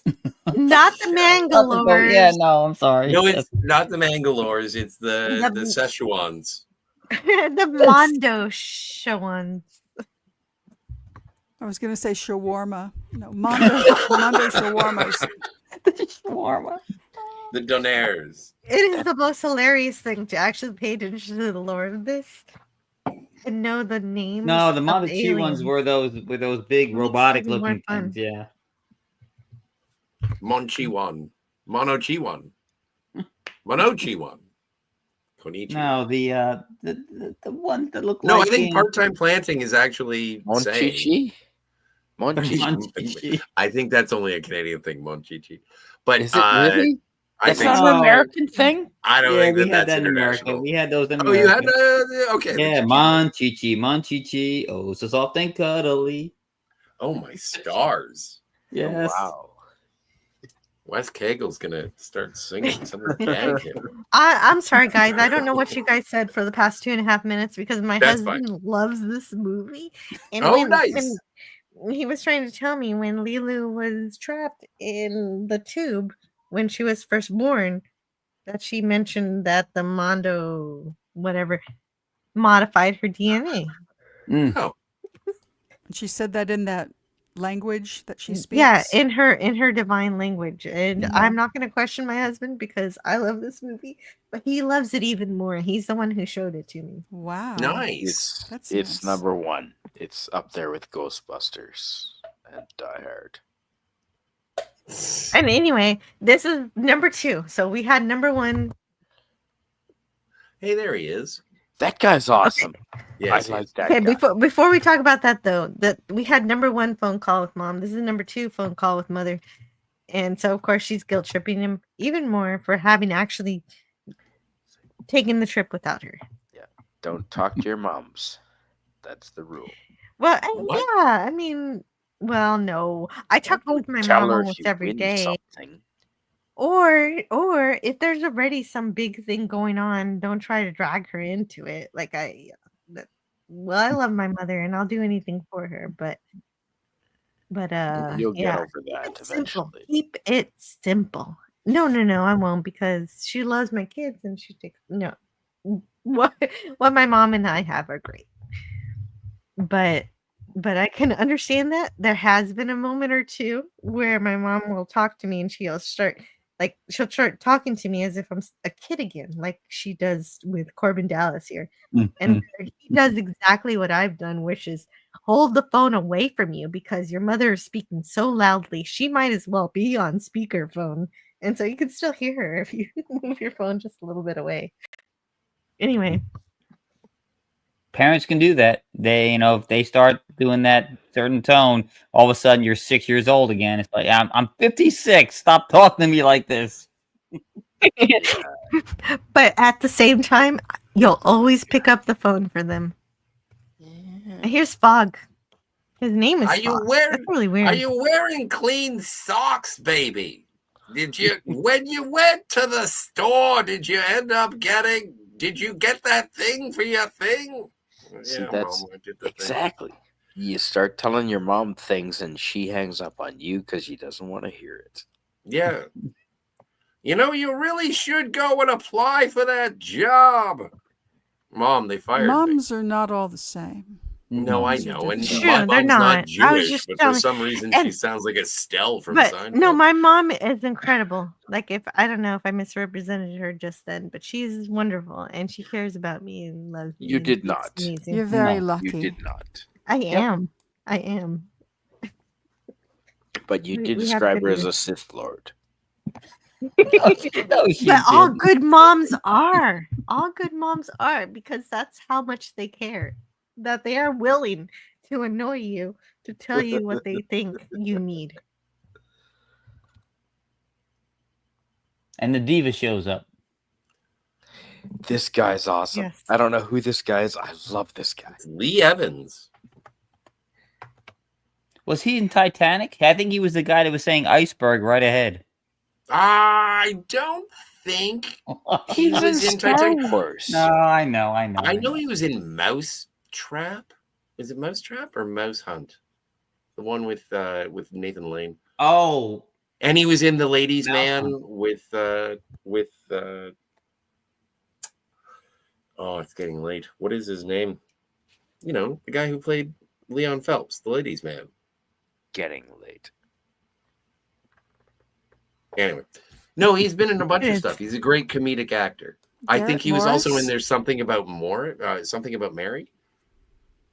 Oh, He's like a modern day Tim Conway. Oh wow, that's a interesting. He's British though, you know. What? Oh yeah, no. yes. Against him. Although these days, Greek letters doesn't burn books he doesn't like. He uses them for toilet paper. Well, Your plumbing is going to suffer. well, you bought it, so. Unless it's I mean, like the Canadian Constitution, it's the same thing. It's Tim Well, Meadows, Raul Julia got it. Yeah, no, Tim Meadows. I love The Ladies' Man. So yeah, no, Tim Meadows is he is a comedic genius as well. I enjoy. I his only work very, know very much. Audrey Meadows. no. Yeah, well, SNL, Saturday Night Live, Tim Meadows, The Ladies' Man. It was a take on Venus Try. You don't tell me, Scotty, that wasn't. Oh a take no, on it Venus was. It was totally. Flytrap. Well, it was a cross between Venus Flytrap and Dr. Johnny Fever. Yes. And also, like, this is part of the reason, like, whenever Jill, whenever any of my friends, my streaming compatriots, start talking to me about, it's like, you don't always have to make it sexual. And I was like, Tim Meadows taught me. The Ladies' Man. Butt stuff. Okay. Well, it is one of the things is that's interesting about learning about Scotty is learning what his influences are. Danny's Hot Topic says the movie doesn't mention what numerical Earth this movie takes place on. It's just Earth. What do you mean numerical Earth? Well, it's a Marvel thing. 614. Yeah, 777. 111. 69, 69. Or 1, 2, 3, 4. 6. Best stream I've seen all day. That is a big Thanks, compliment from DVB. I wish I would have thought to invite you. I didn't know that this was one of your favorite movies. He just but woke up, you would to have been be fair. Yeah. DVB, do you mind if I send you a link if you want to say hi? I'll send it to you. If you don't, Yeah, come that's on okay in. too. We'll If you- be another 4 hours. Well, we're only already 27 minutes left of the movie. So, but I'll just Yeah, I think we're we're almost there. Yeah, He we're doesn't plowing talk straight much. to the end. Like at this We're point, all really- we have We're we got a still sex have to scene, go- a gunfight, and then a resolution. Is Yeah, basically what we're doing. where's the pool? And he's throw me the gun, and he rolls him a pool ball. Oh, right. We're Oh, but getting there. We're getting there. It's one of the best fight scenes ever with Leelu. Yes. Yeah, it is. Yes, it is. And it precedes, the little hand come here kind of thing that happened in The Matrix in '99, but this happened 3 years before. That's a 2 Bruce years Lee ago. thing. That's why Yeah, that's why she Oh, does it. that's true. That's true too. That's Bruce Lee. That is It's my not true mistake. My too. mistake. It's true. Yes. Well, it is also true. There's no two to anything Bruce Lee ever did. Yes. Agreed. Well, survive. Agreed. He's He my didn't hero. do that. Yes, he did. No, he died. Really? Long Because live I'm Bruce saying Lee. he's alive today. He can't live long. He dead. Anyway, Well, I have reverence for the performance and the spreading of the awareness, but I'm not going to deify. he's a bigger an presence action in this star. world today than any of us are. The Chinese Connection, one of the Buddy, but greatest you movies can ever. respect life. Well, their time is of no importance. Only life is of importance. Only life. You're correct. Yes. Oh, nice. Okay, Very I good. forgive you for that one. Thank you. Well done. That makes it 3. What is the Gemini croquette contest? I love that it was surprising to me that the cruise ship can be in orbit of the planet. That was so fun for me to see. Yeah, and they go up and down depending on atmospheric conditions. And then Ruby Rhod does his introduction of the opera and introduces all the famous people that are supposed to be important. Like Baby Ray, who is an actor and a musician, but he's completely deaf. What? That's kind of funny. Yeah, that's Beethoven. Yes.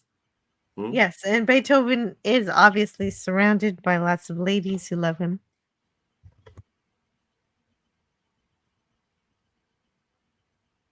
And I guess one guy, I'd never noticed that guy before.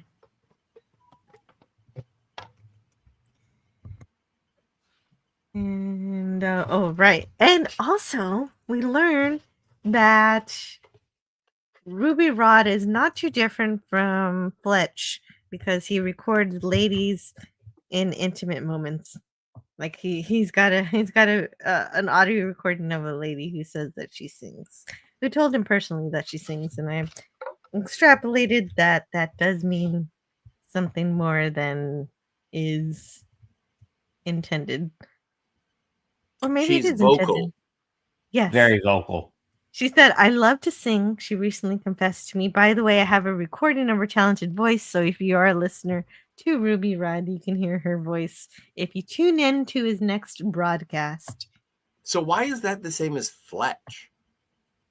Because in Yes. that movie, he's in the airplane and he plays a recording of him having recorded. That's a deep cut, lady. He goes to he tries to make a memo on his little recorder, and he plays instead of records. Yeah. Are you recording this? No. Yeah, no, I remember that. That's what? That's a deep cut. Good work, Jill. Happy Fletch Day. I paid attention to the only one Fletch movie that I watched. And I thought that was hilarious. But also, there's our alien here. You know he's an alien because we saw him earlier as the man who turned into the Mangalore. And so this is the Mangalore leader. And this is the cool moment because you realize that the Mangalores did not all die in that previous scene where they pressed the red button and it exploded. These are really hardy aliens. I don't know how they survived that insane explosion, but they did.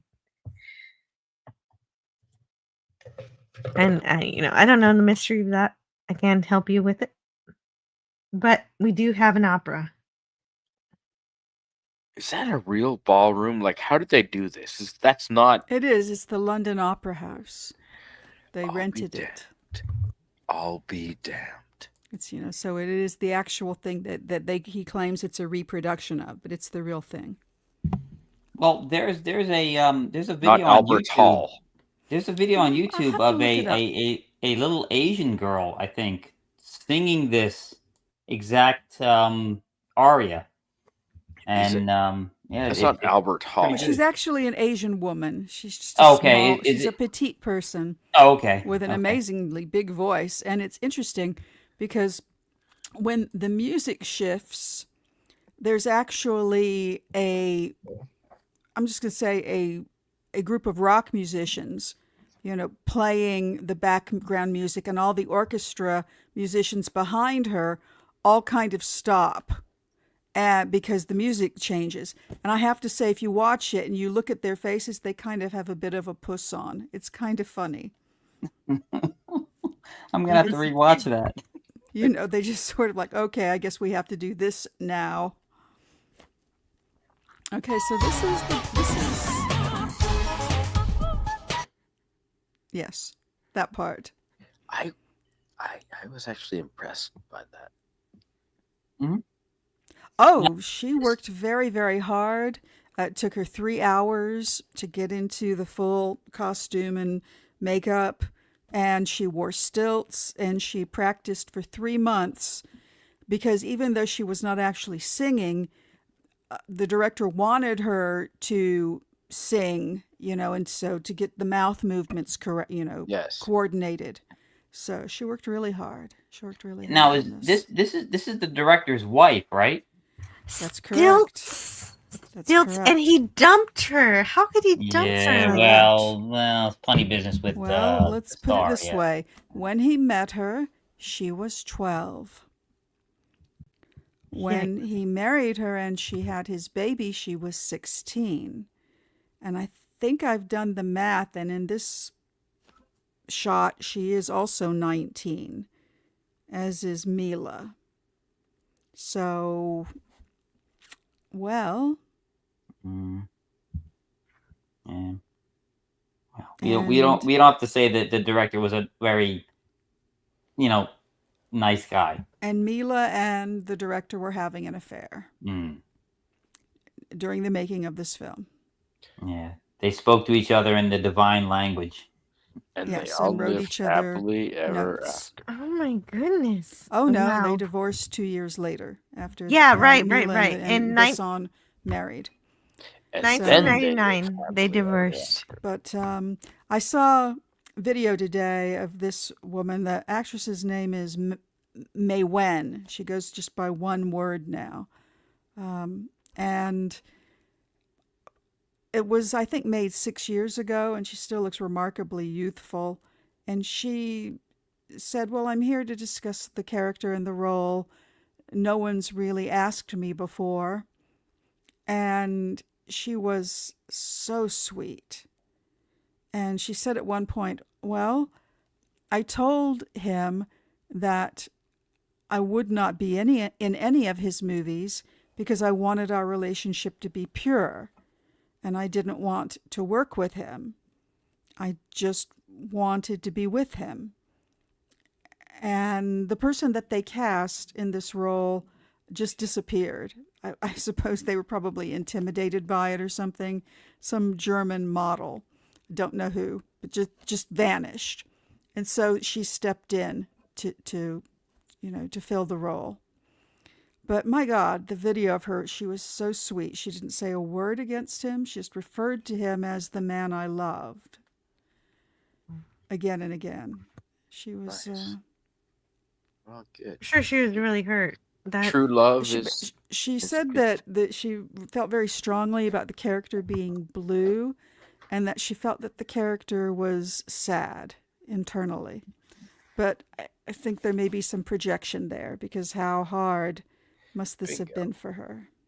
But she's very good in this and very effective. That, and also, though, aren't operas usually very dramatic and also include very sad points? Yes, I think almost, yes. Les many, Miserables. many of them. But it's also their nature. It's kind of a mix between an opera and kind of a pop song, so it kind of does project into the future in terms of the music. And I do always look for things in science fiction that evolve things, and I think this is a bit of an evolution of music, which it might be. I don't know if that's too much to say. No, it's not. The composer made this specifically really difficult for anybody to sing because he wanted it to reflect an alien ability that people don't have. But the opera singer they brought in, and I don't have her name to hand, was actually able to sing all of it. And he was sort of amazed. But it really, stressed her abilities. Oh, okay. So there was somebody else who was also singing this part. Oh yes, that's the way almost all movies are. You can count the exceptions on one hand, and of those exceptions, 3 of them will be Julie Andrews. So, yeah, no, nobody sings in movies. Invamula. So Invamula is her name. Albino soprano who provided. That sounds, yeah. And like Kegel said, you can actually see people singing this piece on YouTube, which is kind of amazing. Yeah, it's pretty for impressive. For such a small part, it's got a big fandom, big following of the diva. Yep. Yes. And before we continue, I want to read from DVB. It says, Scotty, you're awesome. Well, this is true. Oh yeah, getting to the weird blue alien opera scene. Yes. And spoiler, she has one of the stones in her guts. I think she's got all of them in there. Yeah, she's got all of them. Come on, I haven't All of seen them, this yet. DVB. All of them, DVB, not just one. DVB. Daniel says, I love Fletch Chevy Chase. He's a great actor, and Fletch is a good movie, and it's a great movie. Yes, he's a funny guy. I like how the blue alien lady opera singer has black blood. I thought it was blue blood. Like she has blue blood, blue sweat. Everything's blue. Is it just me, or does the captain of this vessel look like the dad from Webster? Never seen Webster, but he's Okay. Alex Karras. He allows. Is that the dad from Webster, or is this Alex this Karras, I think, played the father in Webster. I can't believe I know that. Cool. He was a football player. Yeah. So, no, I just think they both look like men who are carrying a little much weight in the face. Yeah, just a chubby guy with a mustache. Maybe. All right. Makes Around sense. the I'm eyes. sorry. I could see it.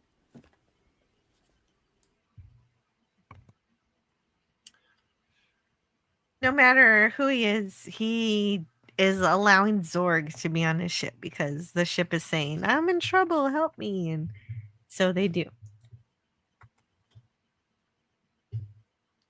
By and large. Mm-hmm. I'm getting so many vibes from so many movies on this. And I feel like that they are sort of influenced by The Fifth Element. There's a lot. There it is. That's what stuff. you wanted. That is exactly what I wanted. And right here is where we should be rickrolling if we were going to rickroll.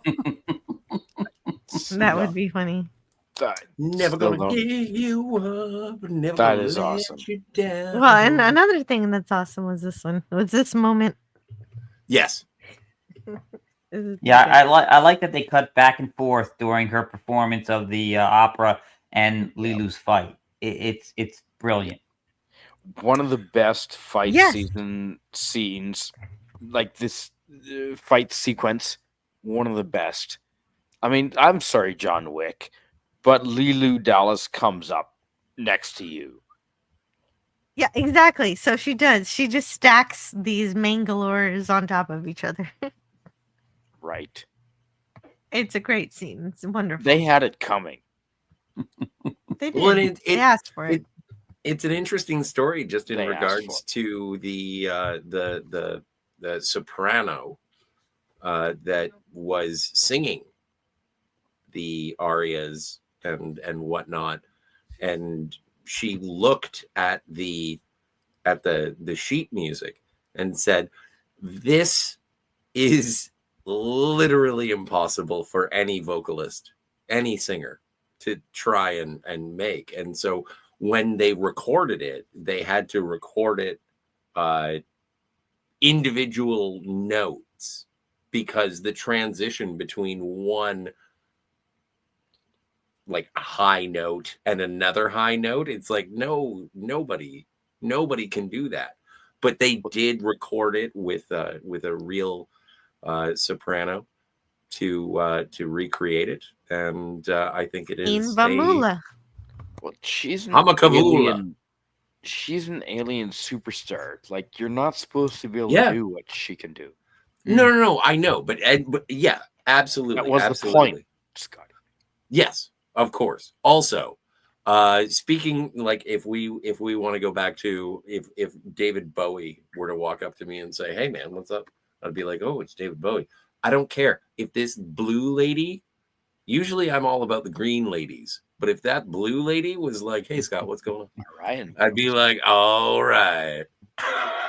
Fair enough. And yeah, no, you're right. And that singing that she does is supposed to be impossible. And yeah, if I were witnessing this, I'd actually enjoy it. I'm sure I would. Well, and also because it's a practical makeup effect as well. Apparently, the reaction shots from Bruce Willis were earnest because he was like, "I can't believe I'm seeing this." Oh yeah, that's the diva's character was kept completely secret from everybody else in the cast. Wow. And revealed during the filming to them, so their reactions would be legitimate. I love when directors do that. That's good stuff. Yeah, that didn't happen every day. Yeah, no, that's kind of like when they kept from Veronica Cartwright that the blood was going to spurt all over her in Aliens. Yeah, that's great. It's great stuff. Or if Luke, wasn't your father. Yes. Mm-hmm. That's an awesome. Yeah, Leelu Dallas. See, this is where it just absolutely kicks up, and it's Yes. amazing. Like, this is, and not just obviously, Mila Jovovich does, or not Jovovich does an amazing job with her physicality, and this is why Bruce Willis was like, "Please don't die doing this. You don't have to." But the cross-cutting is amazing. It does sort of harken back to the first act when it's like they were stolen. This case is supposed to have 4 stones, and they cut back and forth between what is going on narratively, and they do it again here in the third act. This is the third act, right? So, Yes, that's right. And so Zorg comes up and says, "Thanks for doing my dirty work." And so he steals the case from her. She gives it to him. He realizes there's no stones in it. He doesn't realize this. He's happy. But she does try to run away into the vents once again, and he shoots after her. And unlike before, he does hit her. Injuring her. Is that not a callback to Die Hard with Bruce Willis shooting in the vents? Yeah, could be. Yes, yeah, could be. See, it's also like one of the things that I know that I think they did in the original Die Hard was remember when Hans Gruber does his American accent and John McClane and Hans Gruber finally meet? Yes. That was William Clay. And it was written so that Bruce Willis and Alan Rickman would actually be able to share a scene together before the final fight. This is an interesting film just in the fact that Zorg and Corbin Dallas never meet. And I'm curious, do you guys think it would be better if they did? No. No, because I say no because of Khan and Kirk didn't have to meet. Well, but they spoke. They did at least speak. They did at least speak. But I think that's really, again, it makes the world larger when your protagonist and antagonist are so near and yet so far away. Like they don't know. Like the only thing that Zorg knows is that Corbin Dallas won the contest. That's all he knows. That's the only thing that he acknowledges. But aside from that, the bad guy and the good guy, and it can be argued that Leelu is the primary. Well, her name's in the title of the movie, so I guess she is the primary protagonist. But Corbin Dallas and Zorg never meet, and I think that that's something that's like, yeah, okay, I'm fine with this. Makes the world bigger, not smaller. They didn't meet part-time planting. When did Zorg and Corbin Dallas meet?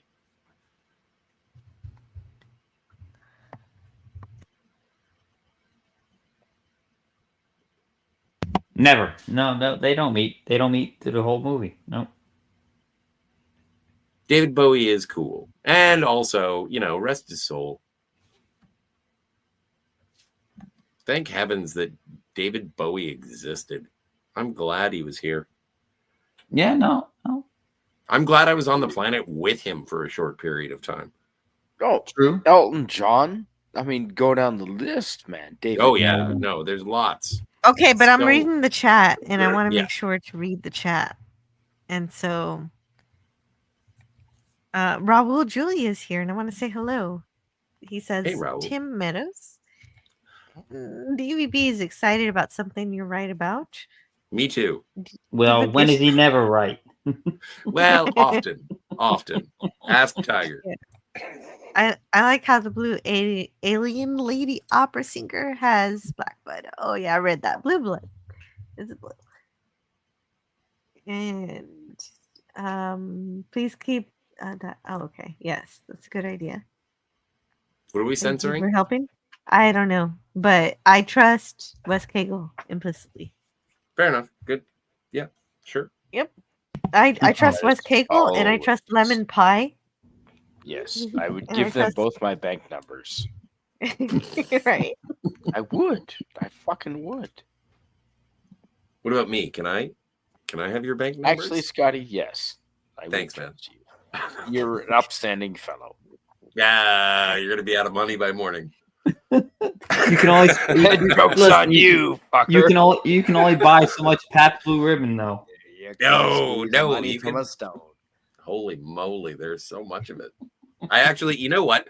I am doing the opposite of a Blue Velvet. I have stopped drinking Pabst Blue Ribbon, and I have switched to Heineken.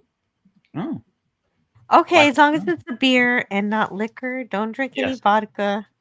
Keep it to beer. Oh, it's over. Like, no, I've had a little bit of That's sativa. next weekend. I had a little bit of the organic potato juice. And Yeah, now but you I'm, don't need that. You Oh. don't need it. If You vodka's drink so out, I guess I much, gotta you go. don't need- Yeah, No, you're no. done. You can have vodka. No. Never mind. You I'm can have having vodka. time. Just don't have all the vodka at once, please. I didn't. That's no, what I I'm didn't. saying. I didn't use a straw this time. Not Fair this enough, time. fair enough. Good. I love everyone on this. I'm trying to panel. find out where I am. This All I know panel is rocks. that all I know is that the Oh, opera yeah, singer is dying, She's down. Yes, she's down. and Zorg Protagonist. has already shot Leelu, and the diva has been shot through the abdomen. And Corbin reaches up, pulls her down, tries to talk to her, encourages her to stay awake.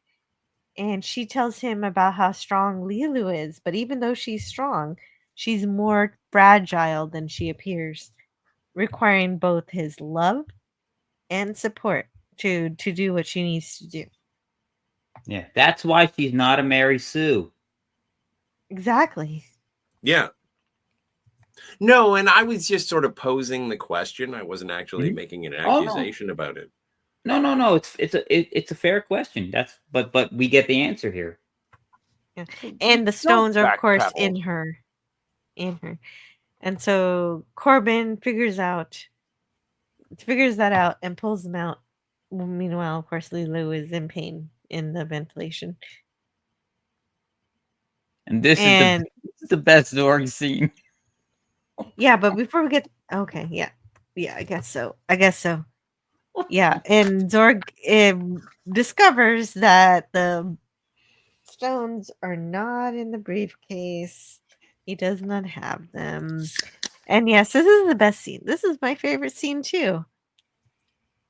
Mm-hmm. It's right His here. face and his laugh when he realizes the box is empty. He's not as smart. I'm very disappointed. Yes, as you can see in my tagline, I am very disappointed. I always think of Kevin Sorbo yelling, "Disappointed," whenever I hear the word disappointed. And so this is the reverse of what happened earlier. Corbin Dallas tricked the mugger to put the safety on so he could steal the gun from him. Here, he gives Ruby Rhod his handgun with the safety off, and in his franticness, he kills the Mangalore frog. Yes, Well, he trigger had it discipline. He Trigger had it coming. discipline. No, totally justified. No one cared that he died. But it's also like it is something about Ruby Rhod where he is, when he is in his element, he is in control, in command. He can make chicks the highest levels of ecstasy. He is charming and everyone loves him, especially those K-pop girls. But when he is thrust into a situation that he has no idea about, he's kind of bumbling, but he's still charming enough. Like when he does get self-conscious and scared, like that's when Ruby Rhod does become more of an entertaining character, and you know that he's part of the team.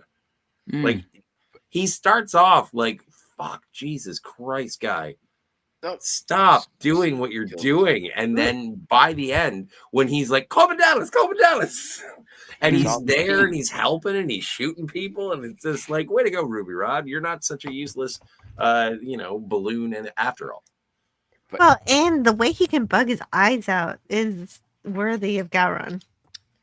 It is Gowron eyes. Yeah, totally. And in the 90s, it wasn't K-pop. It was J-pop. J-pop, yes. J-pop came before K-pop. It did. Very true. Very true. Of course, the Mangalores take over the Titanic. They take over the Titanic. No, the cruise liner. Literally, this is the end of a seafaring vessel 2 years before Titanic was released.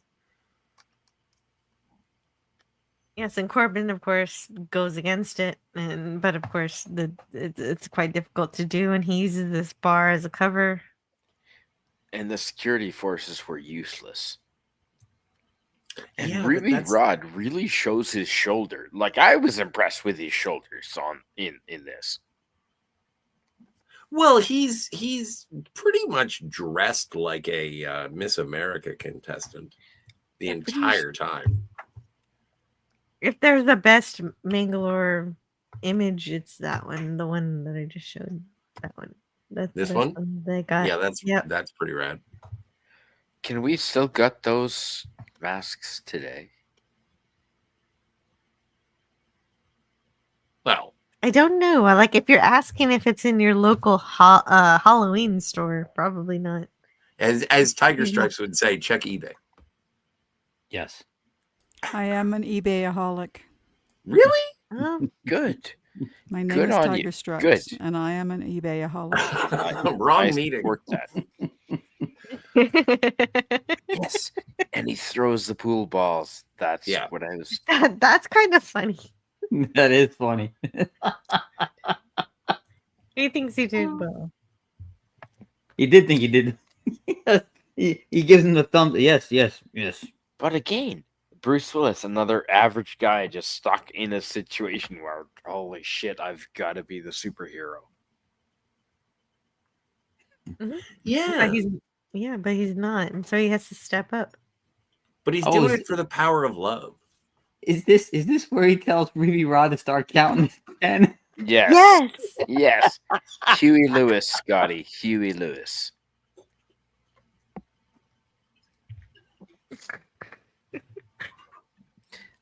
What was this? The soundtrack was pretty good during this. It was.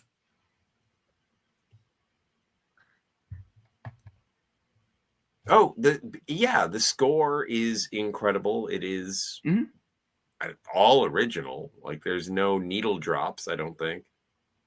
No.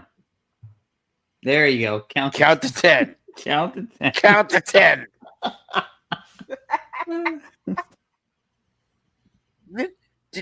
West, am I the only one that wanted to be here with Bruce in this scene? Like, I want to be right here with you, dude.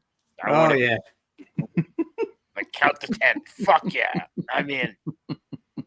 Yep.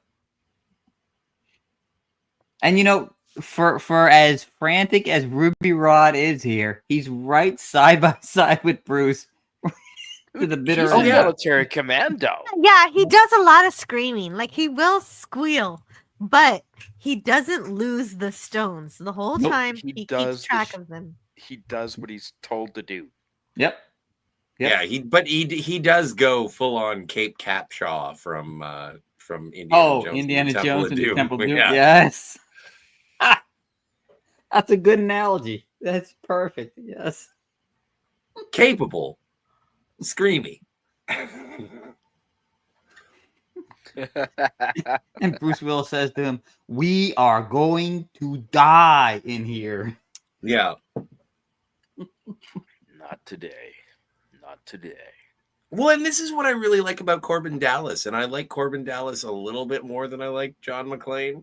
Just because Corbin Dallas is more like, "Are you okay? What are we doing? Let's go do stuff." Okay. All right. He's like talking to people. He's not just a one-man linebacker. Yeah, John McClane would have settled this 20 minutes earlier than Corbin. Yeah. Yeah. But, Bonnie Bedelia would have to have been a hostage. Well, but to be fair, the Mangalore leader asks for a negotiator, and Corbin says, "All right," and then he shoots him between his temple. Yep. Nice. Well, because he knows, because as a military guy, he's well educated. He knows you take out their leader, the rest kowtow. That's right. This is how negotiations are dealt. Negotiations are dealt this way. That's how you make we martyrs. deal with terrorists. Right. But that's how you make martyrs. But for the moment, it works out. Yes. I mean, if you got to think of priorities. Yep. You know. Well, first things first. Save Bilbo. Oh, absolutely. Save Stack them Bilbo. up like Save cordwood. Bilbo. That's right. Keep piling up the martyrs like cordwood. Oh my God. What a pleasant dystopia you painted. So Well, Corbin spoken Dallas like an American. saves Goddamn Vito, right. Cornelius. There you go. That's a good line. On the wrong side. Anybody of the else want to negotiate? Yes. And I guess planet. I'm American by heart. he didn't lose any of his fans here. Yeah, it's funny how he seems like he did an amazing job when all he did was roll the pool balls. That's right. Yes.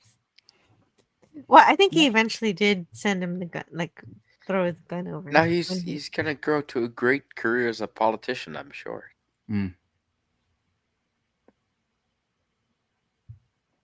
And so they discover, I think they discover the bomb around here, where Corbin finds Leelu and the ducks. And Ruby Rhod and Cornelius find the bomb. That's the most romantic scene right there. Oh yeah, Ruby. Corbin. What is this, Corbin? I'm not much of a romantist, but this is pretty romantic. Yeah. It's up there. Like it's up there with like Ben Affleck and Liv Tyler in Armageddon. Yeah. Yeah, but they did that over closed circuit TV. They weren't face to face. No, remember the animal crackers? Oh, went up the mountain. Yeah, I remember her belly.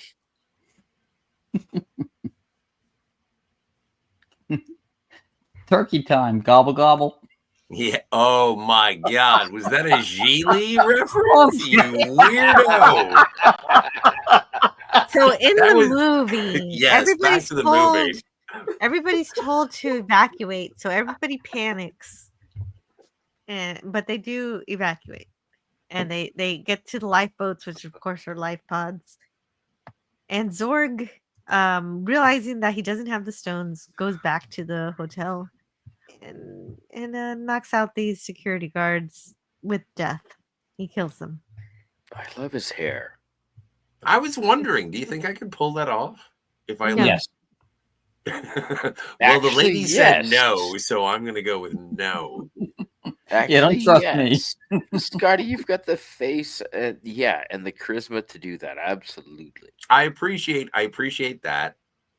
I do appreciate that, but also, like, I do want to look attractive to women, and so if a woman says, "Scott, don't do that," I'm like, okay. Are you sounds gonna good. shave half your head and put plastic on it? It would be weird. That'd be Yeah, like, can you imagine me coming into the grocery store and buying milk, looking like that with the Hitler hair and then a plexiglass skull plate?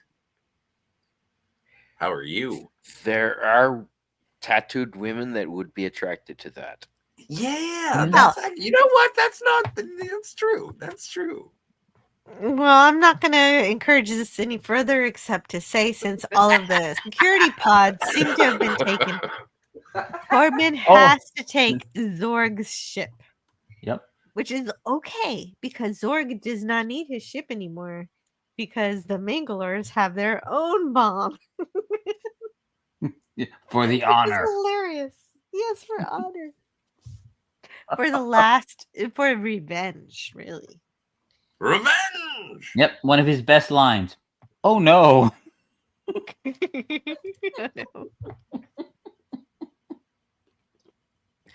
His Yeah, hair is effed up the entire movie here. I do like it.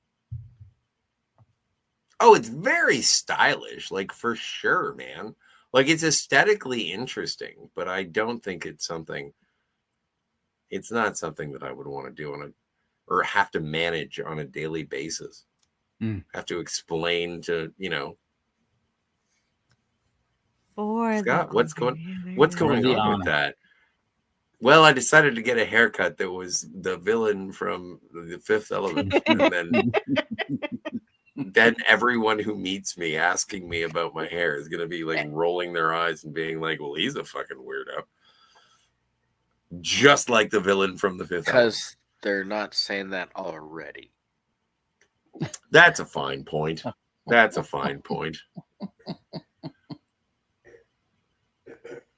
Oh, and he's still on the air. The consummate professional. The man does not end his radio broadcast until the very end. That's true. Yeah. Throughout that entire fight, he was talking to the audience, and I kind of left that out because it's not that interesting when we're talking about an action scene. But it's true. It's true. He was narrating the whole way. Did he make sure to remind everyone to like and subscribe? Consider becoming a member of the channel, and please go to Ruby Rhod's Patreon, where you can get exclusive content and also his OnlyFans. No, I think YouTube is gone by then. Thank God.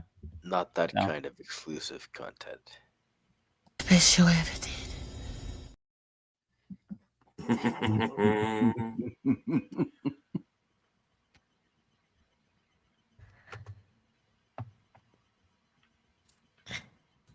And so Monroe, we see, is still alive. He did not freeze to death.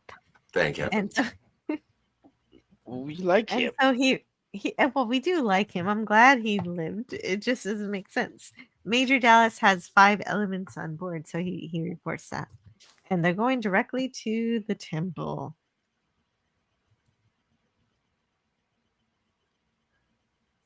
And of course, Corbin talks to Leelu. And Leelu says humans act so strange. True story. Everything you create is used to destroy.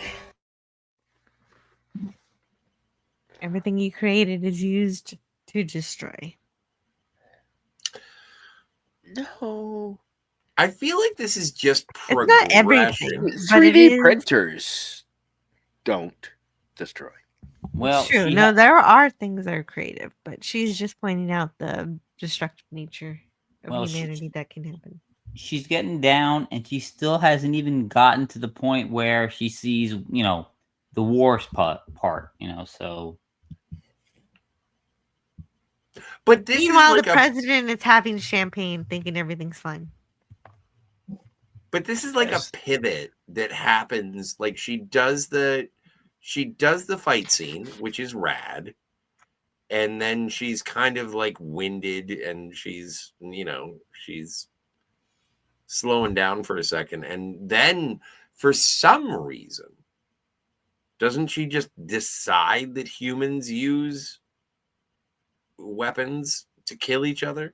Like, is there an impetus for that? Is there something that is revealed to her?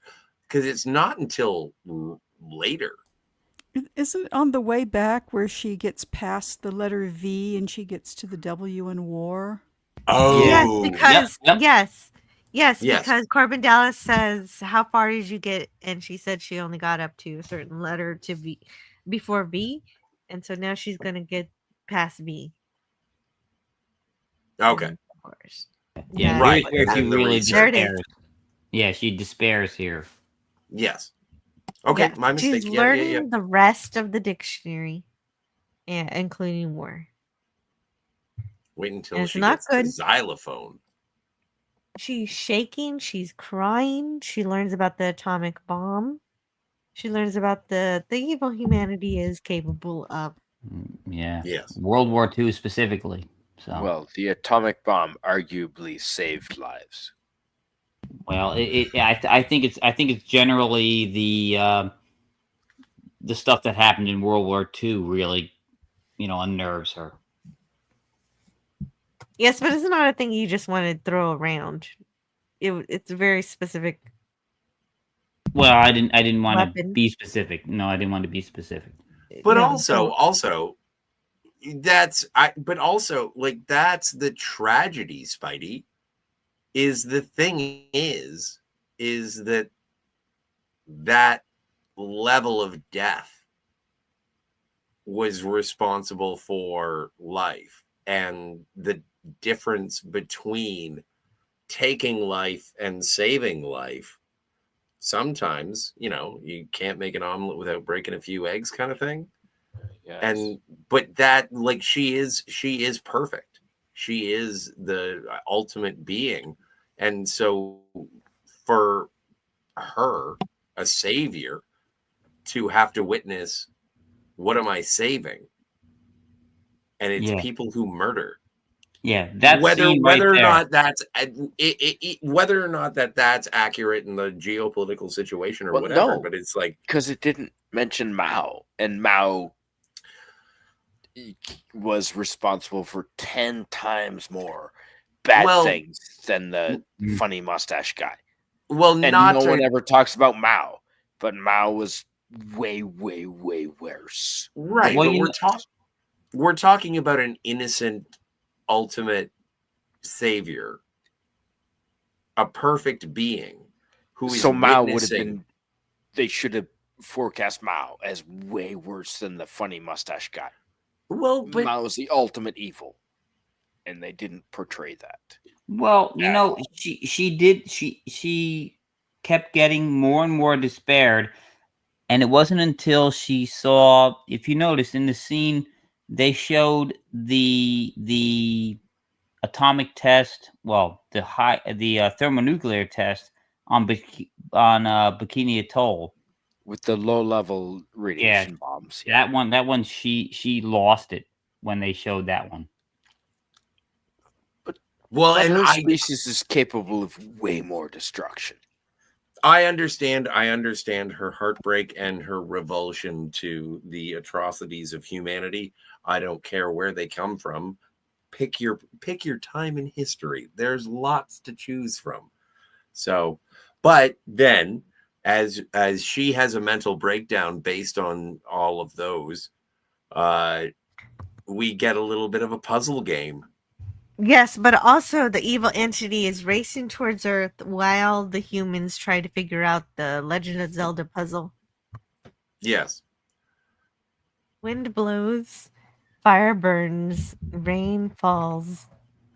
Oh, And those- yeah, that's she's the trying clue. to she's trying to teach them how to deal with the stones, right? Yeah. Yes, but Yep. they can't do it. They can't figure it out. David accidentally does it, so he accidentally he sighs. We're never gonna make it, and then he sighs. That was cool, actually. That was I very liked cool. it. Yeah. Yep. Yep. Yes. I like Yes. his So that's how they hat. figure out what to do. I like his yeah, I like his hat too. Well, his hat calls back to the hat that the little Egyptian kids were wearing at the beginning of the movie. Really? Oh, see, I thought it thought it was was a more I thought it Devo was a reference. pyramid. I thought it was a Devo, pyramid reference. like Cardinal Devo. Sin Oh, is it a the other pyramid? day. It's a Devo reference. Yeah. Yeah, Devo hat. I feel like I'm not being heard here. No, I hear you. We are. Okay, good. I just wanted to make Yeah, sure I you didn't have said my pyramid. mute on. You said You said No, pyramid. I said Devo. She You said said diva. Devo. I said pyramid. Oh, She did say oh, Devo. okay. And that's why I And built Spidey backed upon you up what with you said. Devo. Yeah. Yeah, I built upon that. Yep. Whippet's good. I got you guys. That's a cool sweater. Where can I get his sweater? Well, first things first, you have to be indoctrinated into a 5,000-year-old cult to protect the world. Done. Check. All right. Then, of course, he throws You're- the earth onto the stone to bring up that one, and Oh, the sweat. water. Yeah, the sweat is the water. I thought there would have been urine involved, but okay. Well, I thought it, you know what? I Yeah, that would've misremembered it. worked. I thought it was going to be tears. I thought it was going to be Leelu crying. But, that would have been good. Tears. Ruby Rhod doesn't have any fire, so he needs some help. But luckily, Corbin this has is- a match. Yeah. He's got one match left, and this is tense because I've been there. But Why does he light it so far away? Like you could have lit it right next to the thing. Because of movie. He lit Dramatic it like tension. a foot away. But I love the fact that Ruby Rhod is like, oh my God, I quit smoking. I wish I never quit smoking if I knew this was going to happen. I love that little oh my God, Ruby Rhod, you come on strong. You're a little abrasive, but as the movie goes on, you do endear. He's a true hero. Well, he's a true sidekick. He is the R2D2 of the movie. Rockstar R2D2. So I was going to say Leelu says, "What's the use of saving life when you see what you do with it?" Which we talked Yeah. about already, basically regarding the warpath. This is an accurate representation of how I wake up every morning. Very beautiful things worth saving. There are beautiful things worth saving, Scotty. That's what I've heard. Eh.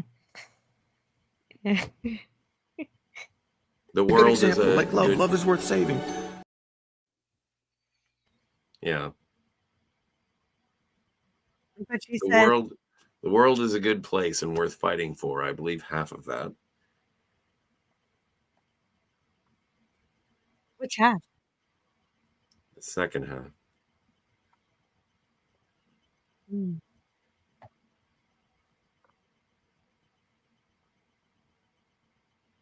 I was built to protect, not to love.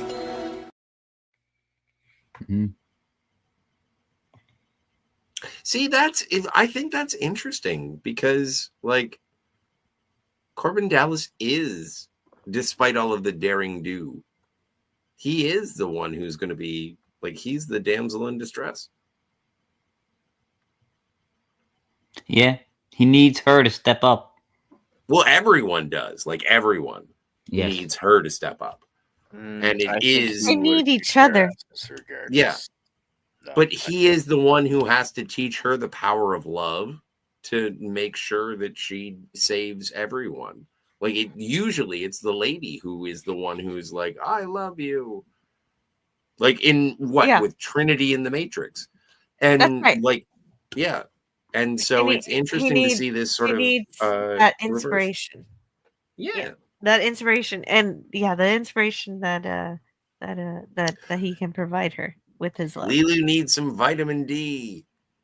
No, but it's Bruce Willis. He can save everybody by himself.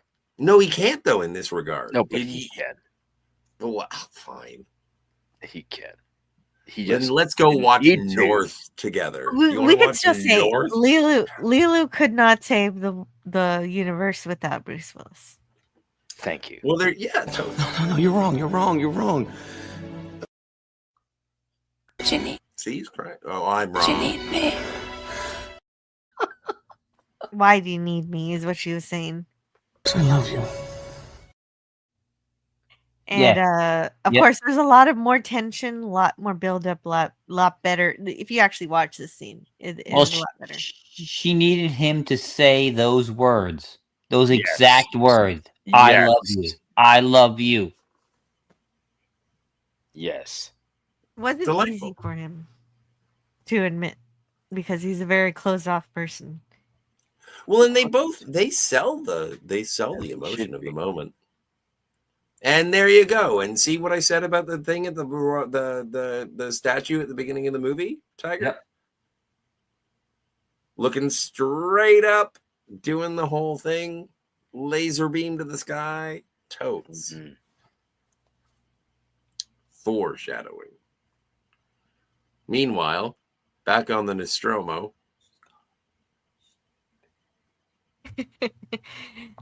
Well, that's a different Dallas. I didn't think about that. Yeah.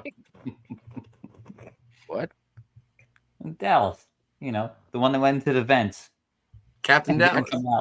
Yes. What? And then we got Ian Holm, who played Ash. No idea what you're talking about. Yeah. Alien, the movie Alien. Have you ever seen Ian it? Holm It's was very an alien, popular. that's right. Aliens was way better. I didn't waste my time with Alien. Wow. Blasphemy. Blasphemy. Get away from her, you bitch. If you like Aliens, you're very much going to be a fan of Alien because I've Aliens, already seen the best. I don't need to see Aliens is just a remake of Alien. It is basically a retreading of the original film. Well, But there are more Aliens.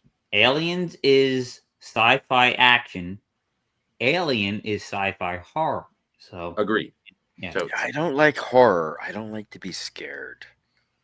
Because in horror movies, everyone does things stupid. So I refuse to watch them because they're fucking stupid. Yeah, everyone does stuff stupid except Ripley. In horror movies, people are stupid.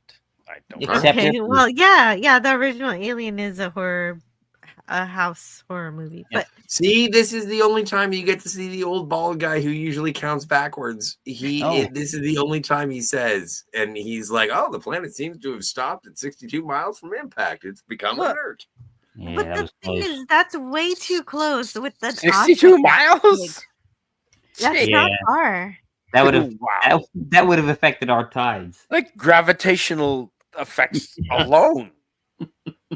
Exactly what I was going to say. It would have thrown the whole planet into tumult, but you guys said it for me, so I can move on.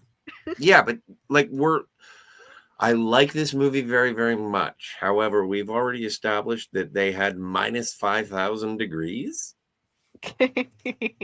Yes. So when it comes to the science, I'm not necessarily working. No, with I it. know. No, I know. I understand, Scotty. I just like to make fun of it anyway. But this is Fair enough. partially a fantasy movie. I mean, you've got stones that are magical and connected to different elements, and make a ray that uses love to destroy evil. So yes, it's and that's the definitely power partially of love. Thank you, Scotty.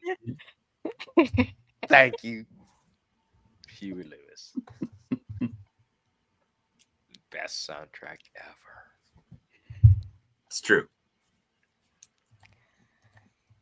Hey, fist pumping from the monk. Oh, there was one more gif I got. Oh, is this where they yell and he's like, "Shut up! You scare everybody." Why is it shooting bubble tea? Oh, is that an upvote? It's upvotes, isn't I it? think those are hearts. I think they're I hearts. thought it was upvotes from Reddit. Well, maybe. Well, I I could be wrong. like Probably the am. part at the end where the guy he's like, yes, and he scares Ruby Rhod. He's getting Ruby Rhod gets mad for being scared. And then he leaves. He's like, every 5 seconds something's gonna blow up. I'm out of here. Yeah, He leaves. exactly. And like ostensibly, the president gets like the final scene. Yeah, well, the president wants to thank Leelu and Dallas, but they're busy. Yes, they give us a They're what is that? getting busy. A Moonraker ending here. It is very much so. Yes, Yeah. it is very much a. It's a Roger Moore James Bond ending. Mm-hmm. It's kind of a funny ending because this is the conclusion of the arc of Corbin Dallas's mom calling him over and over again. So this is comedy in threes. The president's Yes. an idiot, and you don't sound like an idiot.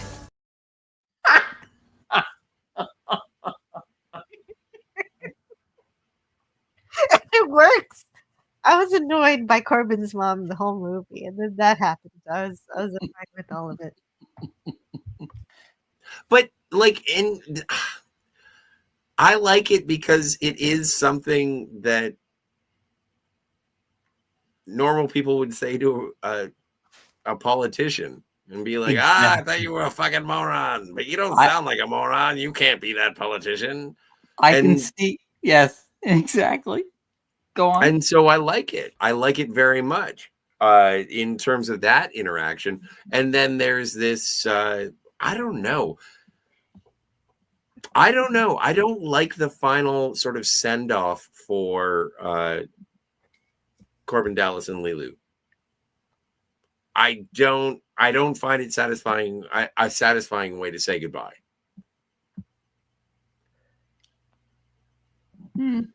What'd you do differently? It was like James Bond. Well, yeah, I would want, I don't know. I don't even know what the dialogue would be. I wouldn't be so presumptuous as to sort of override the writers. But I just wanted something of a more interaction. Like, yes, they kiss. Yes, they look at each other. But it's all monochromatically blue. And they don't say anything to each other. Not that I know what that dialogue would be, but just something. Like something with the people that we were paying attention to the entire movie interacting with each other, or at least even being a bit more colorful. Like there's something that needed to be more than that, because the last time we see them together, which is great, they hang out and they sky laser. Thanks, Leelu. And then the next time we see them, they're, blue on top of each other. And they smile, I guess, but it's not even that well sort of shot or framed. And then it goes on a freeze frame. Like there's something about the end of the movie that is, it leaves me cold. It leaves it to the imagination, Scotty. You've got no imagination. Well, but also when you were talking about, those hotel pods, yes, in Japan, right? And I'm like, how do you do it in there? Like no one gets to be You don't. on top. You fall asleep. You just because you're sleep. in- And so when they say that these Japanese two girls are are very doing the thin. making the love, and they're in like a torpedo tube, I'm like, that's not a lot of movement. That's not a lot of It's flexibility. possible. I don't like it. Trust me, it's possible. Well, all right. I've heard of sex. I get it though. I guess a bit. You wanted a bit more of the actual relationship and not. Yeah, I just wanted something.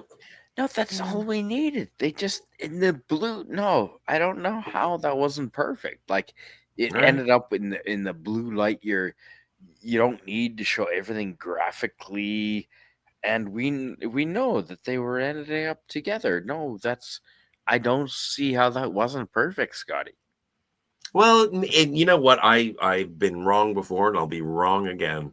But I just thought I just wanted a little more. I wanted a handshake, a high five, a hug, a butt slap, just something that was like, "Hey guys, we're out."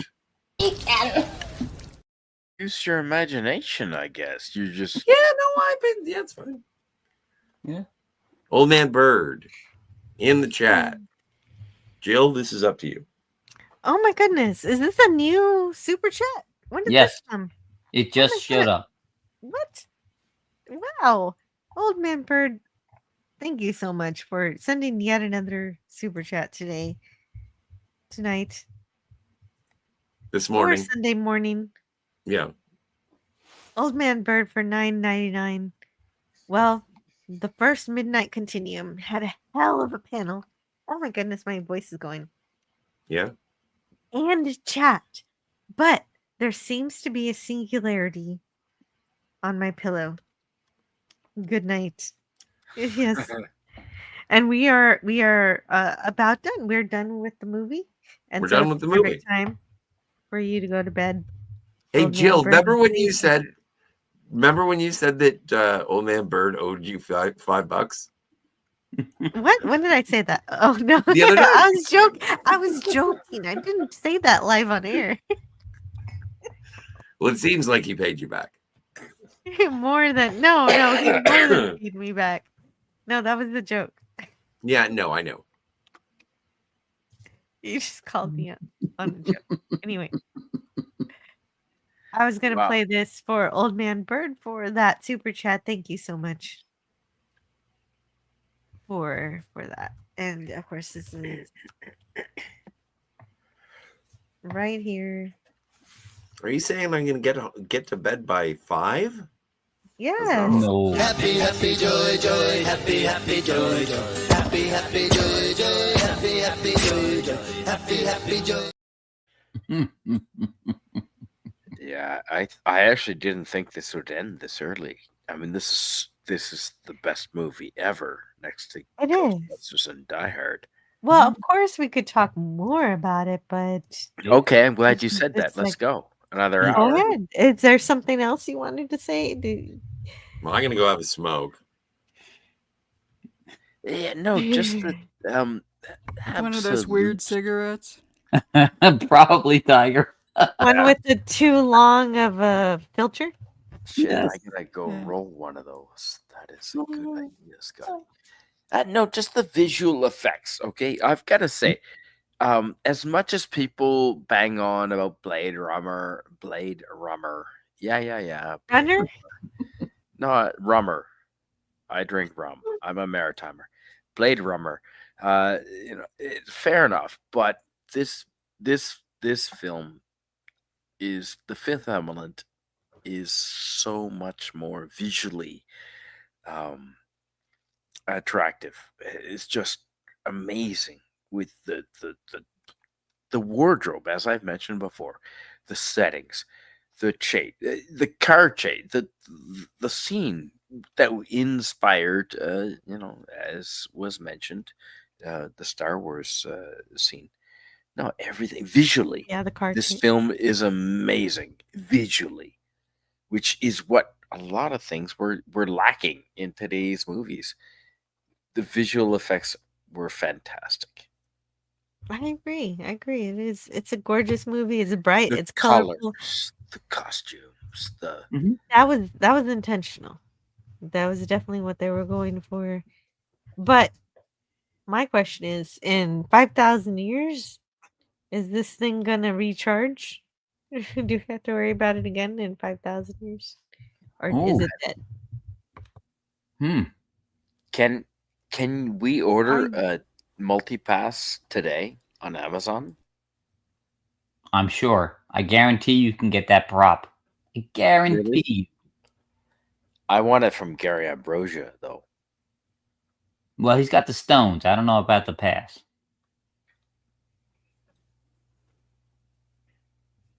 All right. But can you get it customized though, not just with Leelu's face on it? Can I I'm have it gonna- with my face? I'm looking up. I'm looking up where you can get a multi-pass from now. No kidding. But I want her face on it. I want the Oh, original. okay. Then you can get Leelu that. That's Dallas easier. multi-pass. I want that. Yeah, I'm sure you can get that much easier. Mhm.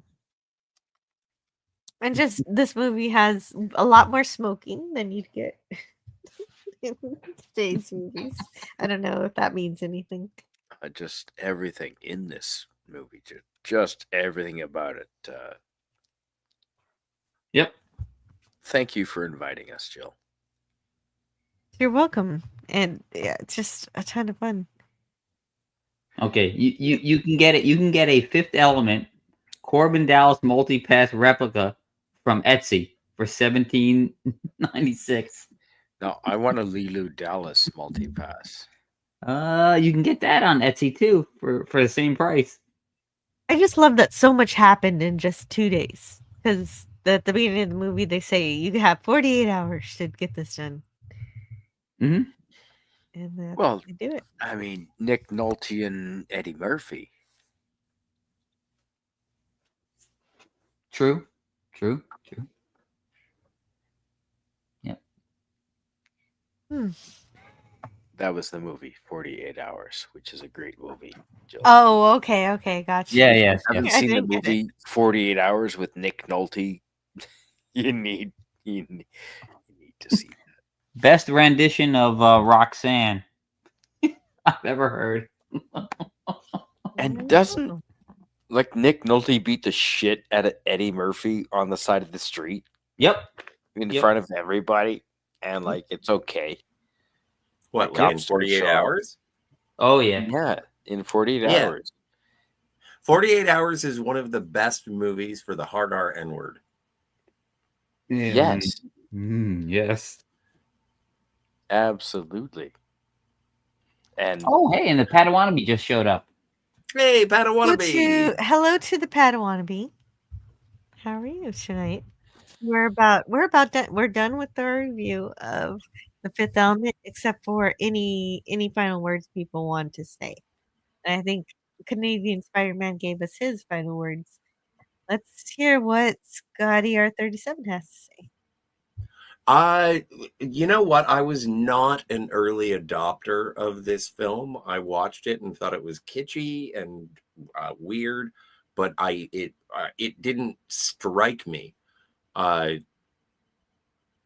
until I rewatched it many years later, and I've revisited it every couple of years just because it is awash with visual splendor, with hope, with question. Like when we talk about science fiction, like sort of opening certain conversations about the nature of humanity, I think that this one does a really good job while still maintaining a vagueness. It builds worlds. Like I do. The more I see this movie, the more I like it. And so before today, I hadn't seen it in a couple of years, probably like 3, 4. And I watched it again today, and I was like, holy shit, I got to watch this thing more. But also,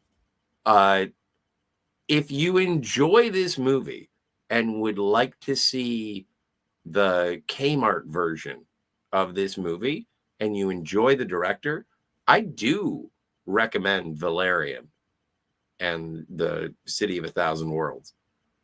Like it, I do enjoy Luc Besson's science fiction work, and I am an advocate for both. That yeah, Valerian is not as good as this, but Valerian has the same sort of visual splendor.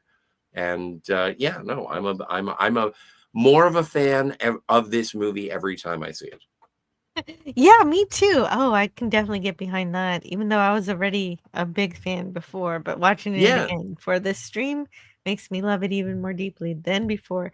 And also in the future, we still, as you mentioned earlier in the stream, we still have Roombas. Roombas. And now I want to ask Tiger Stripes if she has anything she wants to, if she's here. I am here. I think it's a romp. It's fun enough. I wasn't that struck by it when I first saw it. It's fun to watch. It's very bright and shiny, and there's lots of good performances, and it's a hoot. I don't know that it holds that much meaning for me, but it's fun. But unlike Scotty, I tried to watch Valerian and I could not. I love Valerian. I really couldn't. I tried. I think I made it in a half an hour, and then I'm like, okay, I have to stop this now because my brain is breaking. So we're just at odds there. And also, the two leads in Valerian look like they're 12, which, yeah, I've learned why today. So there's that.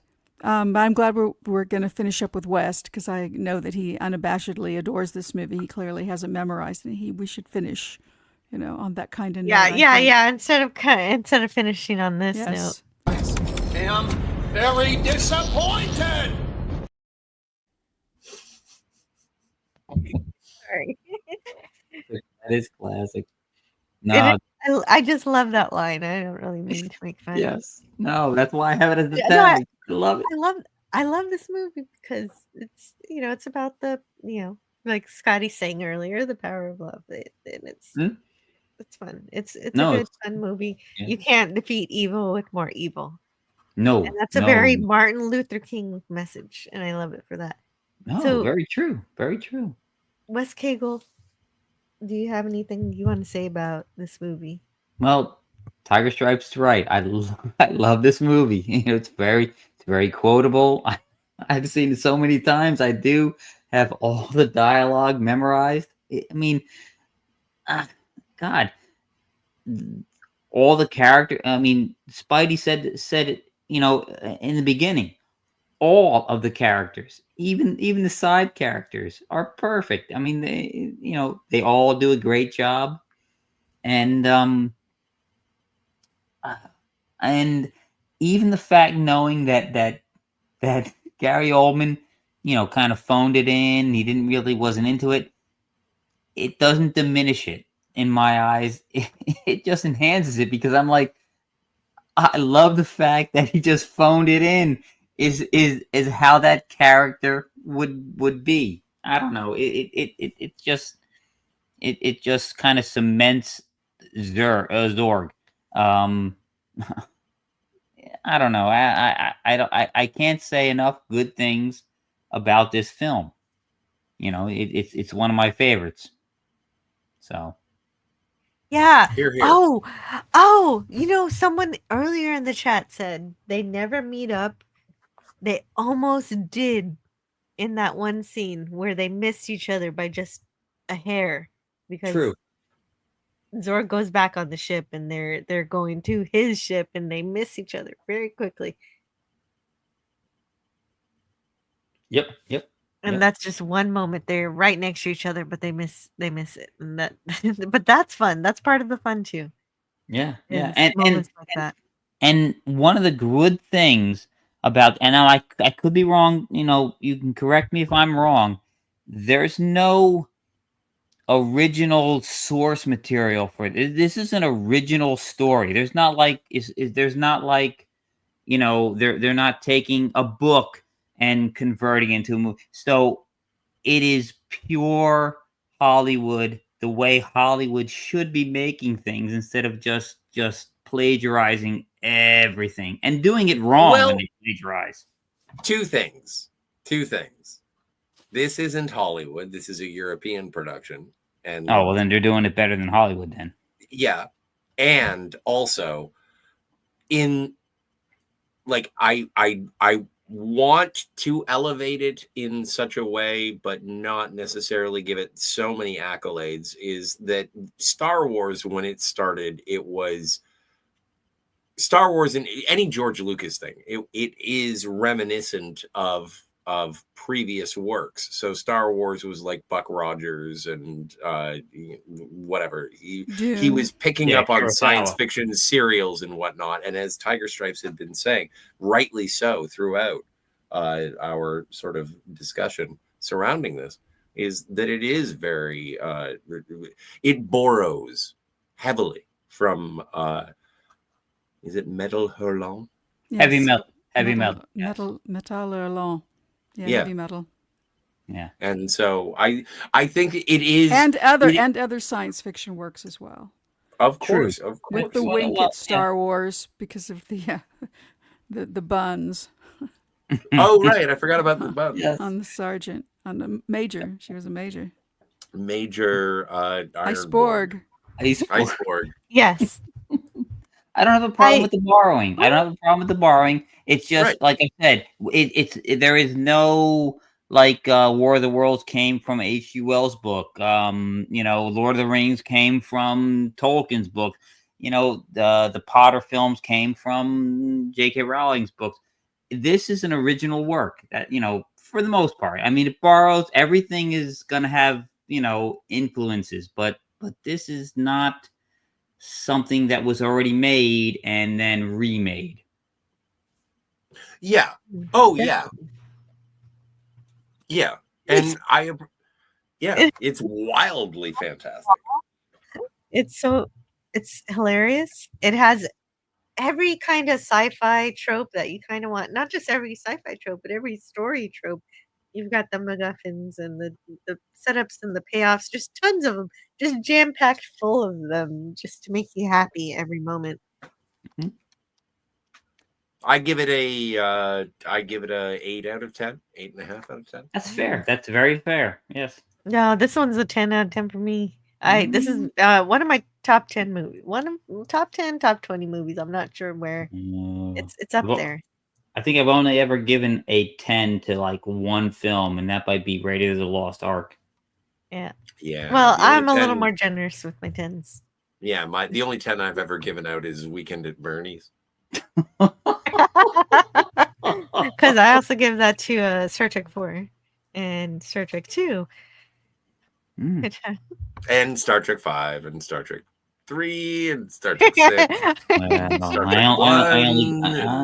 I only give it to Star Trek Into Darkness, number 10. It's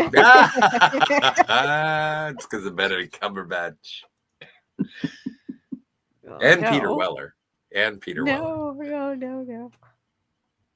Anyway. Okay. Delightful. Anyway, This has been fantastic, yo. It is. Yes. It is a good movie, and thank you guys for helping me talk about it. What are you thinking next time? I picked this one, so what do you think? Oh, I don't know. Time? Well, we'll think about it. We'll figure it out. Let's figure that out later. I'm just happy that the first Midnight Continuum was so good. Usually my first shows are not this amazing, so thank you for being here. Well, you picked a banger, so. The chat was great too. And the chat. Speaking of the chat, they're still here. I should say hi. And thank you, Daniel, for being here. A few good movies that came out in '97: The Fifth Element, Batman. But Robin was better.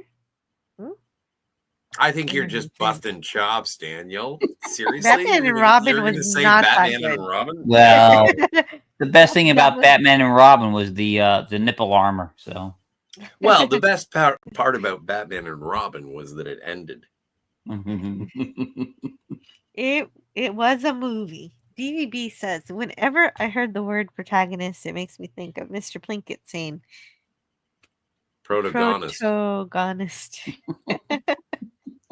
Heineken is Dutch. Isn't that weird? Okay. The Fifth Element is the most disappointing thing since my son. Thank you so much to Part-Time Planting. And I'm glad you were here. At least Corbin Dallas gets it. He's a good dude, man. Mm. And whatever you were saying about almost an hour ago, you should preach it more of it. Apparently. Okay. Well, just hit rewind. Yeah, you'd have to. That's the problem with not looking at the chat on time. But the fifth element's power is kissing and passion. Man, tell other Ukrainian women. The Well, power no, of the it was fifth. because it was the power of understanding that humanity was worth saving. Yes. And also, the power of the fifth element was, I don't want to make a sex joke. Old Man Bird says 62 miles is 100 kilometers. Yeah, see? It all I think rounds we've out. broken Scotty. Yeah, I'm broken. Yeah, that's okay. But Dadman Walking is here. What the hell is Wes Cable doing there? He's my friend. He's hanging your out. friend, and he's also my friend. He's a lot of people's friends.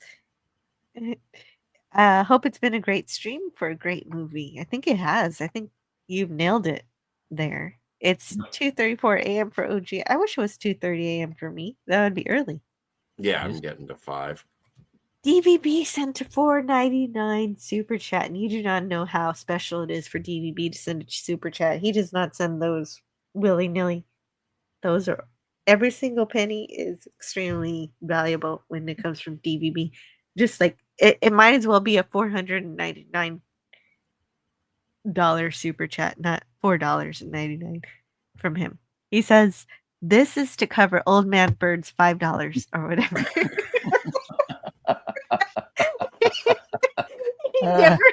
Old Man Bird owes me $0. I was making a joke.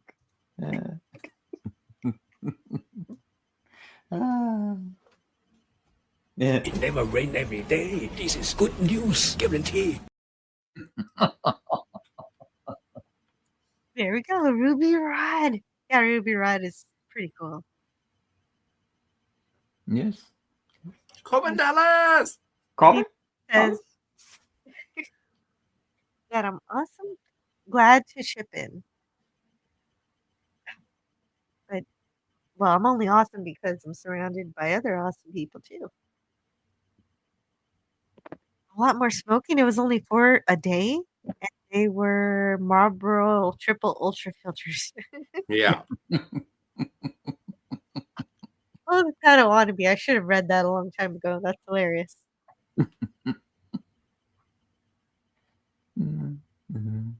And me personally, I think if they dialed back the humor just a bit, it would have been a better movie. Oh.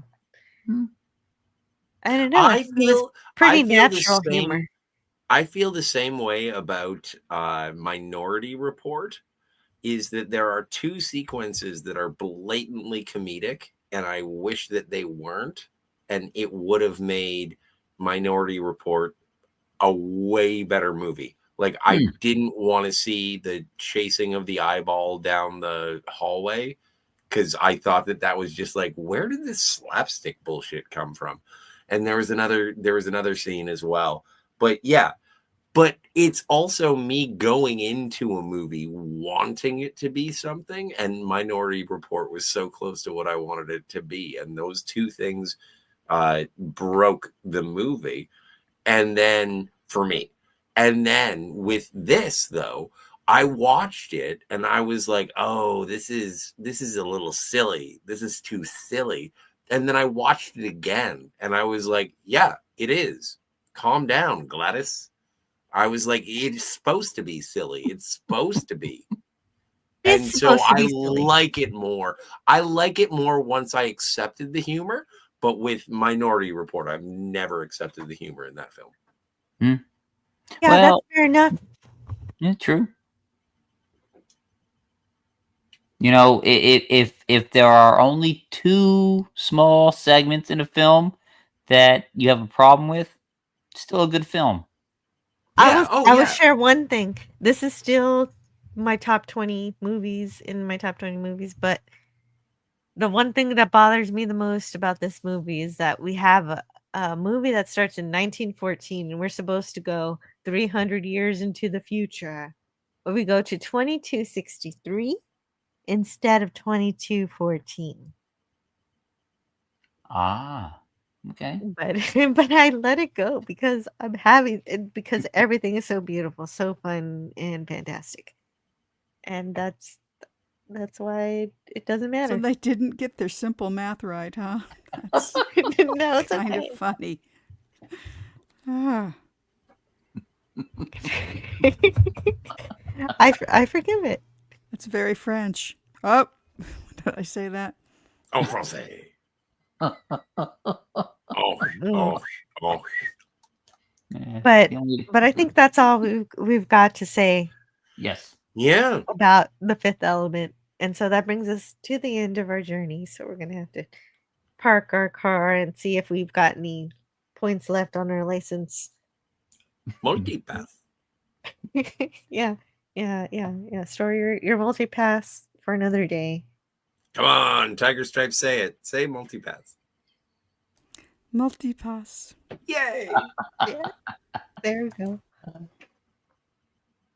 This movie's unforgettable for me, and I love it. And I will always hold it close to my heart. It's so much fun. And thanks for celebrating it with me today.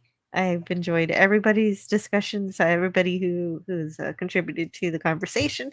If you'd like to contribute more later, there's always a comment section. YouTube likes to see people who leaving comments and stuff if you like.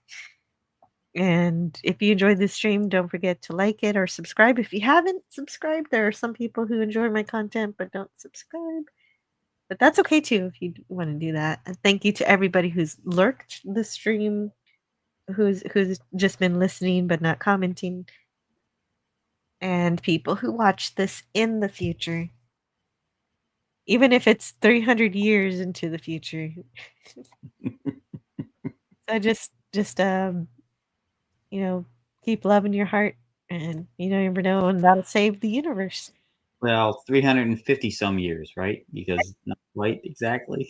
Yeah, 300 and something years. Yeah. and Bada boom. I'll see it. Big bada boom. MULTIPASS. Good night, everybody. Corbin Dallas!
Learn all that is learnable. And the ways our differences combine to create meaning and beauty. It has always been easier to destroy than to create. May we together become greater than the sum of both of us. Well, now you have something new to think about. Carry on. Going to bed. Gotta turn off the lights. Hey, there's TV. Gotta turn off the power. Hey, turning off things. Yeah, it's time for bed. So now, where's the sleepy place? It is upstairs, but I gotta make sure the door is locked, and now it's time for bed. Baxter, he's on the couch. He wonders why I'm singing. I'm going upstairs, and Baxter's coming with me. Just found a little poop. Gonna pick it up with my fingers and throw it in the toilet. Baxter is not to blame. Hey, buddy, you coming up? He's looking at me like I'm a crazy person. Come on, it's bedtime. Anyway, that's my song.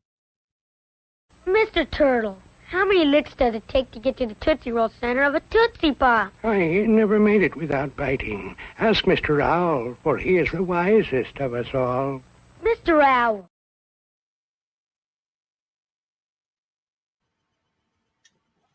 A 1, a 2, a 3. A 3.